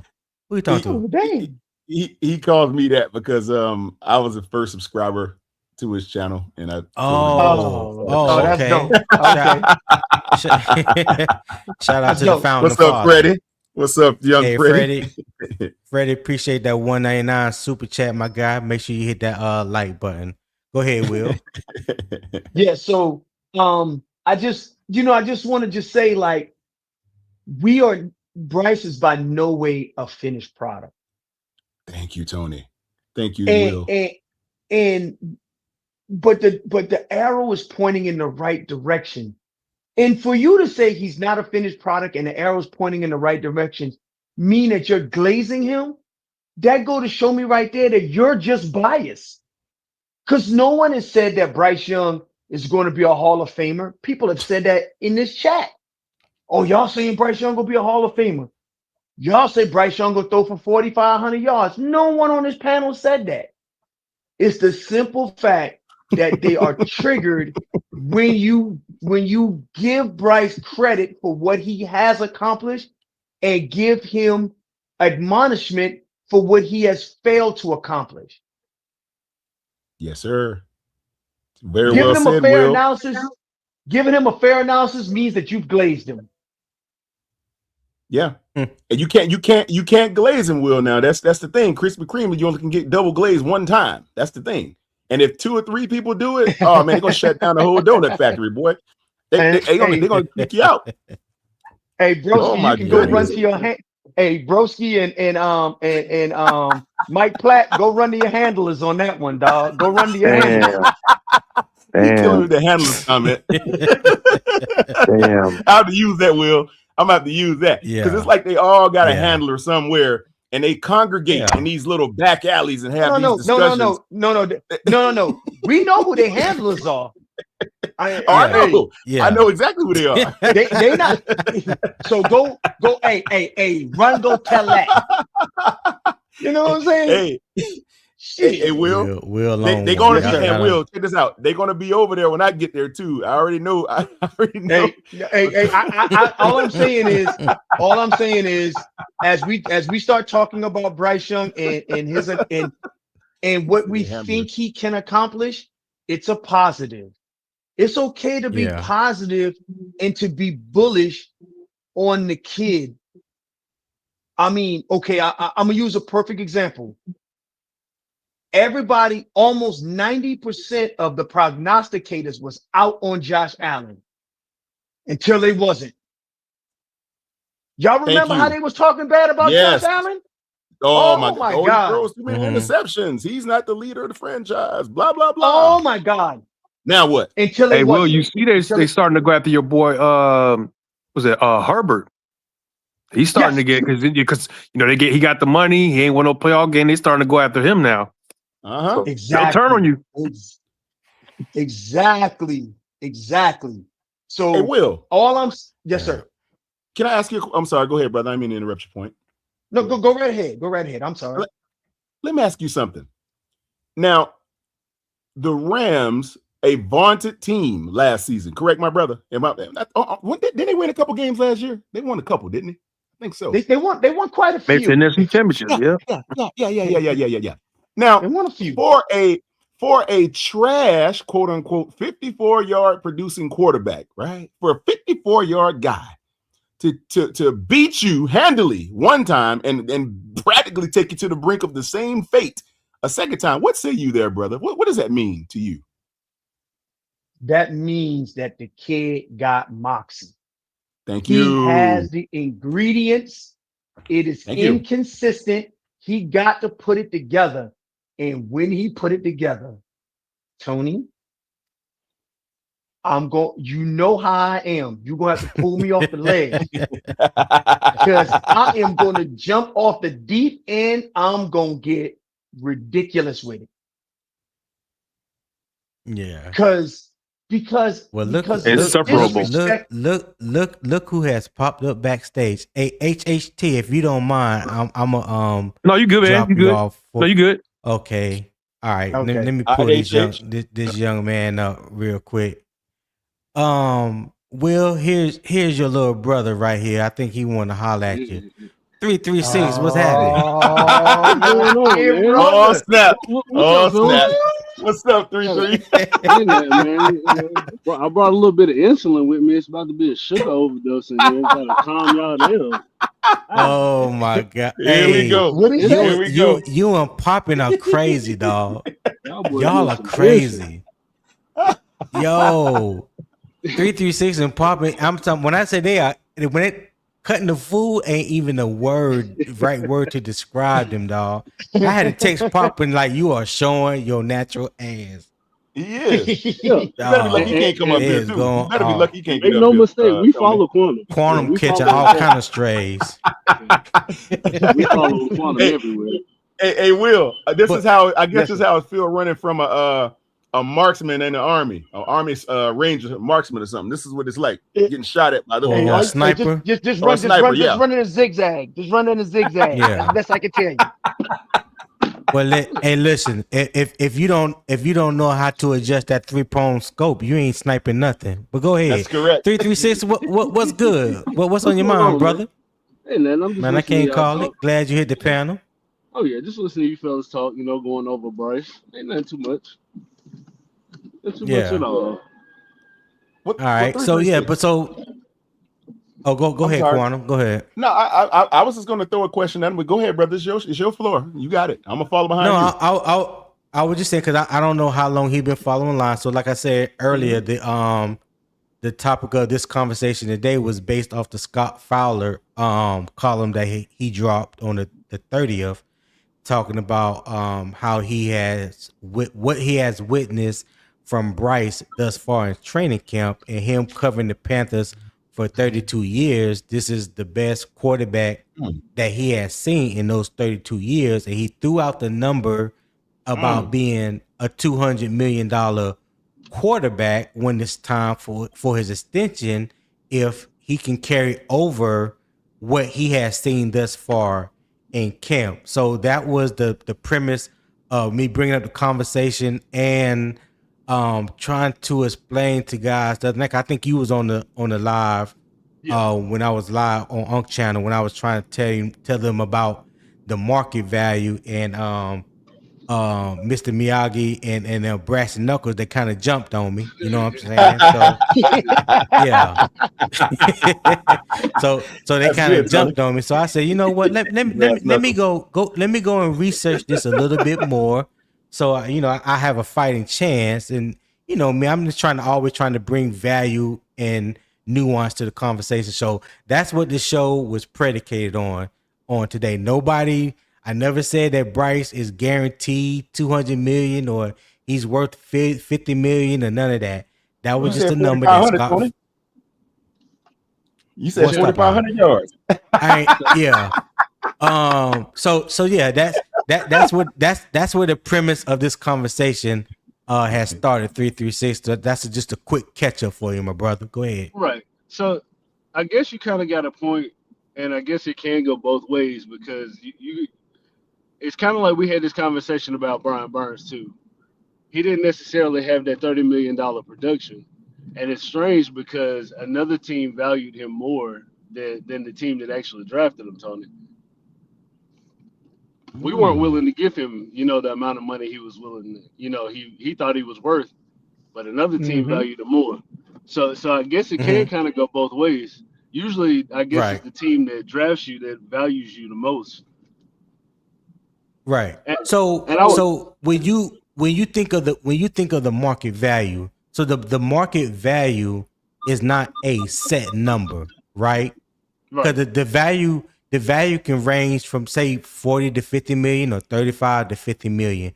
But what I was trying to get the guys to understand the other night was, yes, you are going to base production, the stats, and all that, but you're also going to include the market value because the market value goes hand in hand with the salary cap. Every year that the salary cap goes up, every year that the NFL makes more money, the players make more money. It's in the collective bargaining agreement. right, When they money goes up, the NFL, the players' money go up. So as we have seen, where you talking about a quarterback, a wide receiver, defensive end, a linebacker, when these players are getting new contracts, 9 times out of 10, their contract is exceeding what the last contract was. That's why nowadays when we see on TV, you say, "Oh, Dexter Lawrence is the highest paid defensive tackle ever." Well, hell, somebody else got a contract this year that beats his contract. Now they Right. say he's the highest paid player this year. So whether you believe Bryce Young is worth $50 million, because I never said that he's worth $50 million.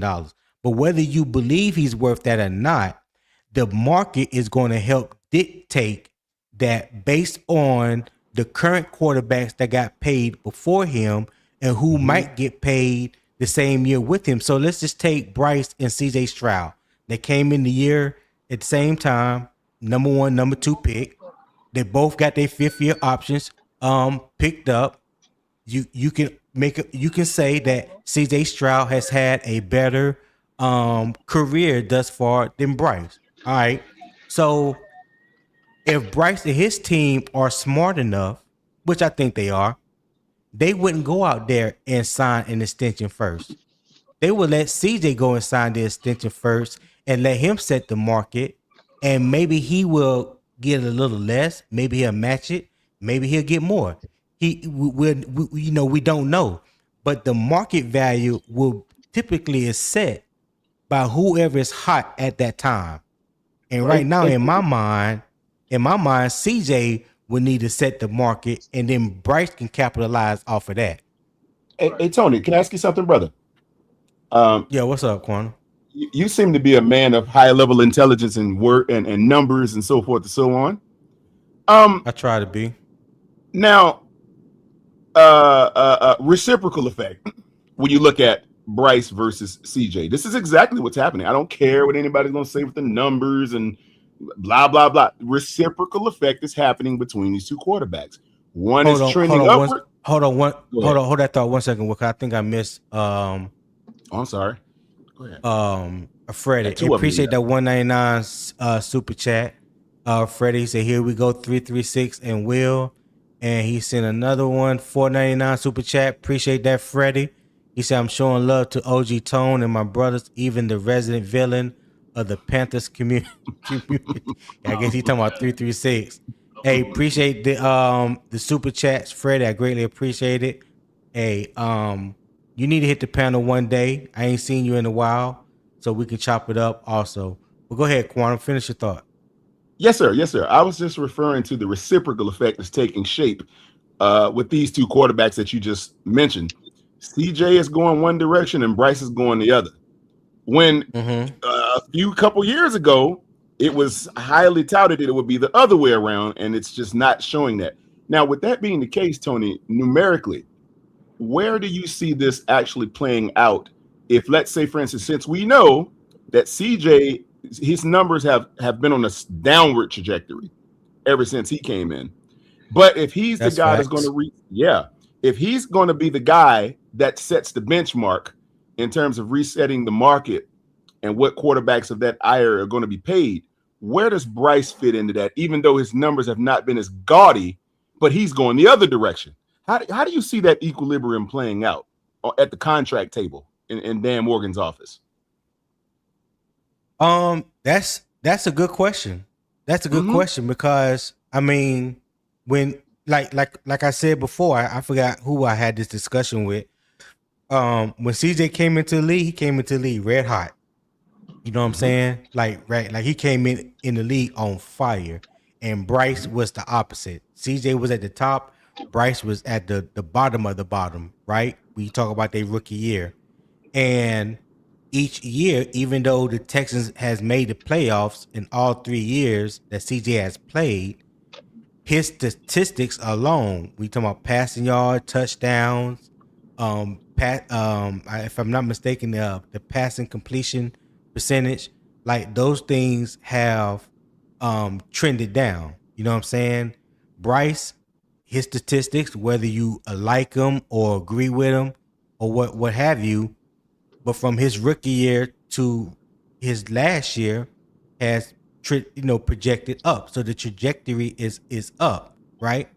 Now you say Bryce's best year, which was last year, wasn't even better than Caleb's worst year. Okay, if people want to have an argument about that, cool. I'm not with that.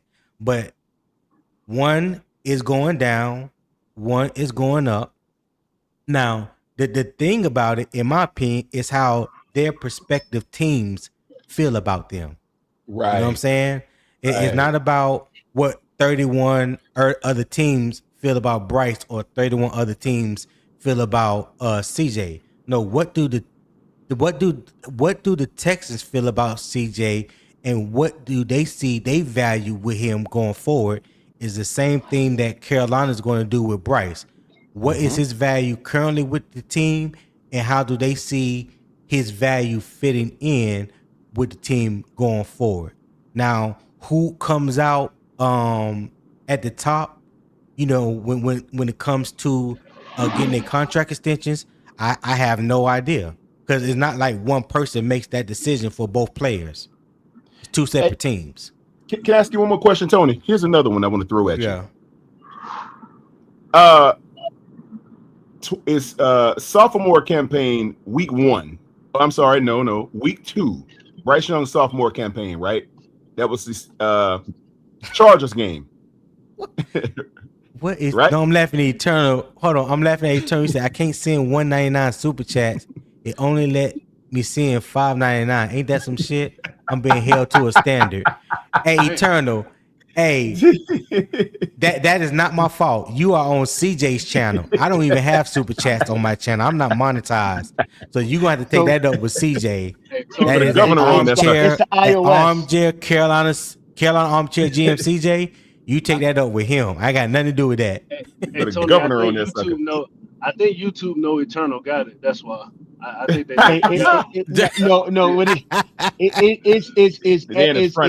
it's Android versus Apple, I think. Yeah. Oh damn, Will. I think that's what it is. No, it really is that kind of thing though with these apps. It is the operating system that you're operating with. So that's what I'm saying. It's the operating system. So Eternal got that Apple Pay money. Let me find out. Oh, Apple Cash. Okay. Yeah. They're gonna get all in your pocket. You got an Apple, boy. They know you got bread if you got an Apple. Double tap that button, Eternal. Double tap that side button. Hey, yeah. Gonna reject your little 199 like Matumbo. Did I answer your question though, Quantum? No. What I was saying was the fact that he if you go back to that second year and his sophomore game, sophomore season, his second game when he got benched, now do you think? Now remember at the time they were talking about trading. People talking about, we'll trade for him and blah blah blah. And you remember what the team said? We're not interested in trading Bryce Young. We have a future set for him. Remember that? Right. Yeah. No, I remember that. Now, are we any closer to letting him go now than we were then when he was at his worst? I don't believe so. No, I don't believe so. You see where I'm going with that, right? What you say, 336? I love it, Will. I said we're further away from trading him now than we were at that point. But what you trying to say, Quantum? Oh, I'm saying that everybody should just forget about letting Bryce go. If they didn't let him go when he was at his worst and they could have gotten something for him, imagine what they can get for him now. You think they're obviously going to let this guy walk out the door now? I mean, they could have build him up. Yeah. I don't think the real asking price for Bryce right now is much higher than what it was at that point, though, Quantum. What? That's okay. Now you're gonna have to qualify that, sir. You're gonna have to qualify that intently. Now I'm gonna put you. Don't ask him. Don't ask 336 that. Don't ask him nothing about no hypothetical. Don't ask him nothing about quantify. Cause I need to know. Oh my God. Let's say at that time, right? Yeah, we got to crack. I'm going on mute. Let's say for at that time, right, when he got benched, if we would have traded Bryce, somebody says we'll give you a 3rd and 2 fourths for him, right?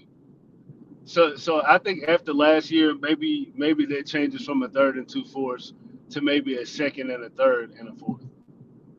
You know what I mean? So Like the value goes up, but it doesn't increase that much to where it's like, all right, we went from a third and 2/4 to I'll give you a bottom first round pick for him. okay, I think I see where you go. Okay, now that makes more sense. Okay, so you basically saying maybe the draft capital has increased marginally from what it was when they were but going not to. enough for them to trade him. Yeah, not enough for them to jump on him So and so trade him at this point. so that's what I mean. So is the asking price now?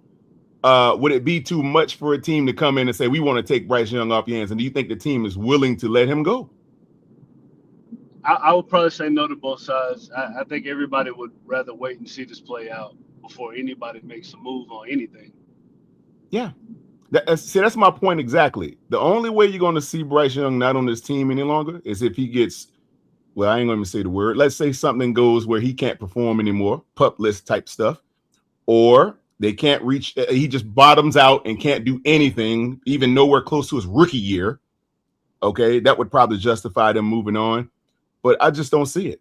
I mean, I don't see him having a tumultuously worse season than he did last year or the year before that. I just don't see it. Now, if it happens, it happens. That's not even where I'm at anymore. Yeah, I'm just concerned at this point, Quantum, that we kind of around the area where he's going to be at for his career. Yes. Yeah, that's you talking about capital wise. No, you talking about capital wise or where he's at? As far as Bryce's production, I think we're getting around to the point of where we're going to start seeing, where he really caps out at. I agree with that comment, my dear brother. Emphatically, I agree with that statement. I think you're about to start seeing where he can trend in terms of production when he has a full set of everything he needs at his behest.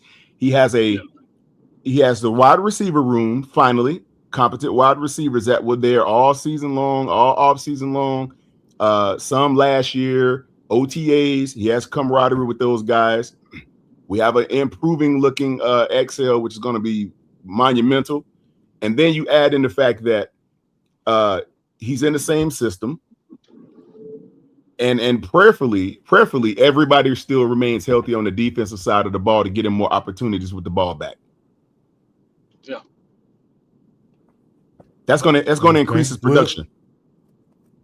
Will, what you got? I think that first I want to say it is very refreshing, 336, to hear you have some gravity and levity in the conversation. Wasn't it, Will? Won't he do it? I loved every minute of that. Won't he do it? Won't he do it? I was going to say the same thing. I'm going to just let y'all have your moment. Go ahead. Hey, Will, that glaze is real good, don't it? Hey, won't he? Hey. I'm just saying because I don't like when I agree with you. Like you always say whenever Will say something about me in the chat, that means he agree with me. Exactly. Hey, won't he do it? Who is this Charles Xavier guy? Because he's been saying the same thing every comment that he makes about 185 passing yards a game. Like Charles, if that's the best you can got, if that's the only thing that you can talk about, then God bless you, brother. Not much depth there. Just like one of their, what need to give those handlers of theirs. They'll keep pumping them with narratives. He works for the agency. Yeah, he went to the agency. He with the other agency on the other. Yeah, he with that agency over there. I got you. Say less. Say less. Say less. Say what? 336. That's the Black Professor X. Y'all don't know nothing about Charles. Yeah. Okay. Yeah. Okay. Hey, Tony. Hey, Tony. The glaze tastes so much sweeter when 336 is applying it, isn't it?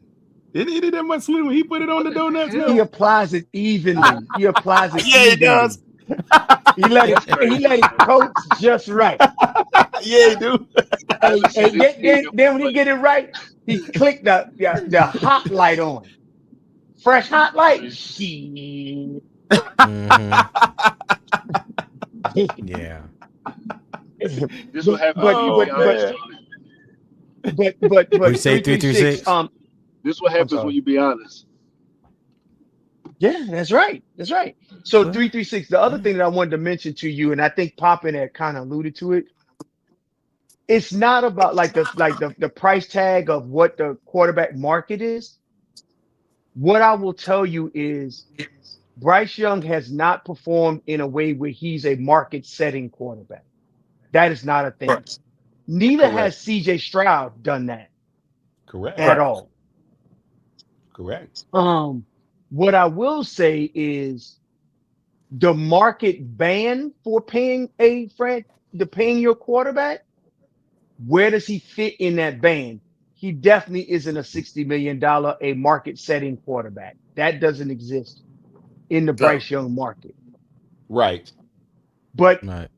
he's not going to get paid $35 million to make Bryce haters happy either. Exactly. That is not an option.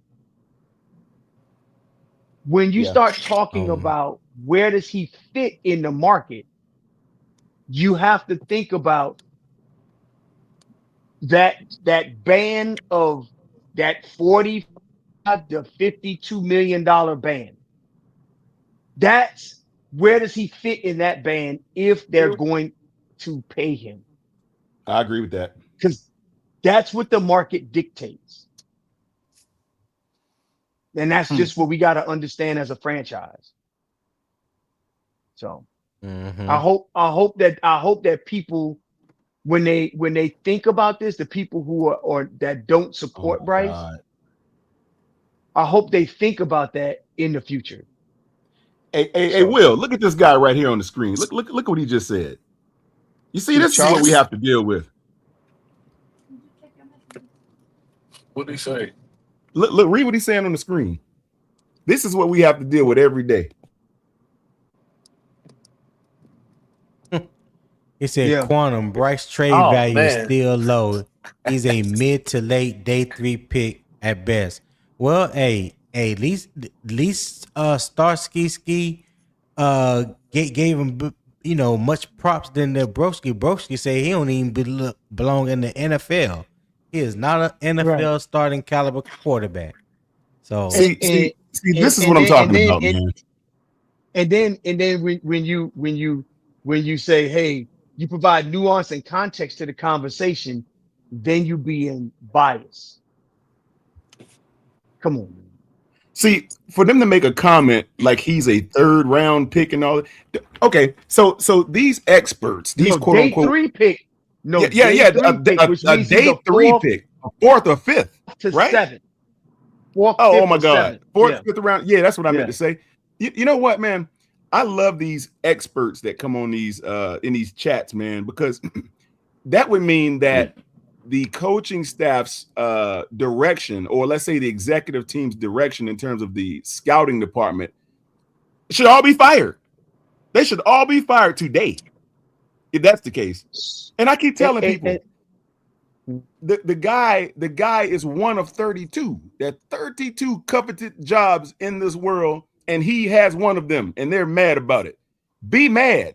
He's going to keep that job right now until someone better eclipses him. Quit whining about it. He's in a coveted role that is not easy boy, to obtain. I could Get not have used said that to it. any better. I Oh couldn't my say that God. any better. You know what I'm saying? It's like they keep making up reasons to pull down his stature. He's already proven that he's not a mid third day pick or whatever. If that's the case, he would be in the UFL.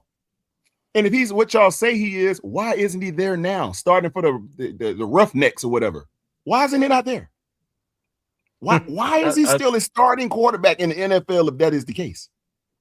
I think it's because the Panthers are rolling the God dice. dang.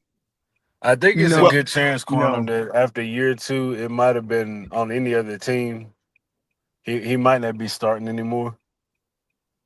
Yeah. And that may be true. 336. I'm not even going to even try to dispute that. But here's the facts. He is on the Panthers team. Yeah. So let's deal with the fact that he is on the Panthers team, and the Panther brass, however you want to, quantify how they feel about him, they have kept him around for whatever reason or another. So that's why I said earlier, it's about his value. It's about his value to the Panthers, not the other 31 teams in the league. Because at the end of the day, the Panthers are going to have to decide if they're going to extend him or not. Not nobody else. They have the rights to his contract. Right. And I don't know which beat reporter was it, whether it was Vashti or Sheena, or it was Vashti, Sheena, or Joe Person, but they were saying, Dan Morgan came back to them and was like, "Hey, I told you, I told you, I told you, I told you at the end of the season, I told you guys, I told you." So if the man who makes the decision Thank you, Will. feels some kind of way to run to a damn beat reporter in a hallway and stick his damn chest out, what do you think he's saying behind closed doors? Good point. Will, you know what this? You know what these people will have you believe that they're saying they're about to ship him out of town. He's going to be not resigned. They're going to play him on his 5th-year option and then just let him walk out the door with no compensation package in place for him to move towards the draft and get a number 1 guy in the first round of 2027. That's what they'll have you think. And because they think that Dan Morgan is Scott Fitterer, and they wrong. They want us. They want you to believe that the decisions that and mind you, from what I heard, the entire previous scouting department was relieved of their duties. If I recall, am I right about that, Tony? Am I right? Yeah, you're 100%. No, I think you're right. I think Dan Morgan came in. They clean house of the scouting staff. Yeah. With an executive commercial pressure washer and cleaned it out just like that. So, end of the day, who's still left on the team that they see value in are the guys that were there that they did not release, or the guys they did not trade or cut, or the guys they have not signed yet. And this is the thing. People want to believe that we are. I've heard people say the quarterback position is the weakest link. This is a ridiculous comment. The quarterback position is the weakest link on the team. I can't even believe that. It's like that you can't even justify that level of idiocy when people say this kind of crap. And I try not to get real abrasive with this stuff, but you got to sometimes. Yeah. Well, like I tell people all the time, everybody has the right to feel how you want to feel. Everybody has an opinion about something. You know what I'm saying? But the thing that bothers me the most is when you just blatantly tell lies. You know what I'm saying? Yeah. To try to prove your point, or you just say the most outlandish ass stuff, but then you don't have no evidence to back up what you just said. You know what I'm saying? Like, if somebody tells me that Bryce can't throw over the middle, and I tell you I got video evidence that I'm willing to prove to you at any given time when you're ready to show you that he can throw over the middle, but you still want to tell me no he can't. Well, see, now we're no longer talking about an opinion. That's a delusional belief. There's nothing that's like saying the earth is flat. And there's been scientific proof throughout history. Flat Earth theory. Scientific proof, evidence, that has been proven beyond a shadow of a doubt that the earth is round. And I laid on the table 3,000 pages of evidential proof, and you look at it and you say, you know what? I still believe it's flat. What you call that type of person? Delusional. Yeah, I'll leave him alone. Incorrigible. Yeah, I can keep going. So when people get like that, yeah, I gotta remove myself from you, because now there's no difference in talking to you than talking to this damn one of these 3 computer monsters that I have right here. You know what? Can I bring up something real quick that is about Bryce Young, but it's about Brant Tillis. Y'all remember last season when Brant Tillis unemotionally about Taylor Moton said, we'll have to figure that out at the time comes. We don't know if we're going to extend him. Taylor Moton got up there and cried as if it was his last season. I remember that. Yeah, I remember that. And I remember 48 hours later, he had a contract. And here's what I would tell you about Brant Tillis. Mm-hmm. Brant Tillis is bad cop. He's unemotional. And okay, Brant Tillis is the person that's going to say the number is the number, and he's not going to give the beat writers any evidence of tipping his hand in negotiation. He is a poker player when it comes to this shit. Yeah. Yeah. So you don't know what the hell Brant Tillis is saying with agents or not with agents. We just don't know. Facts. Right. Well, Will, you know something? The narrative a little while ago was that Brant Tillis was saying, I heard somebody say to y'all hold me down. Y'all hold me down for a minute. Oh, yeah, we got you, Tony. There was a narrative a little while ago that Brant Tillis was non-committal on Bryce because he wasn't saying much about it at the time. This is probably end of last year or somewhere around there, but right before the playoff game, he was non-committal. So that must have meant that Bryce is out. They was pushing that narrative strong for a few weeks. Oh, they're not going to. They're not talking about. Oh, they're not going to talk about it, and this and that. But then you look at the production or the trajectory of a Bryce Young, and where everybody is starting to see that he can ascend to be something that he has not shown us yet. I don't think he's reached the ceiling yet. Of course, I think he has a lot of football he hasn't shown us. And then if you just so happen to mention how he's been just airing it out all camp long and hitting people with bomb touchdowns. I'm hearing 30 and 40 yarders every day. And there was even a few people that said, what was that? Joe Person said he had never even seen Bryce doing that, and he was completing passes. Like, I'm like, well, see, this is what people they want to set the narrative that he can't push the ball down the field. Not true. Not true. And that was the basis of this whole topic for today. Is the article that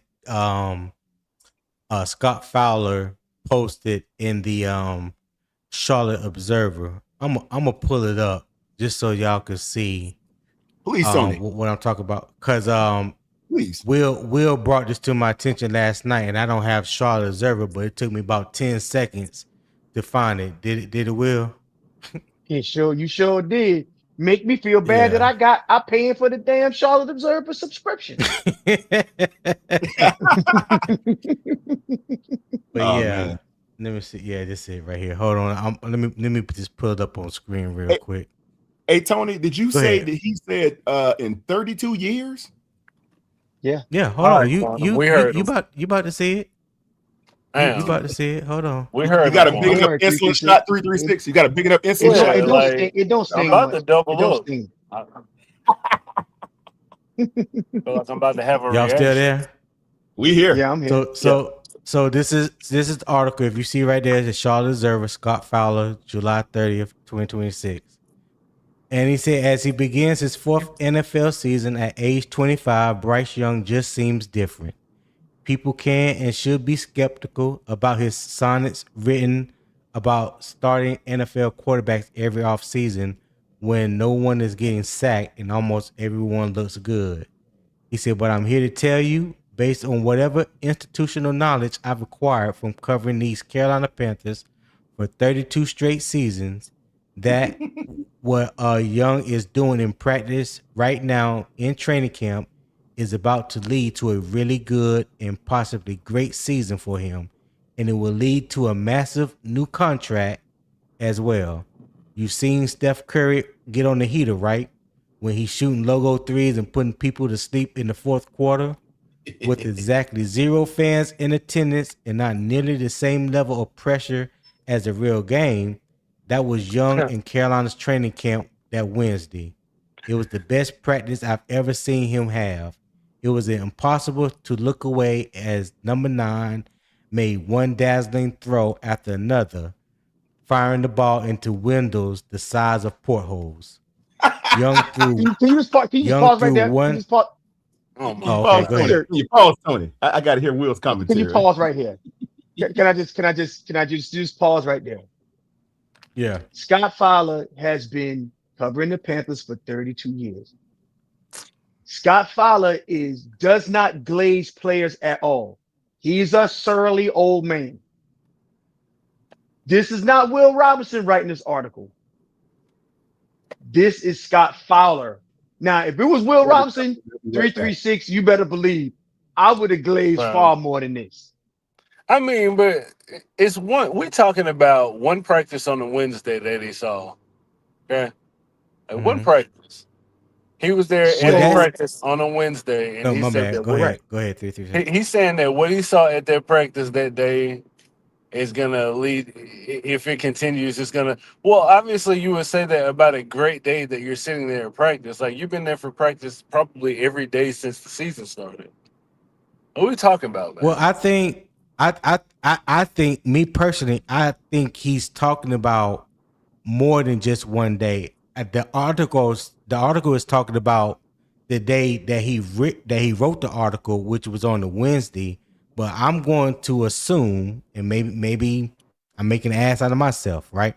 But I'm just going to assume that he's at every practice, like all these other beat writers, and Right. what he has seen thus far from Bryce in training camp beyond just that one day is something that he hasn't ever seen from Bryce Young, let alone any other quarterback for the Panthers.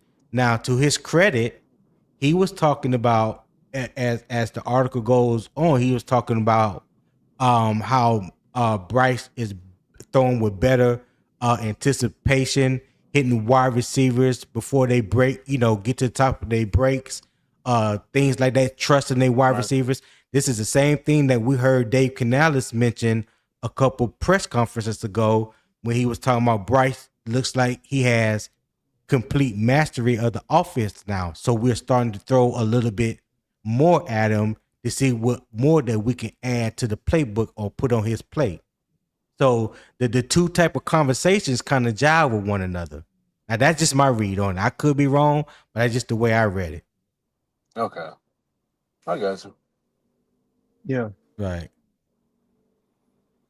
And Oh, and, you and want the only okay. the only other thing I would add before you go on, Tony, to the chat and to everyone else is you have not heard any beat reporter say anything different than this. Like everybody has been saying that the offense has been winning the day. The defense has even been saying, "Hey man, the offense is kicking our behind." Yeah, yeah. JC Horn did say that. Yeah. So will it translate to Sundays? I'm hoping so. And that's where I think you could be skeptical 336 because we haven't seen it on Sundays consistently, right? Yeah, and I've heard similar conversations to this before. I haven't, Yeah, year one.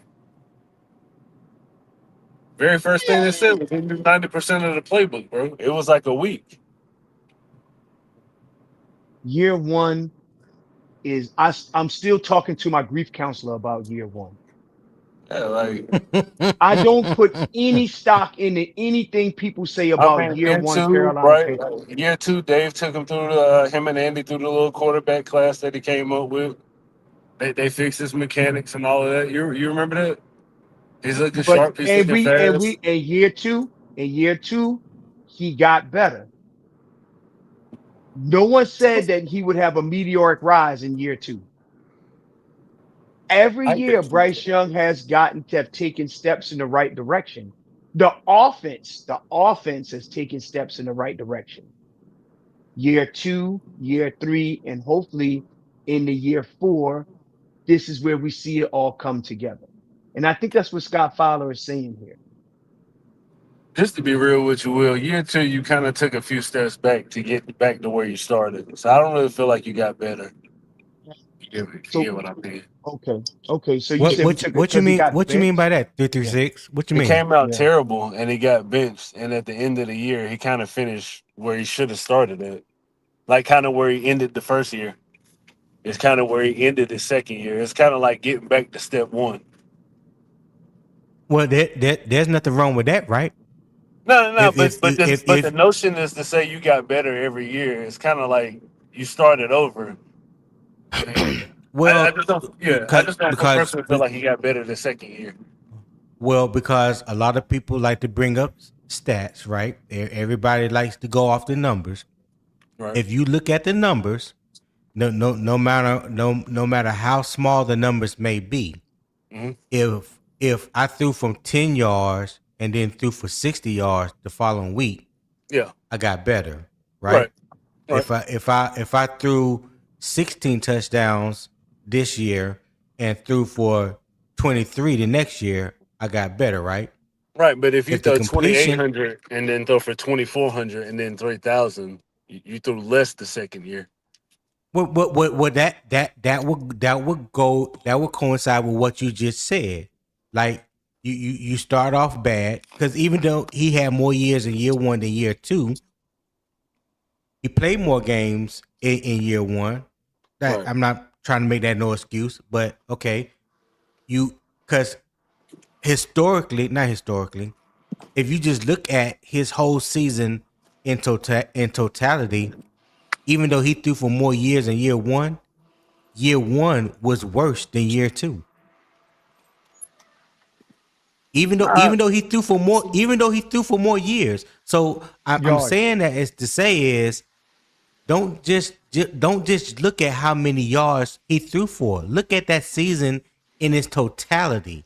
You can't honestly say that year two was worse than year one just I, based off he threw for Or less even yards. equal. Tony, I think it had the potential to be worse if he didn't get sat down. Well, oh I yeah, I can can't. agree with Well, you I there. can't. I can't. I can't. I can't argue that because I don't know what it would have been if he never got sat down or didn't get back on the field. I don't know. I'm just going by what he did on the field. Because the first two games of that second year was horrendous. He would look like a shell of himself, a deer in headlights. He literally looked like he did not belong in the league. Whatever happened, transpired. Whatever conversation was had between during those three games that he got sat. When he came back, he was started to look like the quarterback I was hoping he would look like from year one. And from that point on, I feel like he has ascended and got better at the end, the rest of that time of year two, and then year three. So Okay. and I don't think he didn't miss 6 games that year. I think People it was keep people 5. keep saying, well, he's only missed 5 games in his career. He missed one his rookie year. He missed 3 in 2024, and he missed 1 in 2025, and one last year. So that's 6 games. I don't know where people get 6 games He didn't total. And he didn't start that one game. He came in that one game. I think it was for Andy. It was like Chicago or um, some one of them games that we had played. It yeah, might have been Denver. right, right, yeah, but And yeah, what, that's all I'm saying. Go, y'all, Yeah. go ahead, Will. what is Eternal 252 talking about? We got to spoon feed him plays. What is he talking about? Hmm. See, that's what I'm saying. Like, that just doesn't make sense. I don't know. I think it I was a don't question around the coaching staff overloading them at one point. know. He said 4 years and 4 years and we're still spoon feeding him plays. Oh, okay, yeah, the Ace Eternal, yeah. Yeah, well, I know. I'm just saying that's what I'm getting at in the whole grand scheme of everything. But to to everyone's point to this article, and I know Tony, you're gonna run through it. I want y'all to embrace that 30-yard deep ball of Mullins. First of all, it's a deep ball that nobody said Bryce can throw the deep ball. Number two, it was to Mullins. Just moment You savory. had to get that in there. I feel you. I Yes, I know. did. I know. Yeah, I know. I know. I'm rooting for him too, So Will. no, you ain't 336. Yeah, I am. Yeah, I'm rooting for Excel. I don't like the Oh, XL. unnecessary hate. Yeah, I don't like the Yeah. unnecessary hate. And I got some stuff clipped, you know, when people was talking about Bryce Young mama and daddy. I got that clipped Mm-hmm. up. I got that clipped. Mm. Y'all remember how mad everybody was on draft night? I got it clipped Mm-hmm. when people was talking about Teteroy McMillan, and when we drafted Teteroy McMillan, and how they said that it was a wasted pick because Bryce was garbage. I got that clip. I got it clipped when y'all was talking about Teteroy McMillan and saying my man says mama don't want you to call him Tet, and y'all said y'all Yeah. call him whatever the f y'all want. He ain't did shit. You toxic asses. I got y'all all clipped. When that man won rookie of the year, y'all ran and hid and didn't say shit. Y'all toxic asses. What you gonna do with all them I'm sorry. clips? Oh, I'm gonna unload them motherfuckers when they give Bryce this contract. I'm unloading. But you know the contract ain't the end all be all, right? You got to do No, no, something no, after no, that. no, no, no, no, no, no, no. It ain't the end all to be all, but it's proof point. All the shit y'all been saying, you've been wrong. It is a snip in time to help y'all understand where we stand. You said, I mean, dude, why would you talk about somebody's parents? Because you didn't get your way, because you're a brat. And you need to be, you was the one kid that would always take your little basketball when nobody wanted to play with your little fat ass. Damn. People like that. I can't stand it. Oh my God. I Oh. can't stand I can't stand when people complain and just need to grow up. Have a very nuanced conversation about the player is great. And saying that you're skeptical about him, absolutely. But to talk about Teteroy McMillan's mother, get a life. I didn't. Okay. Well, I missed that part. They were doing that. Bruh, I when really when missed Ted that when part. Ted when Ted got drafted to the Carolina Panthers, when Ted McMillan got Yeah. drafted to the Carolina Panthers, he hadn't left the damn. He ain't get on a plane and flew to Charlotte yet. And they asked him, they said, some people call you Teteroy, blah blah blah. He said, well, you know, uh, I would like you to call me either T Mac or Teteroy because my mother doesn't like people to call me Tet. For whatever reason, for all you know, Tet could mean something derogatory to her. I You think don't it's their know. Vietnamese day or something like that. That celebration. Yes, for the Tet offensive, right? Yeah. So it could be anything, right? The mom, your mother, So he said, so in respect for his mother, he wanted to be called Teteroa or T Mac or McMillan. Why would you get up there on a live and for the Panther fan base and say, I'll call him what the fuck I want? Because you mad because they drafted him because you didn't want Bryce to get a damn X receiver. Yeah. That's crazy It work. is, bruh. I'm That's telling crazy you, work. I am going to, the disrespect. That's the reason why I'm so passionate about about all the players on our team. I'm rooting for Mullins. I'm rooting for all these players. I mean, I don't know. I just, that's the stuff that I don't like. And then we allow, not we, but some people allow their platform to have other fan base come in and besmirch our players. And they find it to be rewarding to them. Yep. And I have seen that. Yeah. So anyway, I say all that. I know that I deviated on it. I'm sorry, Tony. got a little bit emotional there. Hey, I know how it is when you have to get off your chest a little bit, Will. You know, I have to Yeah. let you just go with it. What you gonna All say, right. 336? Oh, I'm back. nothing. You good? Good. Oh. But getting back to the article, where we leave off at. Yeah. Young threw 130-yard deep ball to Xavier Legette in the back left corner of the end zone that couldn't have been placed any better if he had walked the 30 yards and handed it to Legette, who made a great catch with safety Nick Scott draped all over him. Said Young also scrambled away from pressure. That's where he's special, said Dave Canales, and found one target after another on the run. Said over and over the coverage wasn't bad, but Young was better. His receivers helped him out by catching everything. He ended practice with a strike to the fingertips of Terrell McMillan in the end zone. T-Mac hauled it in on the full stretch. The horn blew and practice was over with a play that was symbolic of the day. I remember that practice. I remember seeing the highlights from that practice. They whooped our ass today. J.C. Horn, speaking of the Carolina's offense success against the defense. Excuse me. And yes, that's exactly what happened. It's not what has happened in every practice, but it's happening more often as Young, the number one overall selection, plays with the sort of freedom that knowing the playbook backward and forward allows you to do.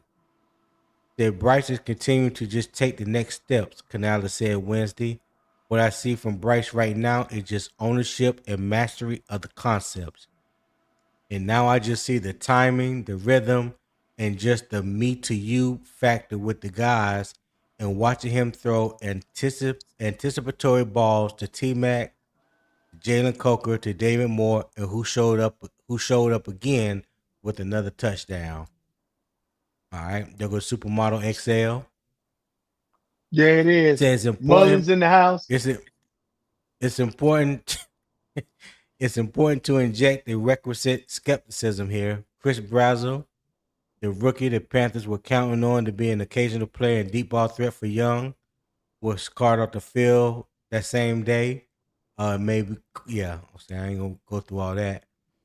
It's also significant to note that Young, still only 14-30 as an NFL starter, can't get hit in these practices, which Carolina fans usually would be watching, but aren't for the second straight year due to construction. Lots of QBs do throw the ball well in those kinds of situations, including Carolina backups on Wednesday. Still, most of these QBs aren't regularly going against Horn and Mike Jackson, one of the best cornerback combos in the league every day. Said Horn, I kind of noticed Bryce is trusting his receivers more, putting the ball in the air and letting them come make plays. They whooped our ass today for the most of the practice, but it's good to see that too. Just because we know we're coming in with some firepower on the offensive side of the ball, and it's going to help us on Sundays. They're barring a cataclysmic injury. All of this translate into an eventual, huh? What you say, Will? No, I was muted. I think that was a reverb. Oh, okay. Um, yeah, barring a cataclysmic injury, all of this translating to an eventual Young contract extension. He's already locked into Charlotte through the 2027 season since the Panthers picked up his fifth-year option. But since quarterback is easily the most important position on the field, NFL teams routinely sign those guys to contract extensions well before their fifth-year option runs out. Based on current NFL standards, an eventual 4-year, $200 million contract extension will be in the ballpark for Bryce. BY9 is never going to have the same look at me personality as Cam Newton, but like Cam Newton was throughout the 2010s, he has become the face of Charlotte Pro Sports, and he's got the clutch gene. Young led game-winning drives in 6 of Carolina 8 wins last season. I just was told he had nothing to do with Carolina winning those games. But I digress. Some of this hinges on the Panthers getting better this season, of course. Odd makers think they will be slightly worse. Yeah. And I've seen that a lot.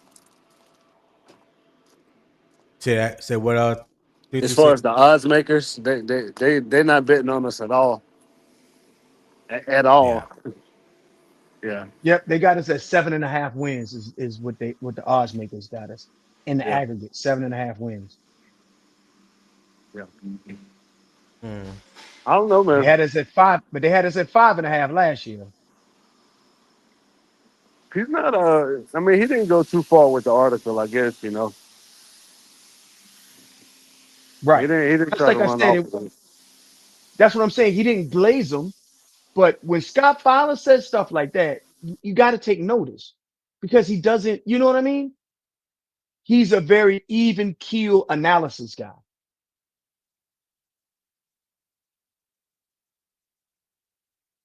Yeah, that's what I get from him. You know, like I said, I've never looked at Scott Fowler as somebody that's trying to drum up something crazy just to get a story or, you know, put something negative out there about a player. I just think he just calls it how he sees it. Yeah, I agree. Fellas, I'm gonna get back to work, man. It's been great talking to y'all though. No, that's All all right. good. I'm about to get out of here. I ain't nowhere in the world did I have planned I would be live for 5 hours. That's crazy work to me. It was a great But show though, That's Tony, for wild. real. It was a when great you talk conversation today. about when you talk about the most decisive man in Panther Nation, this is what you get, and I appreciate it. I appreciate everybody that was on the panel today. I appreciate everybody in the chat. Will hanging out with me for longer than usual. I greatly appreciate that. I know he about to go have a good time this weekend. Happy Oh birthday to yeah, you again, my guy. Salute my to man. you. Yes, sir. 336. Thank you for pulling up. This is your first time on the panel. I appreciate it. Hope you see you more often. Oh yeah, no doubt. Quantum, HH Entertainment. Sorry about Freddie. I wasn't able to get him on. Broski, Ray Shock, everybody that was on earlier. If I forgot you, I apologize. But yeah, today was a great show, and I greatly appreciate it. So hopefully I can wake up to 4 o'clock in the morning. I'll probably go live again and stream the game. So if don't hold me to that. You know what I'm saying? You talking about getting up 4 o'clock in the morning. Don't hold me to that. But yeah, definitely been a great conversation today. I greatly appreciate you guys, man. So in closing, Scott Fowler column started with a big number, but Carolina decision cannot start with the number. It has to start with the proof. A great practice can show growth. A breakout season can change the conversation. But franchise quarterback money should require a repeatable level of play that justifies both the market price and the percentage of the roster cap resources committed to Young. Fans do not have to love Bryce, and they do not have to hate him. Judge the evidence, define the standard, and then decide whether Carolina should pay him or make him prove it twice. That is debate. So again, appreciate it. Thank you everybody for tuning in. If you like the show, make sure you share it with a family member or a friend. Hit the like button on your way out. Make sure that you are subscribed to Unbiased Opinion Sports Talk. All right, 5 days a week, Monday through Friday, 7 a.m. Eastern Time. I am always on time with it. All right. So that I will say thank you. Y'all have a good evening. Until next time, keep pounding.